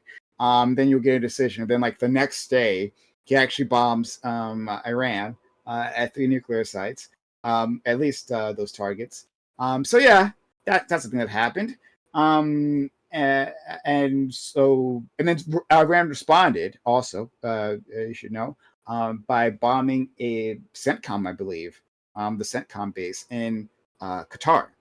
So that's all happened, and then negotiations behind the scenes, possibly a ceasefire deal incoming. We'll see. All right. So we want to discuss all of that, and I got more to say, but we got to keep it moving. So Lactoid, please. Yeah. So I opposed. Maybe I'm just too much of a peacenik, but I opposed the U.S. bombing of Iran. I am very skeptical as to the claims of Iran imminently developing a nuclear weapon. My understanding is that this has been a claim repeated since 1994. I think it does kind of bear a lot of resemblance to the claims about Iraq. And I do also think that this is very obvious because now a lot of the more pro-war people are repeating like that. This is like a meme. They're saying like, oh, this guy's got like Iraq syndrome. But I do think that was like, being I think the single greatest American geopolitical fuck up of this century, after 2000. I think it definitely is worth trying to learn a lesson from that. And the lesson from that is, double check your information and don't just start going off of hunches. I think it does. It's true that Iran. I'm not a big fan of Iran. I know that there definitely is some concern. They were enriching uranium to like 60%, which is above any kind of peaceful purpose. I'm not a big fan of that. I don't think that that necessarily means, oh shit, we got to bomb them now. I think that I would have liked to see more, I guess, diplomatic efforts than the ones that were attempted, and perhaps even putting sanctions relief on the table if it meant getting some kind of concessions. But I mean, that's basically was attempted to be done in the Iran deal, which I know Trump pulled us out of. Iran was sticking to that as long as it was active, or at least before the U.S. pulled out. So. But yeah, generally not a big fan of this. I think no new wars means that we shouldn't be bombing new countries. Thank you so much. Let's go to our friend Scott. Yeah, obviously, I would say, if they are developing nuclear tech, which I think we can kind of assume they almost certainly were, to what degree they were is going to be difficult. Is it a negotiating tactic, right, to kind of like scare Israel and America into a better deal, right? Or are they actually attempting to develop weapons technology? Because, before they were sending their enriched uranium to France to have it turned into fuel rods and brought back, and now they're, they can't really do that, so they're doing it in-house, and maybe they're, doing something to like, stir the pot, thinking they won't get bombed, whatever. if that is the case, though, it's perfectly justified to bomb them. Anyone saying that like it would be like a violation of the NAP or like a violation of rights to bomb a nuclear facility that's making nuclear weapons is full of shit. I just don't want my fucking tax dollars going to it. I don't want to be involved anymore. You know, I'm sick of this fucking game. I'm sick of the regime change stuff. But to say that like Israel is like the great Satan, I'm sorry, they're the little Satan because we're the great Satan according to Iran, is like the little Satan, you know, that is like evil for bombing a nuclear facility. Like, no, it's perfectly rational. It's just not something that I think leads to good outcomes in the long term. The one thing that I do think is really important to this conversation, because I agree with most of what Lactoid said and what a lot of the anti-war right-wingers are going to say, is I keep hearing this line of like, oh, Iraq was this big fuck up, right? And you said it again, right? And like, oh my God, this is, you know, these quagmires, et cetera, et cetera. It is a fundamental misunderstanding of the U.S. economy to claim that regime change is unsuccessful and a waste of money because we don't get a liberal democracy there, because that's never the goal, right? It doesn't help you, the American, but what's important to understand is that within 6 months of Nixon taking the US dollar off of the gold standard, we had a deal set up with Saudi Arabia so that all of the oil in the region would be traded through US dollars. And what this means is about $2.9 trillion is held by other countries so that they can buy and sell oil. And what this means is that if we have inflation, we export our inflation, that our inflation of the United States dollar is not isolated in our country, rather the entire world economy inflates. That is what it means when we say we fight wars for oil. That is what it means when we're talking about the petrodollar. And we knew that Iraq and Saddam Hussein was likely to start pulling out of OPEC and start selling in yuan or into Europe in euros. That's where the term the petro euro comes from. Every single time that we do this and we destabilize regions, it's not so we can set up liberal democracies. It's so that weapons manufacturers can make millions, and so that all of these large corporations can make billions by ensuring that no one is selling to China or Russia using currency other than our own currency, because this is what allows us to have a massive trade deficit and an economy that doesn't actually produce anything material, only sells services and does things like stocks and banking. Okay, the moment we lose that and they all start trading in another currency is the moment trillions of dollars flood the American economy. We get hyperinflation almost certainly because it's a massive increase in the money supply, and this whole fake fucking email jobs, service industry, 17 different managers economy comes crumbling down and we enter a depression. That's why we do this shit. And to say that those were failures is to not understand why we do those wars. Thanks so much. Corey.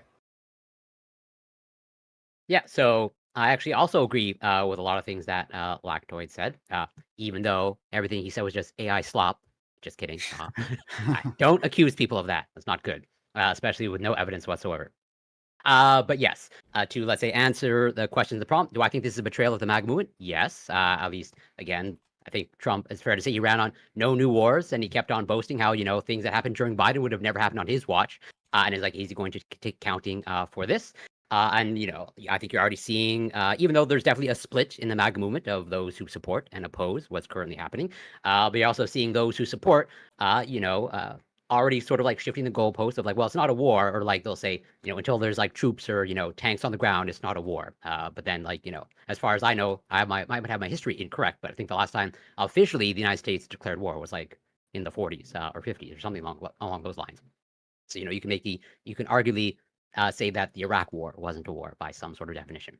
But all that to say, I think it's a betrayal. And like, do I think it was justified? Ultimately, no, based off of the evidence that I've seen. But obviously, I think just like everybody else, except for those in actual intelligence, are operating on incomplete evidence. But so far, I don't think the actions were justified. And I'll leave it there for now. And all I'll say is I like the fact that in Scott, keeping it short, he also worked in the etymology of the petro-euro, just to keep it short.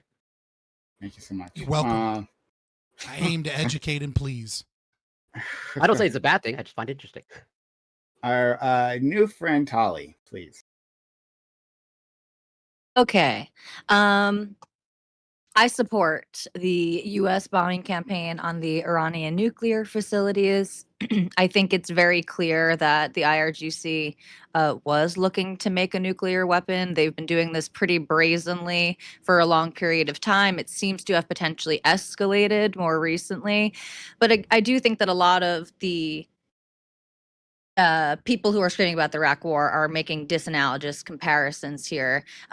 This was not speculation about whether or not there are WMDs where the government is denying having them. The IRGC proudly talks about having all of the necessary components for a nuclear weapon. They just need to put it together. The IAEA, who is supposed to be monitoring the nuclear development in Iran, has said that that the IRGC has hid things from them, could have entire areas where they're doing things off the books, where they're not allowing people to come in and inspect, that they have not been entirely open and transparent, and that they do have good evidence that they have a weapons program. So I think all of these things considered, yeah, it's not in the interest of America or Israel, for that matter, for the IRGC to develop a nuclear weapon. Heck, I think regime change in Iran would be a great thing, although I'm inclined to agree with Scott that I don't necessarily think that this needs to be an American adventure to go in and do regime change. But Iran is different than some of these other places that we commonly talk about regime change. Iran had a thriving parliamentary democracy system for hundreds of years before the revolution. They have a truly disgruntled civilian population who has shown for years that they will go out in the street and fight, and that they do want a change in their government. So I hope regime change comes of this, frankly, although I don't think that that should be America's war to fight necessarily. I think it's Israel's war to fight, though, and more power to them. Thank so much. Oh God, making a Zionist. But thank you so much, Tali. I appreciate it. Let's go to our friend Gibbs. Yeah, so if you'd asked me a couple of years ago, like if I thought the Iraq War was a success, I would say maybe there were some middling results. We succeeded in getting rid of the Ba'ath Party. Long term, it's kind of hurt Syria, whatever. Well, now I would say today, as of today, that the Iraq War is been vindicated Bush. It's actually been a wild success. Like the Middle East, listen, people talk about multipolarity all the time. Multipolarity. Scott was right when he talked about some of these reasons why we go in and invade countries with the petrodollar. But another reason we go in and invade these countries is it's called, you got to go in there and cut the weeds before these countries get too strong or too powerful. And Saddam, problem. He's over here talking about alliances with Syria and with Egypt, potentially turning into a three-country power. They're a traditional polarity pole, like in that area, the Mideast is one. They usually have a couple of them. Saudi Arabia being one, Iran being another. Iran has been like one of part of the great evil empire for a while here, And so if you'd asked even a year ago, I'd been like, maybe some stuff's going down, and I'd probably been whatever. But since Iraq is not a power anymore, great. Okay, what happened? Well, they became a client state to Iran. Iran's building this coalition in the Mideast against the U.S. They got Hezbollah. They got the Houthis. Syria's on their team. Well, then Syria. Well, guess what? Now their government don't exist. Okay, and that's a direct result of ISIS partially, which is a direct result of the Iraq War. Hey, so that's a two-bird, one-stone movement right there. We took out two countries by just taking out one country, and then, hey, the natives did the rest. That's good for us, okay? Cool. Next, we see Iran. I almost am of the opinion, I think we should bomb the shit out of them more. I think that while they're sitting here going, what's happening?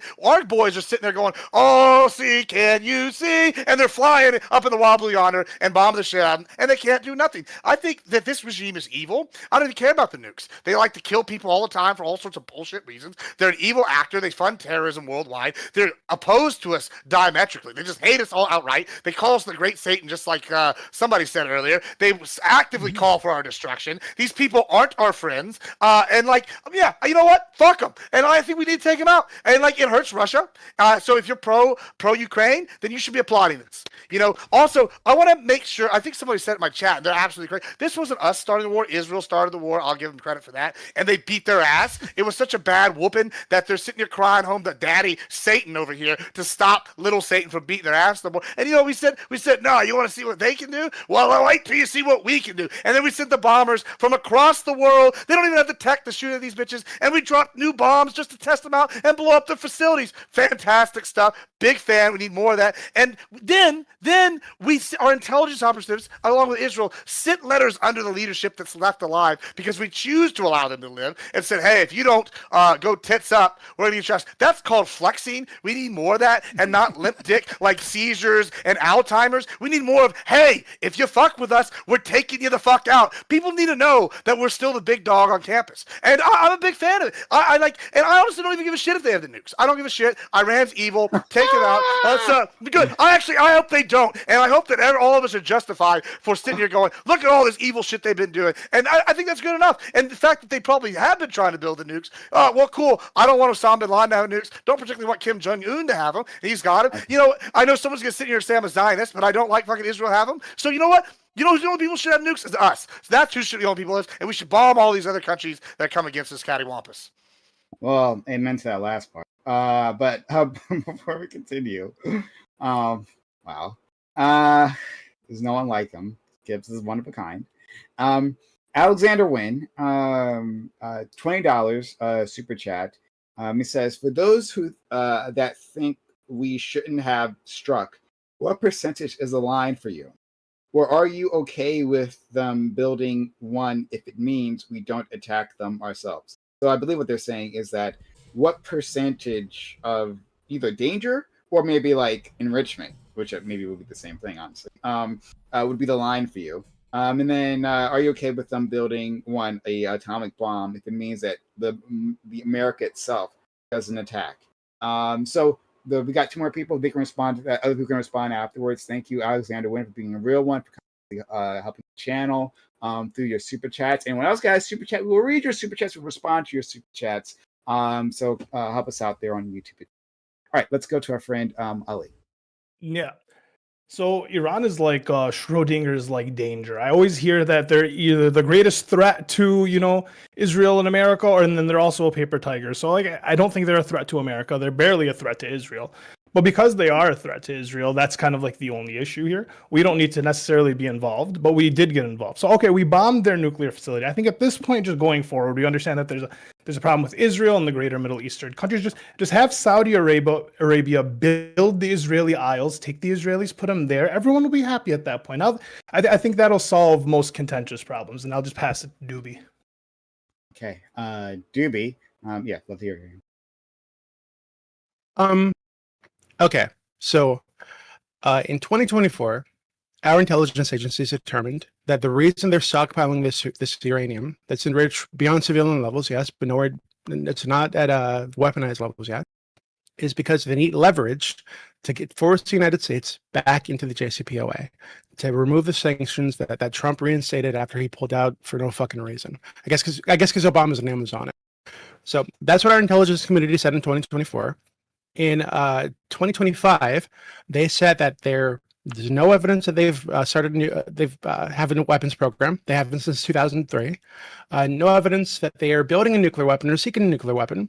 No evidence that even the religious ruling against nuclear weapons. So the Supreme Leader issued a religious ruling against weapons of mass destruction. He says they're incompatible with Islam.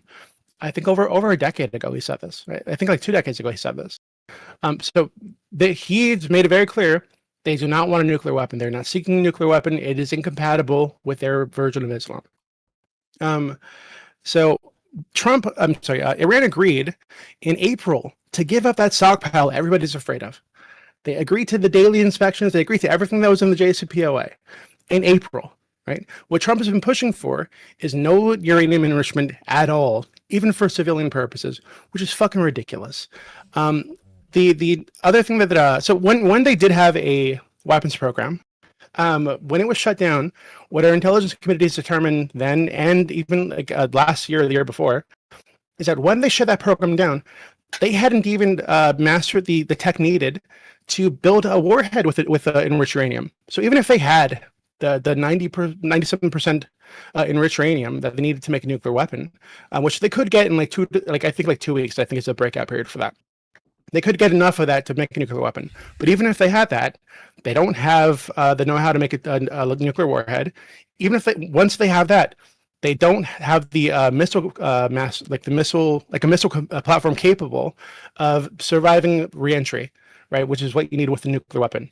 So and all these things are, I think that the lowest estimate, the best case scenario for Iran is that they're 3 to 5 years away from producing an actual functional nuclear weapon, even if they were pursuing it. And again, there's no evidence that they have been since 2003. So all this stuff about, oh, what if they're like building one, yada, yada, it's all ridiculous. There's no evidence of this. The IAEA, I think it is.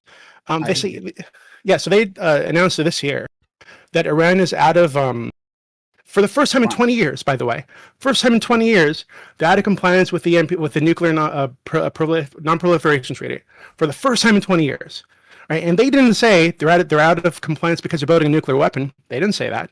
They said, hey, they haven't explained why they have this enriched uranium or the stockpile of enriched uranium. They're not explaining why they're moving the shit around, et cetera, right? So they are out of compliance with that. That's true, right? They're also out of compliance with their obligations under the JCPOA, and they have been since the U.S. pulled out and reinstated sanctions. But like I said, all the evidence points to them using this for leverage to get the U.S. back into the JCPOA because they don't want the sanctions. And again, they agreed to give up the stockpile everybody's afraid of. They agreed to give that up in fucking April. They agreed to commit to never building a nuclear weapon. All they wanted, right? Their demands were, we want the sanctions lifted by the United States, and we want a binding commitment from the United States not to pull out this time. That's what they're looking for. It's very clear. They don't want a nuclear weapon. There's no evidence they want a nuclear weapon. Everything points to them not having or wanting or pursuing a nuclear weapon. So all this is like delusional bullshit. Okay. Lactoid. Panel.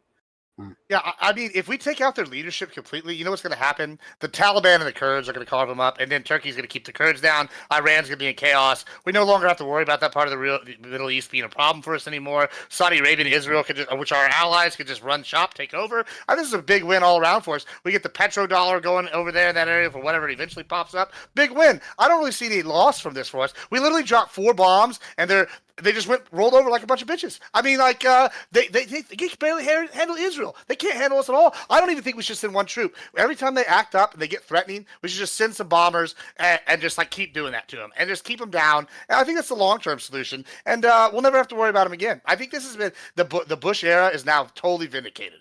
What do you want to bomb them for? What do you want to bomb them for? They're evil. Because they're evil. Because they're evil. You don't think it's evil to just bomb people for like your convenience? Okay, not if you're America doing it. I see. Not if you're America, superpower first. Not if you're America doing it. America does no terrorism. It's just one side. Terrorism just goes one way, not the other way around. It's just one-way street. Just terrorism to people just means Muslim makes things go boom. That's what terrorism is. That's basically how it is. I don't care. If you're an adversarial angry Muslim makes things go boom. Yeah. It's not if you're Muslim. I don't care if you're Muslim or not. This could be like China. If we can No, I don't know about you. But Iran has been trying to normalize relations for us for fucking decades. Why are they not this way? Come on. Yes, they have.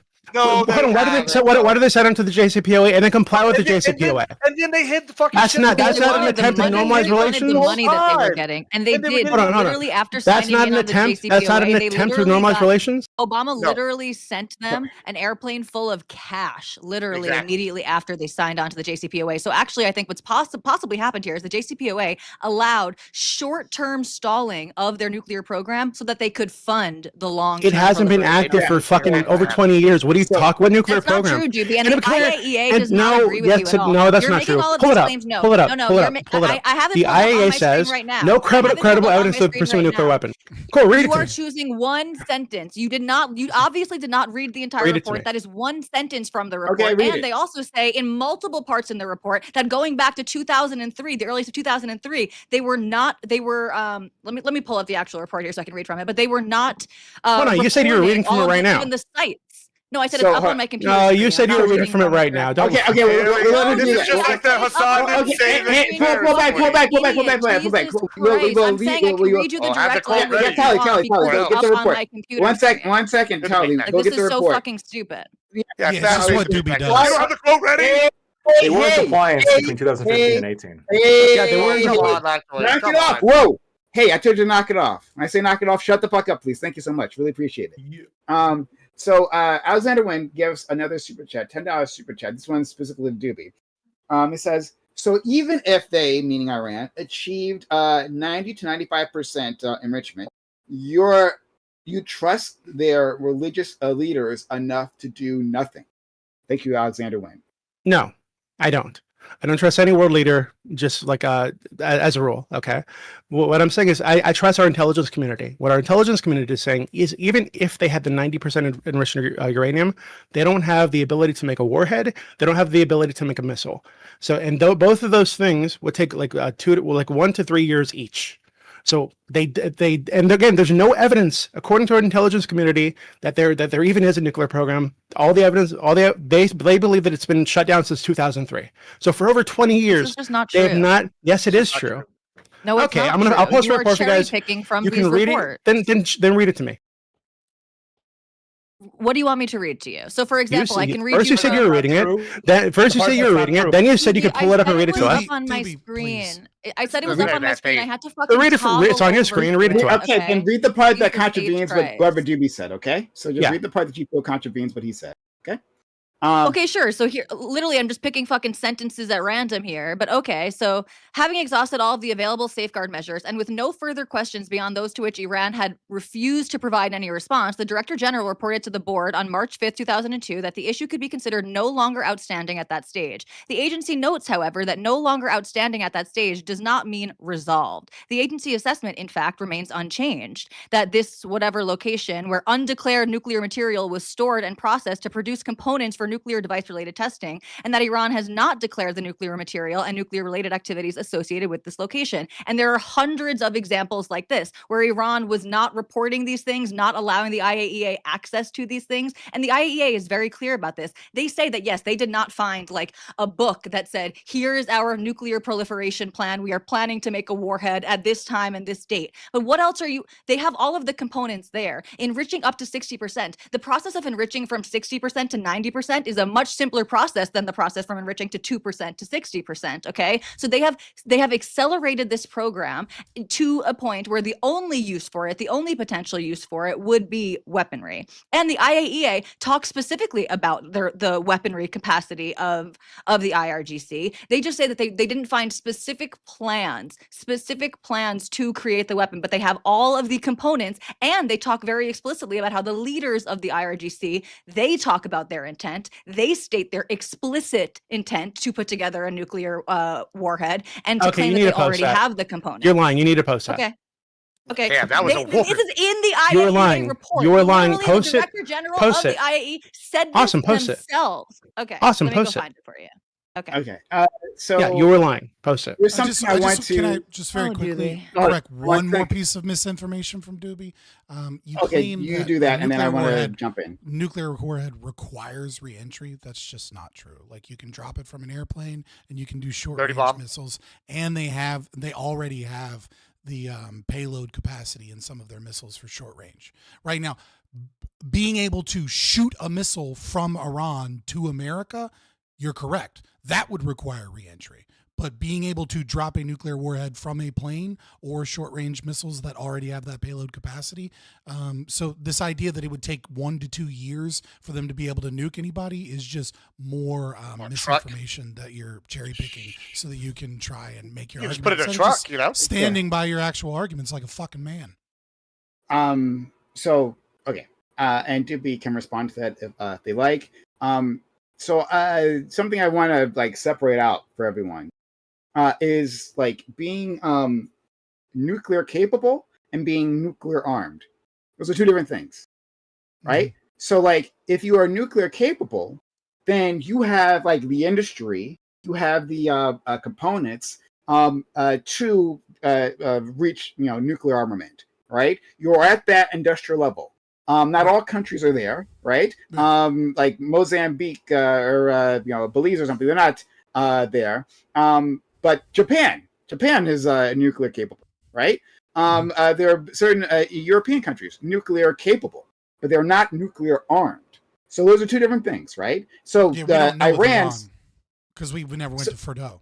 So like no. You don't know. Well, I'm willing to say no. To clear, what I'm willing to say is that Iran, at this point, is nuclear capable, and has specifically positioned themselves to be there. Right, like what the IEA say that they've broken their obligations to a treaty that got broken previously any which way, but whatever, right? But in any case, like they're not reporting or anything like that. But they have all those components. Now, what the advantages, what Doobie was trying to say, the advantages of being nuclear capable is now you can posture and you can have a level of leverage in international negotiations. You are simply treated differently at that point, right? When there's the threat of these things. But I get conflicting reports on what has actually been said by the leadership. All right, I'll let Doobie and Tali fight this out. I can't say I have a deep understanding. You all agree with dirty bomb? I don't speak Farsi. I don't fucking know. You think, I just have Prime, you think like Prime? No. Well, I'm just finish last thing. I'll go straight to you. Last thing. Yeah. So I don't have a firm grasp. I've heard what Doobie has talked about before about like the leadership pushing back, saying we aren't building a nuclear weapon. That's not our goal to do so, even though they've postured themselves again nuclear capable. But I've also heard people say the opposite, that like there have been statements of like commanders in the IRGC who have said like the Zionist land will burn, a nuclear fire or whatever. Right. So I don't know. So I'll these two have a better idea of that. So I'll let them fight that. But Gibbs, you want to say something? Yeah, Prime. Would you agree that like a dirty bomb would count as a nuclear attack? Yeah, I would say that is a WMD, right? It's a specific kind. It wouldn't. I think it's simply a different class than a nuclear weapon. But I see what you're saying. That there's a danger that nuclear material depends on the size. So my thing is right. Like 60%. Not only is 60% pretty close to like 90, and it's easy to enrich it. The hard part for these countries, for the most part, is one, you have to get the scientific know-how. We know that they were already testing trigger mechanisms back as far as like 2003 or some shit. I think like it's been a while, right? We know they've been interested in it. We've seen like evidence of them trying to talk to like other governments like Pakistan and North Korea to try to get information. Like this is something that we've known has happened over the course of like how many years. Whether or not you think they're doing it now is a whole different thing. We also know they had 800 pounds or some shit of enriched uranium up to 60%. That's the hard part right there. Getting the enriched uranium. If they have that, are you telling me right now that Iran, with their extensive hybrid warfare network with Hezbollah and the Houthis and Hamas, they wouldn't be able to sneak a car in, a 2,000-pound car, which is what a normal car, put a bunch of fucking uranium material in there or whatever, and move it in there, and then blow that bitch up in the middle of Jerusalem? They absolutely could. Answer your question. I can answer your question. Of course, Israel, not America. No. I can answer your question. Of course they could. Oh, cool. Right? They could absolutely do that. However, I don't think they would because of all the reasons. Because one of the reasons why they haven't done that already, right? Because they are an isolated country already under a ton of sanctions, and understanding that the response would be fierce. I mean, this would be compared to a response like that they've currently just experienced, right? It would be nothing compared to what would happen afterwards, right? Like guns blazing, right? Like weapons free United States Army. If something like that happened. No, this part is important, right? The reason why I am inclined to believe that they aren't going for a bomb is because they happen to be rational actors. That unlike the way that we're constantly portraying the Iranian leadership, right, as if they're some sort of special monsters. Well, is that no? They can see from their people. They can understand that their rule is tenuous, right? Even though they're authoritarian, they're still their rule is tenuous, and they have to respond to their people. And their people don't want to. Islam isn't a special monster. No. Hey, wait. I'm going to finish. So the people don't want that level of attention. That might change after this bullshit. And also they understand the global positioning, right? Yeah, but and so No, okay. I mean, I'll save that other part for later because that's just. Well, so Prawn, the reason I bring this up, right, is like, sure, Iran itself may be a rational actor, and that could be debatable. I think countries could be irrational. I would also say that ISIS was probably rational leadership level, right? They like implemented a quasi country. They were trying to start their own caliphate, right? I would say Hezbollah has probably got rational actors in it, right? So does Hamas, right? So do all these, right? They all probably have rational actors. Here's the thing, though: what Iran has been doing consistently is the plausible deniability thing, where they have their proxy step in. It's very easy in my mind for them to be like, "Oh, like we the have US been." does. Sure, I agree, but like unlike the U.S., I think it's far more likely for them to give the fiscal material to Hezbollah, who they know probably has agents in Israel, and then Hezbollah blows it up, and then Iran goes, "We didn't know they were going to do that." My God, like my boy. Like we currently don't actually have proof that they were going. I'm gonna respond.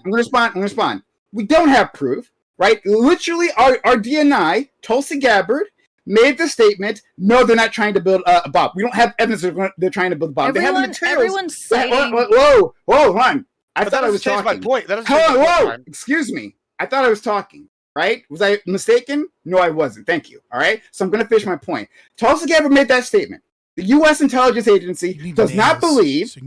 Did not believe. Being sassy. Stop. Oh my God! Please knock it off. The U.S. intelligence agency does not. Oh my God! All right. All right. Like a TikTok girl in a car seat. You know, okay. All right. Okay. I'm gonna do.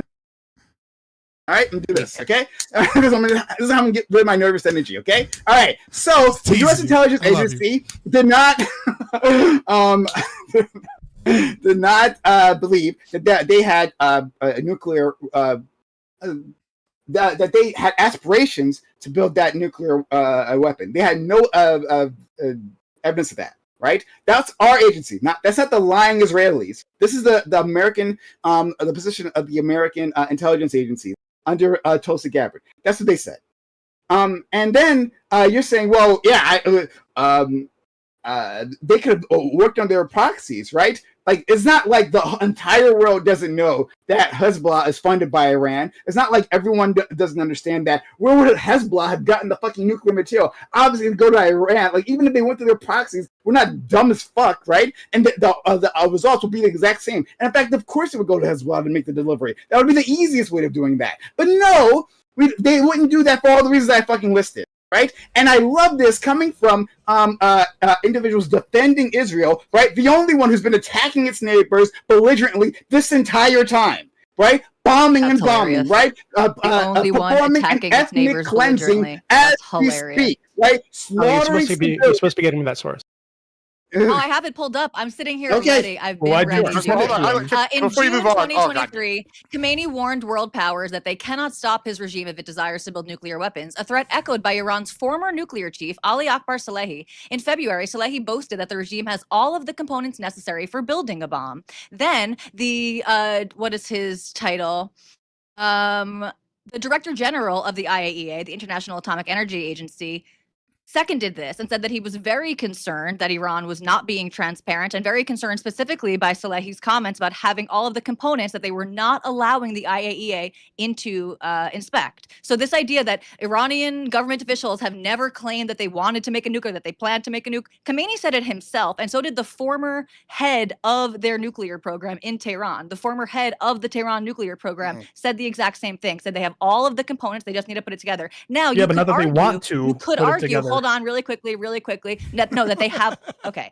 And Khomeini said that they can do it if they want to, okay? Yeah, now, they can do it if they want to, yes. You could argue that they were lying or that they were bluffing about what their actual they were telling the were, truth. but then fuck around and find out. It's not like they're denying having the ability and then everyone's speculating that they do. They are claiming explicitly to have the ability. Oh, you're speculating that they have the weapons. The speculation is that they have the weapons. They've had the weapons. They have 20 weapons. They have 10 weapons, whatever it may be. No one has ever said that. No one has ever said that. They said they have the components to put together at least 10 weapons. No one is claiming that they have 10 nuclear warheads underground that no one knows about. That's not a claim that anyone's making. The claim isn't that Iran has nukes, just that they have the ability to have nukes. No, the claim is that Iran is correct. The claim is that Iran is way too close to having nukes, that they have all the components to put together a nuke, and that they would have. I mean, how long has that claim been going for, though? The claims are going for like 20 years, 30 years now. 30 plus Does that make years. it untrue? Yes. Does that Yes. make it If you say something for 30 years and it's not They've been happening, saying it doesn't happen. It's been like 2 years. Year magically. 2 years away for First 30 of all, years. they- Yeah, Two actually. weeks, they were a month. They can have. The It's like increase yeah. of the uranium enrichment is more recent than 30 years ago. But okay, so But if they've been 30 making the years, claim, people are why do we saying- believe them so now if it 30 wasn't there years, People are before? saying that the IRGC I'd like to respond when intends she's to done, build Laurie. a nuclear weapon, and then slowly, while they get financial assistance from the world leaders, 20 years later they actually bump up their So enrichment. they've been what's, 2 weeks what's away even for 20 inconsistent years. there? So why did it take them so long? Yeah, I'd They like to didn't have all respond when the she's money done. I thought away. they were weeks Before away, the months away. JCPOA. So they had much less funding for their nuclear enrichment program. But That's they were why- always months away. Well, they always were right there. That's okay. You're saying okay again, and this is like okay. So Bibi Netanyahu claimed that they were months away, right? Okay, but let's look at the agencies that you're talking about, the American agencies, the UN agencies. Let's look at the IAEA. Okay, their analysis has changed. They are explicitly talking about Iran not giving them access to certain facilities, lying about certain metals that they had, hiding and remelting those metals into other disks and stuff so that they could evade the IAEA. These are all reasons, cumulative reasons to suspect that Iran is much closer to a nuclear weapon now than they were then. Then we didn't have evidence of 60% uranium enrichment. So obviously they don't have the ability or capability, or they're not close. I'm just saying they don't have it. Let's go to no one's saying they from have 60 it. to Let's 90 go to like, extremely quickly. By the way, like exactly. It's much different. Apparently, it Going takes from 30 5 years. to 60 Apparently, it takes 30 years. It's the exact going same from 5, it's not. It's the exact same let's tech go to to our go from friend 60 Gibbs. to 90. Let's go to our friend Gibbs, and we'll go to Doobie. Also, we have a super chat for Doobie. So before Doobie goes, I'll read that super chat, then you can respond to everything. So Gibbs first. Yeah. and then So Gibbs. so a part of this is what is the That is the IRGC debate he's in. Yeah, so IRGC, right? What are their stated goals? Is they help like train up the militias they want to. Do y'all remember General Salami, the guy that got turned into Salami by Trump? Listen, so that guy, right? He came out and he stated that. Yeah, this is his exact quote. This is exactly the sinister regime referring to Israel must be wiped off this map. This is no longer a dream, but is an achievable goal, Salami said. All right, let's go over here to a different general. That was in 2019. Here's one from 2021. A top Iranian general vowed that Iran will annihilate Israel and boasted that Iran could easily defeat Saudi Arabia with in a reign of nuclear fire. This is also a guy from the IRGC, right? I'll find his name.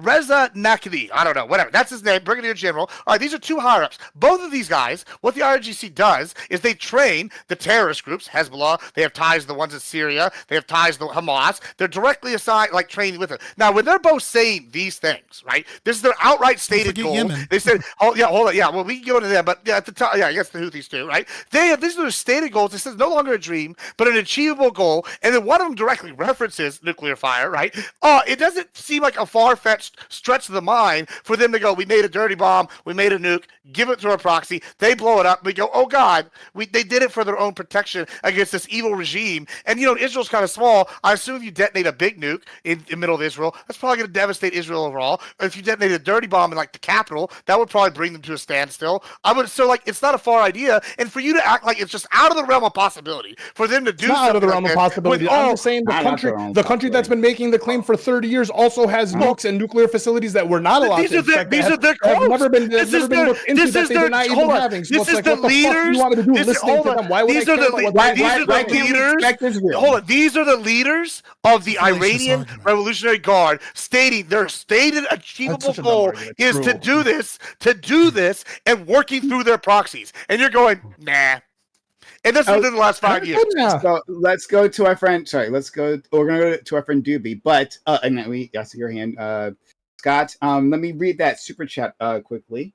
Super chat from Alexander Wynn, $20 says, Doobie, just a reminder, we'd have no credible evidence if we're not allowed to look at it. I mean, I guess inspections, look at their facilities. Additionally, terrorist organizations could bring tech to them, and other countries could serve it to them, send it to them, I think.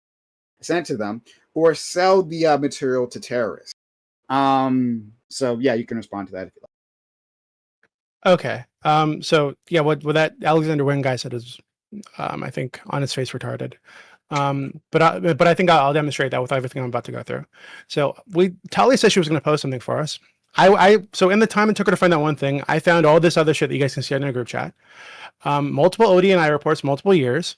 The IAEA report, that statement that she came up with from Khomeini, right? Which is not what she said it is.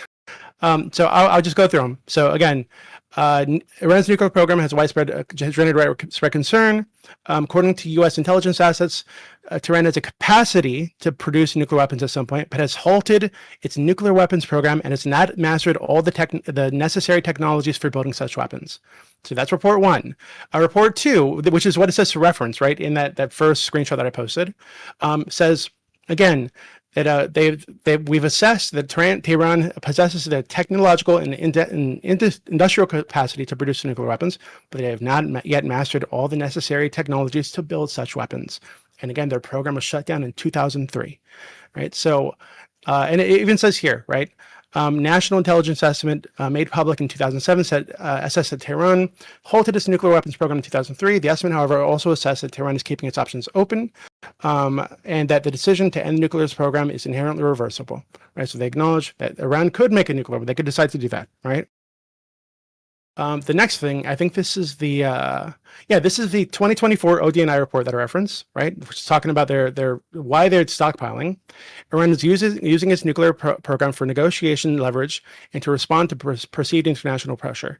During the last year, it has modulated its production and inventory of 60% uranium. Tehran has said it would restore the JCPOA limits if the United States fulfilled its JCPOA commitments and the IAEA closed its outstanding safeguards investigation. They continue to increase the size of the stockpile. No evidence of weapons. Okay. This is the 2025 report, right? The next one.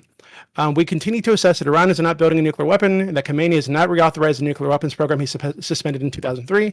The pressure has probably built on him to do so. Next one. So they acknowledge that there might be pressure internally to pursue nuclear weapons, but Khomeini remains a final decision maker, and he has not made any decision to pursue nuclear weapons. Right. Next one. This is the overall assessment from the IAEA. Right. This is where it says that the agency has no credible indications of ongoing undeclared structured nuclear program of the type described above in Iran, and notes that the highest officials in Iran that the use of nuclear. Notes the statements of the highest officials in Iran that the use of nuclear weapons is incompatible with Islamic law. However, repeated statements by former high-level officials in Iran have stated that. In Iran, related to Iran having all capabilities to manufacture nuclear weapons, continue to provide concerns in this area. Okay, now we go to the Khomeini quote. All right, so I found the specific quote that you said. Right, so if we wanted to build nuclear weapons, America could not stop us. The rest of that quote is that the reason we do not have nuclear weapons and are not pursuing them is that we ourselves do not want to for certain reasons. It was our own decision not to pursue them. Otherwise, if we had wanted to, they would not have been able to stop us. Now, that's actually a translation, right? Because he put this out in Persian, right? So if you go to the actual website to where they put this statement was originally put out, right? It says the Iranian nation has never sought nuclear weapons and will never seek them, and will also prove to the world that nuclear weapons do not create authority, but rather a nation relying on its high human and natural talents and capacities has the ability to break the authority that relies on nuclear weapons. It's very fucking clear and cut and dry. Okay, there's no evidence whatsoever. Okay, I was going to post a fatwa for you. I think I did post a fatwa for you, or maybe I didn't. I haven't yet. Okay, the fatwa. Nuclear weapons, WMDs generally, including biological weapons, by the way, are incompatible with Islamic law. He's the highest authority in Iran. That is his ruling. He has stuck to that ruling for decades now. There's no evidence anywhere that is no longer the case. And in fact, again, I can post this for you if you don't believe this. They agreed to give up that stockpile in April, as long as the United States goes back to the JCPOA commitments and lifts the sanctions and commits to a binding agreement that they won't pull out again because they don't want the sanctions imposed. That's it. There's no fucking evidence. This nuclear weapon thing is a fucking delusion. It's a lie. Scott? I mean, did you want Tali to respond first before a separate thing? Well, Tali didn't. But if you wanted to go, Tali. I mean, yeah, sure. I'll just respond really quickly. So it's not a lie. And if they weren't interested at all, then they wouldn't continue enriching their uranium up to levels that are way beyond any type of civilian or peaceful purpose. That's number one. And number two, even this idea that the IAEA has no evidence, if you read the report closely, essentially every section of the report ends with something along the lines of what I read before. Having exhausted all the safeguards and measures available and with no further questions beyond those to which Iran had not provided any response, the Director General in this report, dated blah, blah, blah, informed the board that the issue, and specifically the matter of depleted uranium, could no longer be considered outstanding at that stage. The agency notes that no longer outstanding at that stage does not mean resolved. The agency's assessment, in fact, continues to be that in 2003, Iran conducted a number of explosive tests at this specific location. In 2003, when the weapons program was active. You read this? Yes, again, Hold on, this is from the 2003 is when we said report. that the This is weapons one that I program stopped. linked in. Hold on, my point is, I was just reading, this is literally just the page that I have open. My point being that if you read these reports closely, every section ends with, this is our assessment based on what they gave us access to, but it should be noted, they didn't give us access to XYZ, and they didn't answer questions XYZ. So to say that, yes, this is indisputable proof that they do not have these capacities and they're not working towards this is not an accurate representation of the data given to us from the IAEA, who has no, they're not Israeli shills. They're not trying to push some Zionist propaganda, okay? This is their honest assessment that, yes, based on the information that they have access to, they don't have evidence in that direction, but they note how much information they don't have access to because of IRGC involvement or resistance to that refusal, in fact. Okay, so to claim that we have all the information. So tell me, why is it you think that our intelligence agencies determined that the reason they're going up to 60% is for leverage, and they were willing to give that up again in fucking April? They were willing to give that up, that entire stockpile. Fine, leverage. To get us back into the JCPOA, which they were in compliance with. No, that's ridiculous. Hold on, that isn't what they said. Hold on. Don't enrich closer to weapons level. Do you just know better than our intelligence agencies? What they said is they're building leverage. I would say the IAEA probably knows better than our intelligence agencies because they're actually on the ground. That's stupid. Doobie is trying to interrupt you and keep you from answering during the past year, no, I'm not. No, I'm not. No, I'm trying to get her to stop lying. Okay, I'm trying to get her to stop fucking lying. Okay, so again, stop in 2024. Again, I'll read it again. I'll read it again. I'll read it again. I'll read it again. In 2024, a year ago, during the past year, it has modulated its production and inventory of 60% uranium. This is what we're talking about, the 60% uranium that everybody's afraid of. Please stop. Tehran has said it would restore. Tehran has said, knock it off. Tehran has said it would restore. Hey. Answer the question. The Iranian general's lying. Were they lying? Post the quote by the Iranian general. Post it. I don't know what the fuck you're talking about. Post it. I just read him to you. Yeah, you just heard it. Okay, well, now post it. It was the former head of their nuclear program. Okay, hold on. The former head of the nuclear program that ended in 2003? No. What nuclear program? Salami, General Salami. We just had a whole laugh about it. Was he lying when he said this was the goal? No, hold on. Hold on. No, stop. So hold on. I'm not lying. Hold on. I don't think he's lying. No, hold on. I don't think he's lying about wanting to wipe Israel off the face of the earth. I think it's reasonable. Hold on. Gibbs, you're advocating for this to happen in Iran because they're inconvenient to you for some fucking reason. Like, I don't know what the fuck. Israel's been advocating for war with Iran for fucking decades. Of course they want this country gone. Okay, then what are you bitching about? Why do you get advocaate for this to make? You're sitting here saying this is not their goal, and I quoted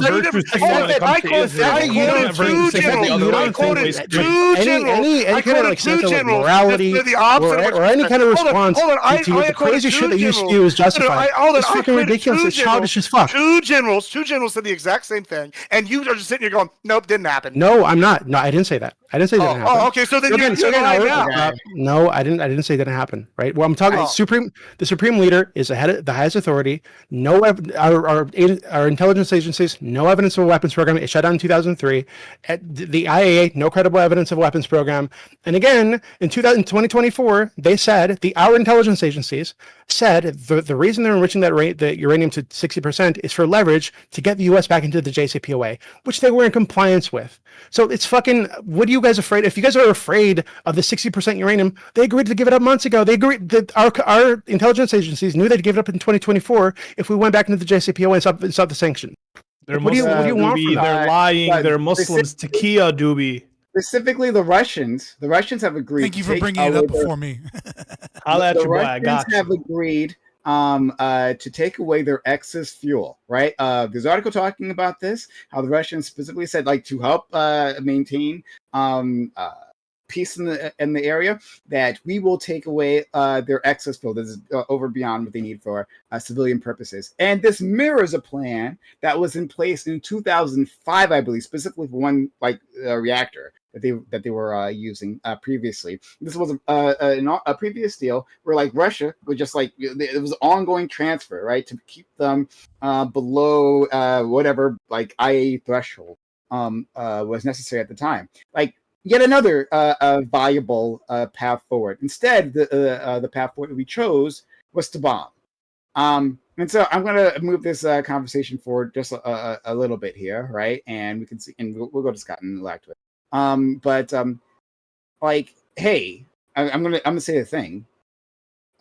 Iran should absolutely build the bomb. They should absolutely do it. Yeah, if people like Israel are in charge of the country, absolutely yes. 100%, they should do it, right? Your choice, they made an incorrect decision previously.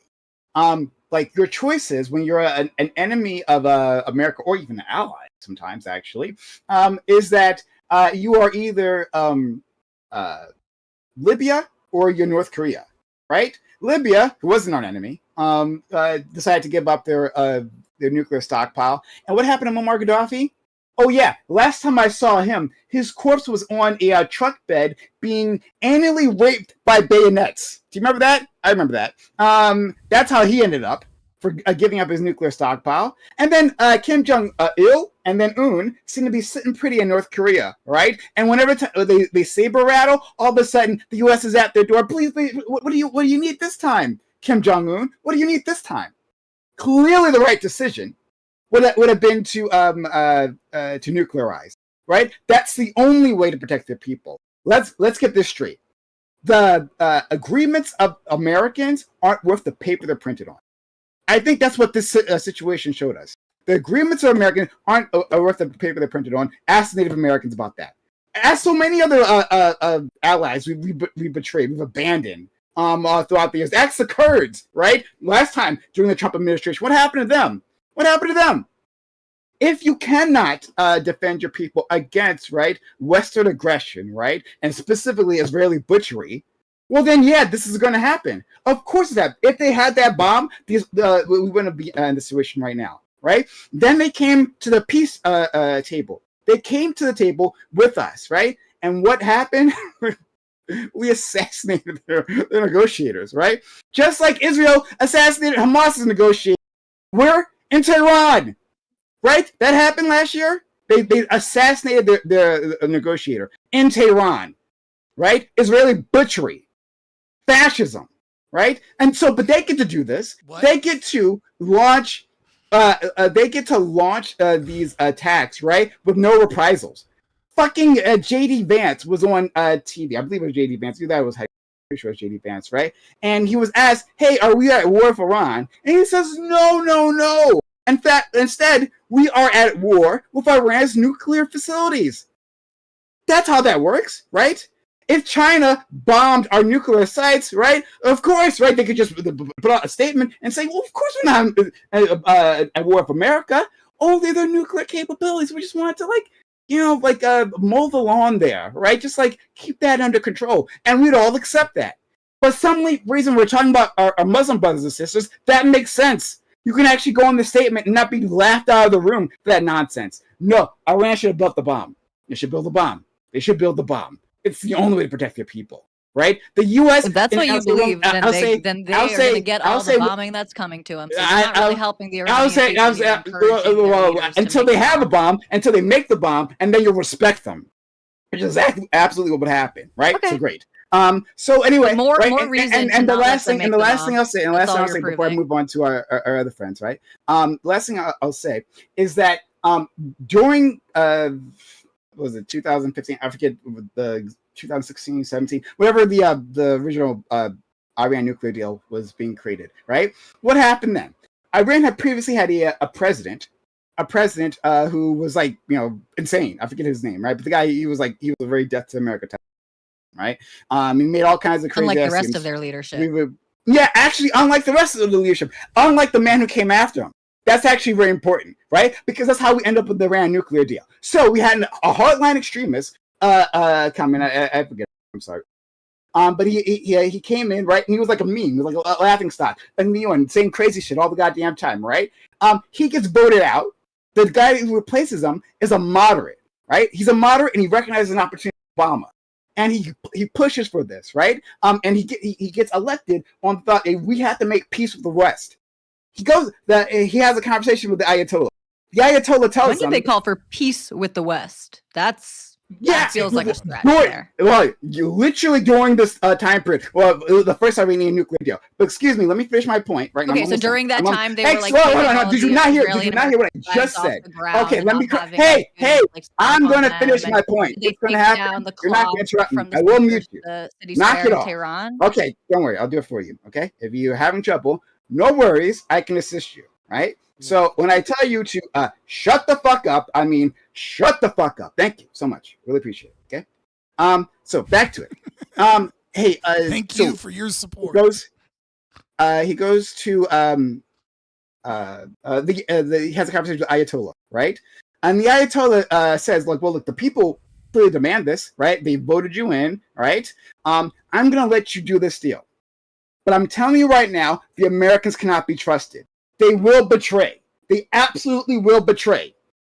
And that's what happened. So in this, and when Trump tore up the first deal, and then in this one, when they came back to the negotiate table in good faith, right? It has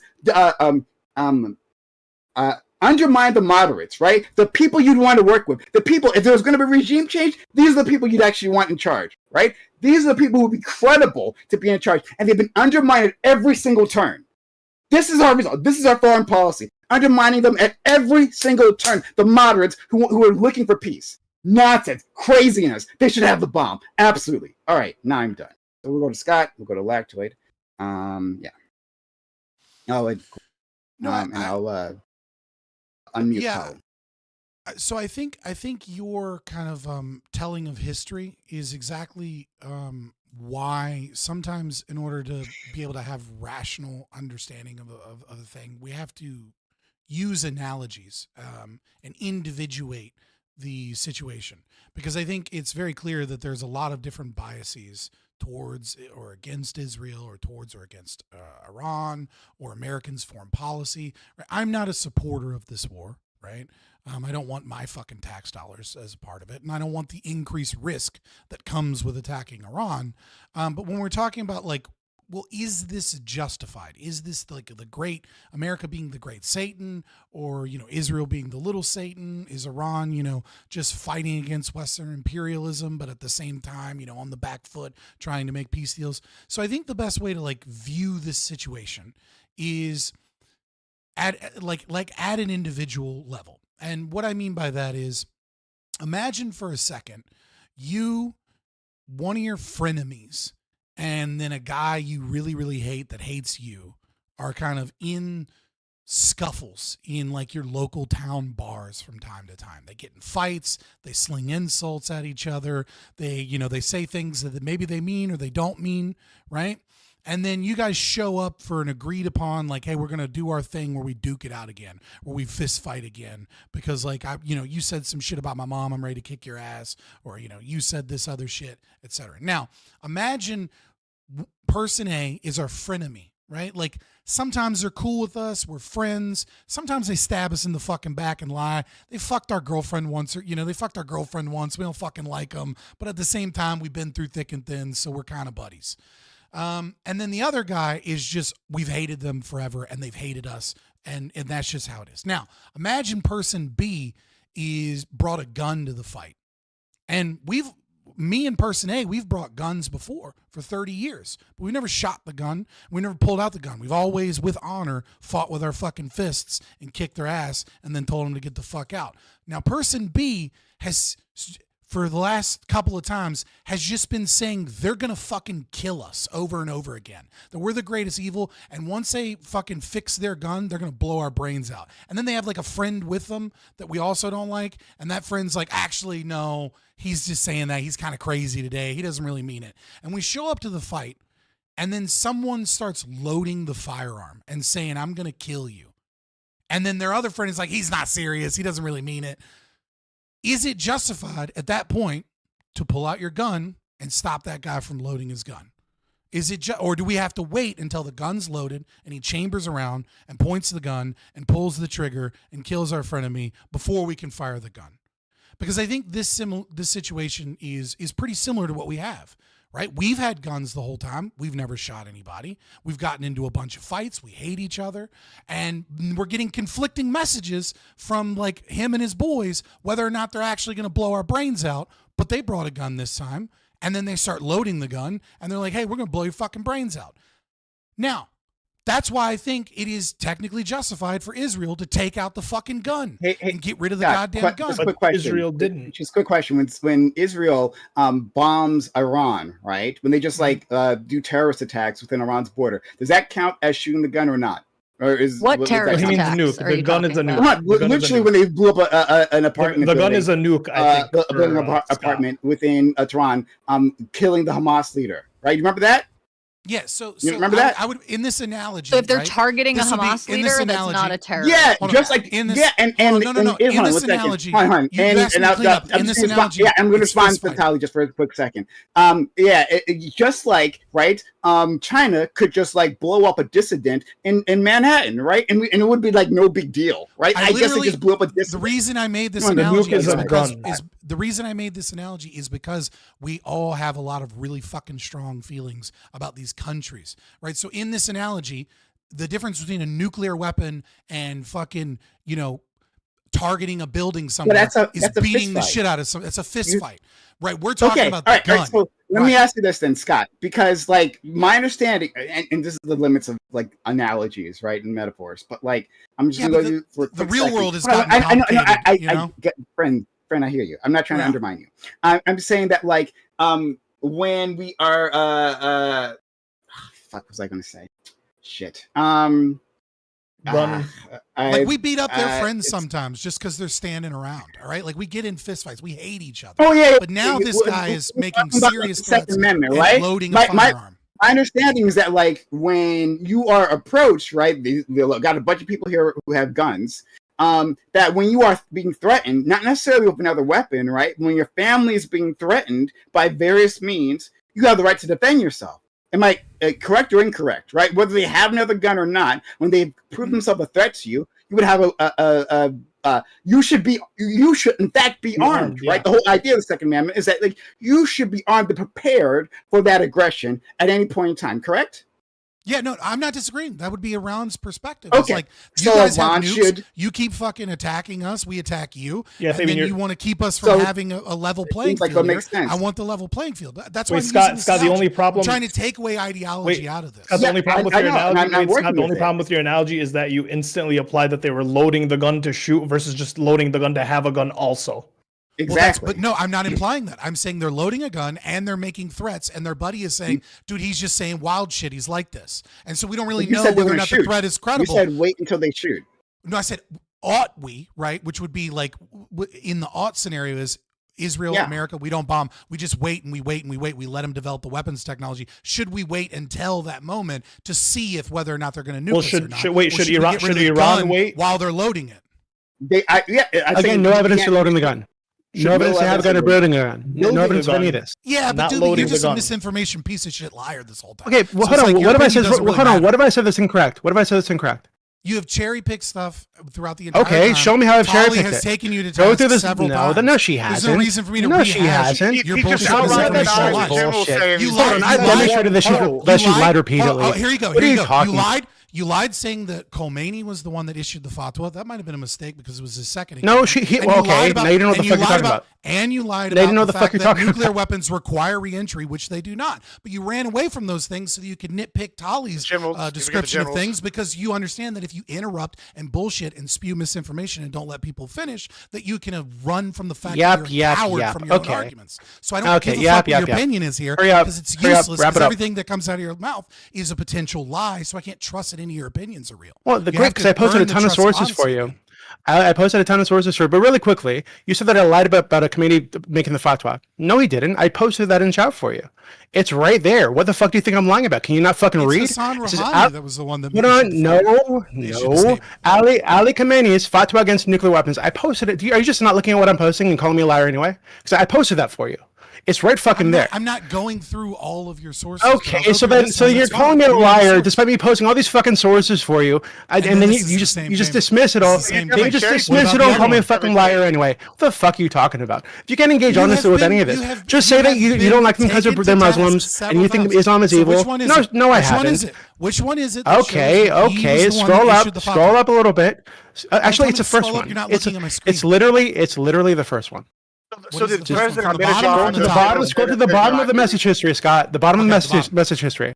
Yeah. What does that say? Okay, so this is on Wikipedia. A fatwa by Al Khamenei, the supreme leader of Iran, against the acquisition, development, of use of nuclear weapons. And their source is Asia Times. So we go to the actual source. Obviously, like.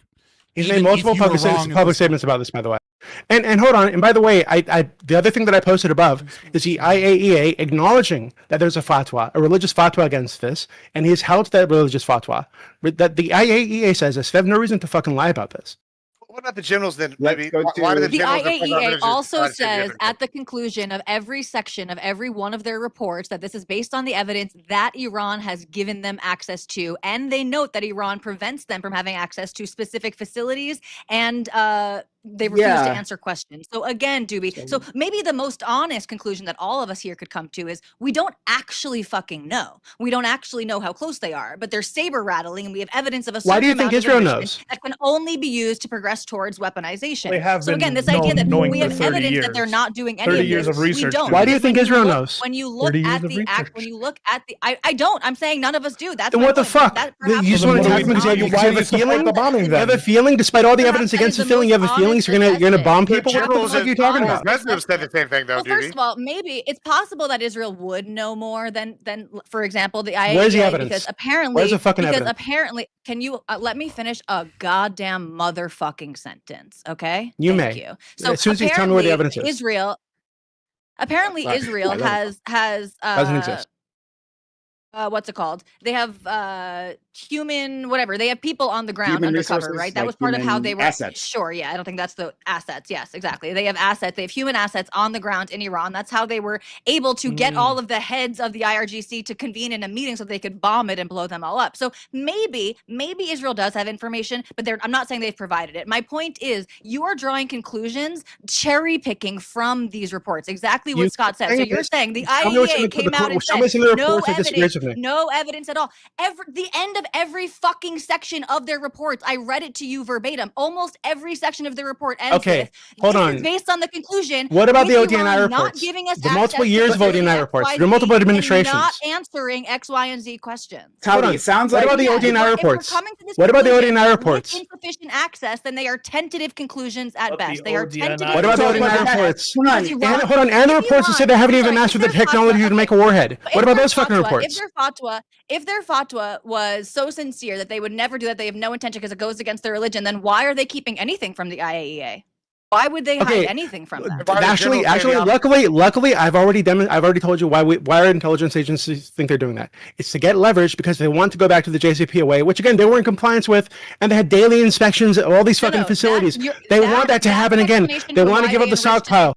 They want to give up the stockpile. That's an explanation for why they enriched to 60%. It's not an explanation for why they are hiding entire facilities from the IAEA. And no, why hold on. The facility that you're talking about is in 2003. That's from 2003. No, again, I read one fucking sentence. Go read and they the referenced and it referenced. Hold on, the thing that you referenced was from 2003. If Iran hasn't showed them anything, hold on, the facility that you're talking about. Hold on, wait, oh god, you're so dishonest.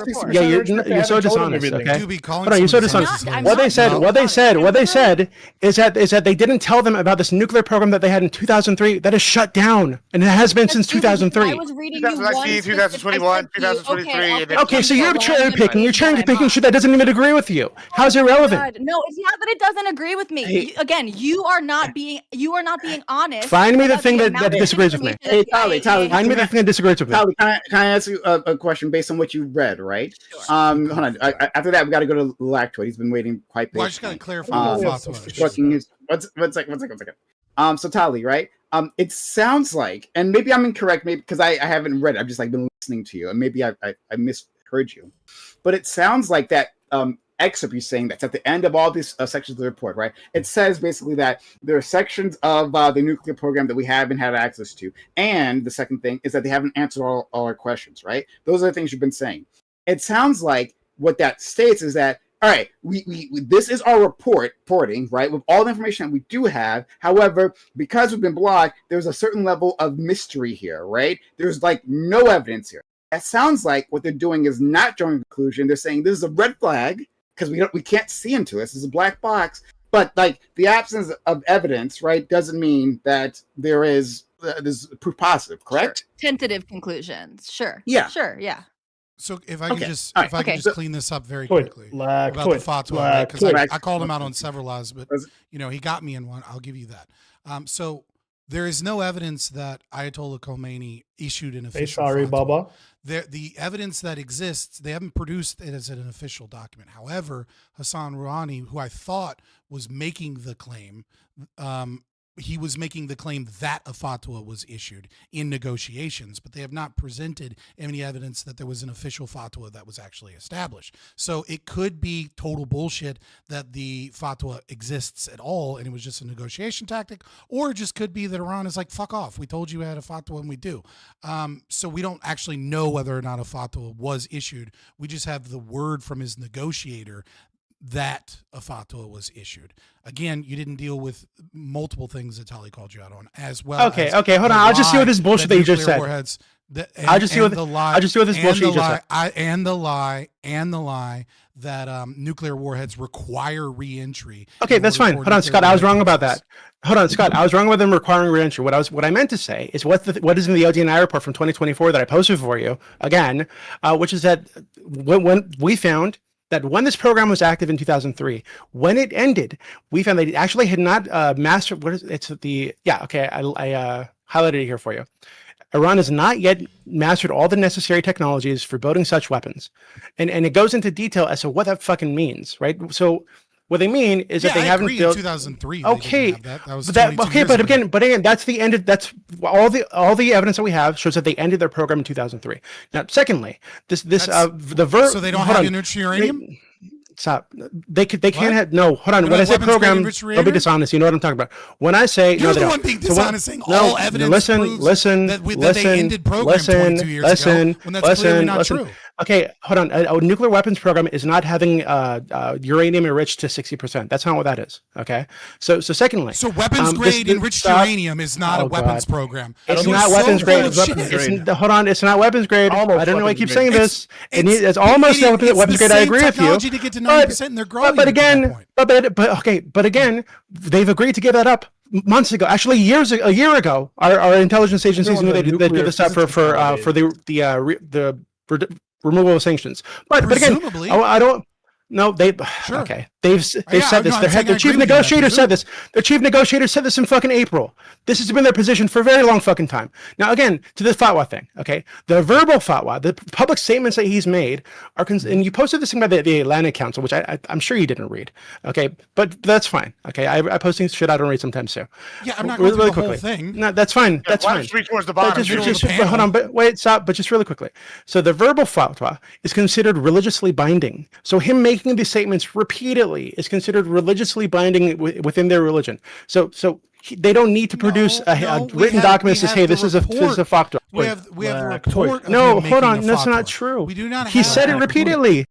He said it repeatedly. We have a statement. We have fucking quotes from multiple quotes and statements that he's given. Hold on. So in fact, I read one of them earlier. Hold on. I read one of them earlier. I read. Oh god. Yeah. Okay. Sorry. Doobie will finish his statement, and we'll let Lactwood go. Right. Sorry, Scott. We'll just let her go. So go ahead. Doobie, finish your statement. Okay. So I read one of them earlier, right? Which is that if we wanted to build nuclear weapons, America could not have stopped us. The reason we do not have nuclear weapons and are not pursuing them is that we ourselves do not want to for certain reasons. It was our own decision not to pursue them. Otherwise, if we had wanted to, they would not have been able to stop us. The reason I'm reading that right now is because in the Atlantic Council report that you posted, it only has the first fucking sentence, which is that if we'd have wanted to build nuclear weapons, America couldn't have stopped us. It leaves out all the rest of it. So it's a dishonest as fuck framing within that article you posted. You're right. We should never drop Secondly, we get to Lactoid. He's been waiting. I'm just waiting for him to actually address the argument instead of gish galloping. I'm not gish galloping at all. That's literally the definition of gish so the other statement we have from him, right, is that where is it? Here it is. So we believe that besides nuclear weapons, other types of weapons of mass destruction, such as chemical and biological weapons, also pose a serious threat to humanity. The Iranian nation, which is itself a victim of chemical weapons, feels more than any other nation the danger that is caused by the production and stockpiling of such weapons, and is prepared to make use of all its facilities to counter such threats.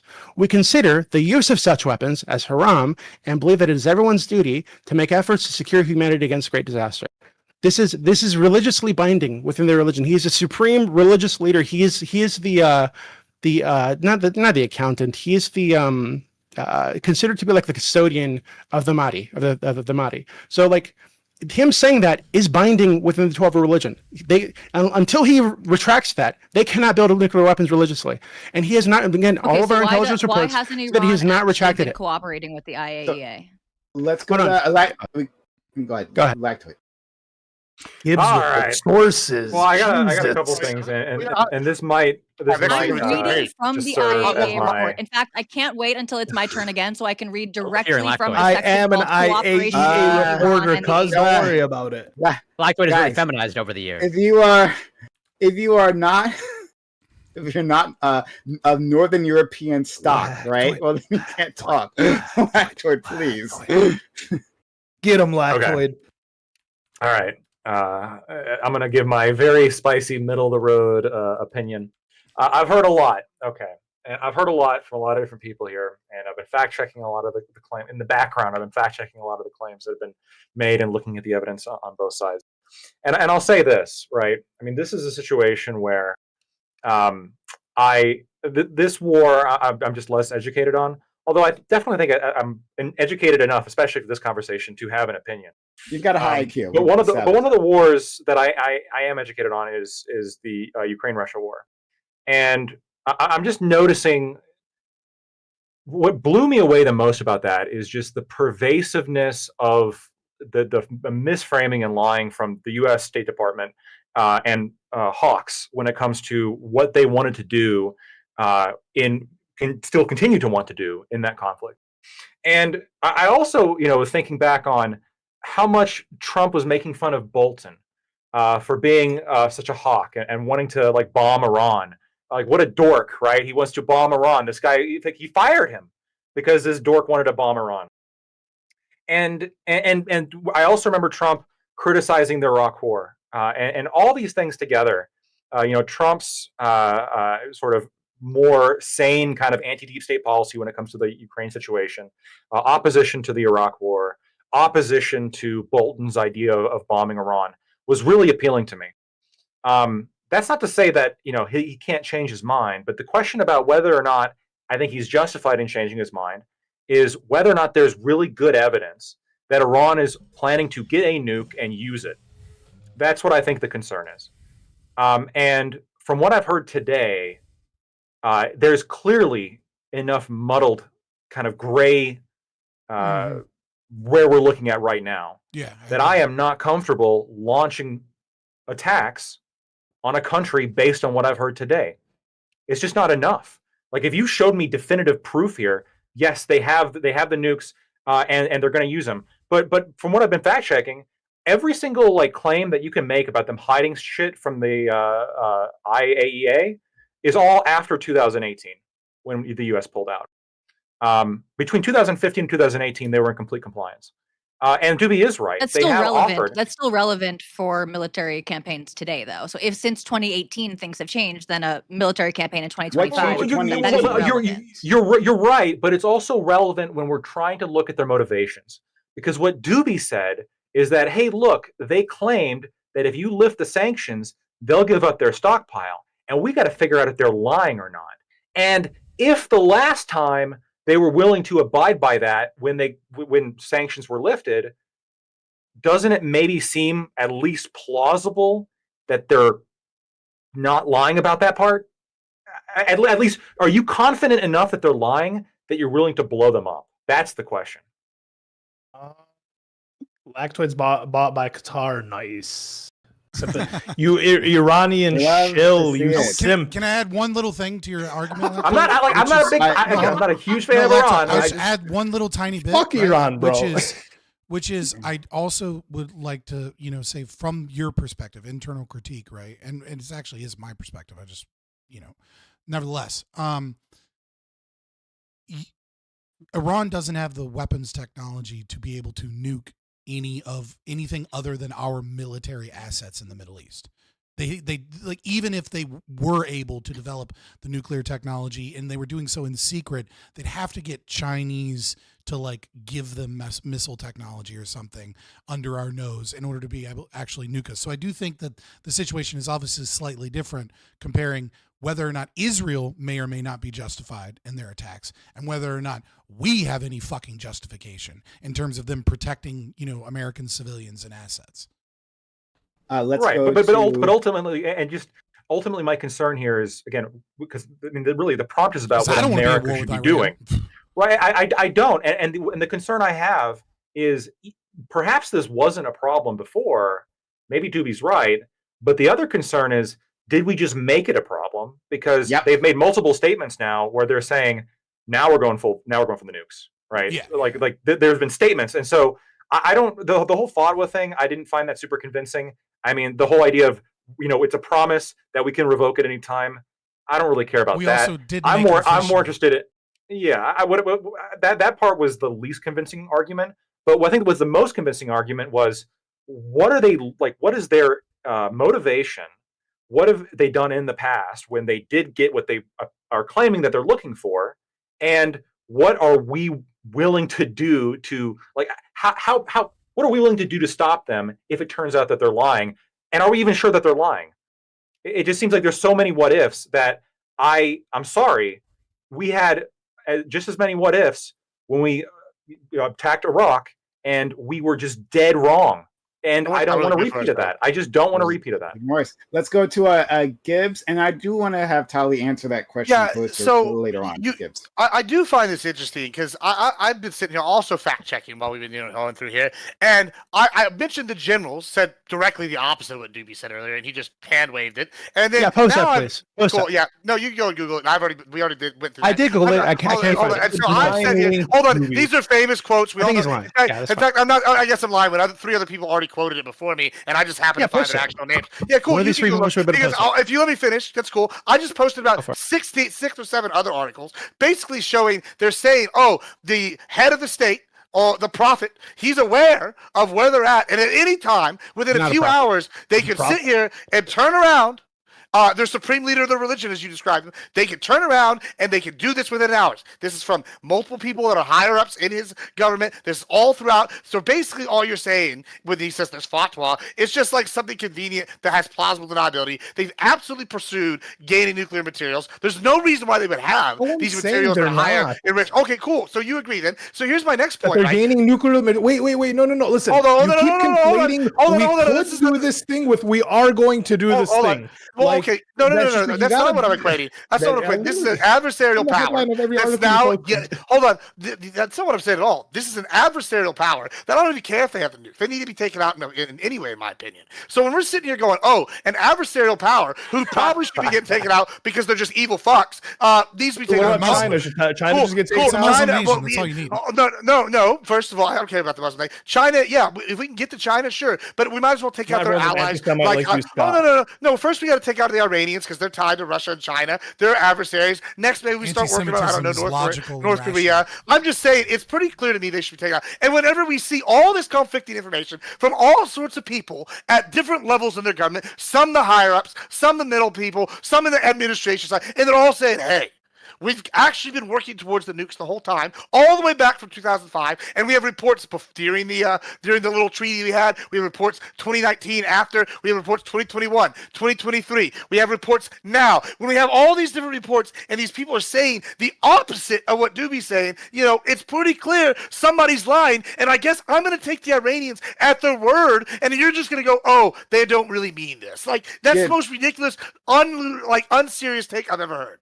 Gibbs, right? So, like, I'm sorry, I haven't gone through all your sources yet. I do apologize. But you did post a lot of sources, so fair to you. Yeah, because everybody always quizzes me on sources, but we get one source from anybody else. I'm not like questioning you, right? But just from what I've seen as I'm like trying to skim this, right? Like you talk about like the higher ups that have said it. Well, you posted our good friend President Mahmoud Ahmadinejad, right? Yeah, from 2013, that was the guy. 25. Yeah. 2005. That was the president that I was referring to before. I couldn't remember the first guy's name, right? But the clown, right? Like there were so many memes about this dude, right? He would go to UN. But he said he he was serious, though. every year. Hold on, no, he was serious. No, to be very clear, Ahmadinejad was serious. Tel Aviv would be like a nuclear wasteland if it was up to him. There's no question about that. 100%. Hold on. But this is important, right? So yes, he was a clown, and he kept doing that, and he was like clockwork, right? Every time he would come on, right? And then I remember in the UN, right, like the people would just like walk out, like when he started talking, and they should have, right? Because he was awful. Fuck him. However, that guy got voted out. That guy was tossed out. He was replaced. He was a place of a moderate, right? And on a platform of engagement with the West, right? The only way we're going to make progress, he said, by engaging the West. And that's what he did. And that's Obama's nuclear deal, right? We had the deal. And as we established here previously, right, and I don't think anyone has questioned it, during the time that we were under Obama's deal, the Iran followed the terms of the deal. They followed the terms of the deal. The entire time, right? From the Europeans, okay, all right. So we don't know anything. We just know they have nukes and they want to blow up Israel and America, but we don't know anything else. Said that was the case, right? The UN said this. The Europeans, the partners said that, right? America couldn't find a reason. America didn't realize, right? Trump. You're just speaking too broadly. They didn't follow. They didn't follow every single thing for the entirety. And the JCPOA is active, but you could argue that they were a lot more in line during the 3 years of it being active. Well, then that's they were good. I'll take it, Tali. I trust Tali more than Iran, Israel. I'll take it, Tali. Let's say they weren't perfect. Nope. But I'm gonna go with what Tali said. Israel right? be violating that shit all the time. They weren't. Yeah, but friend, that's a dishonest framing.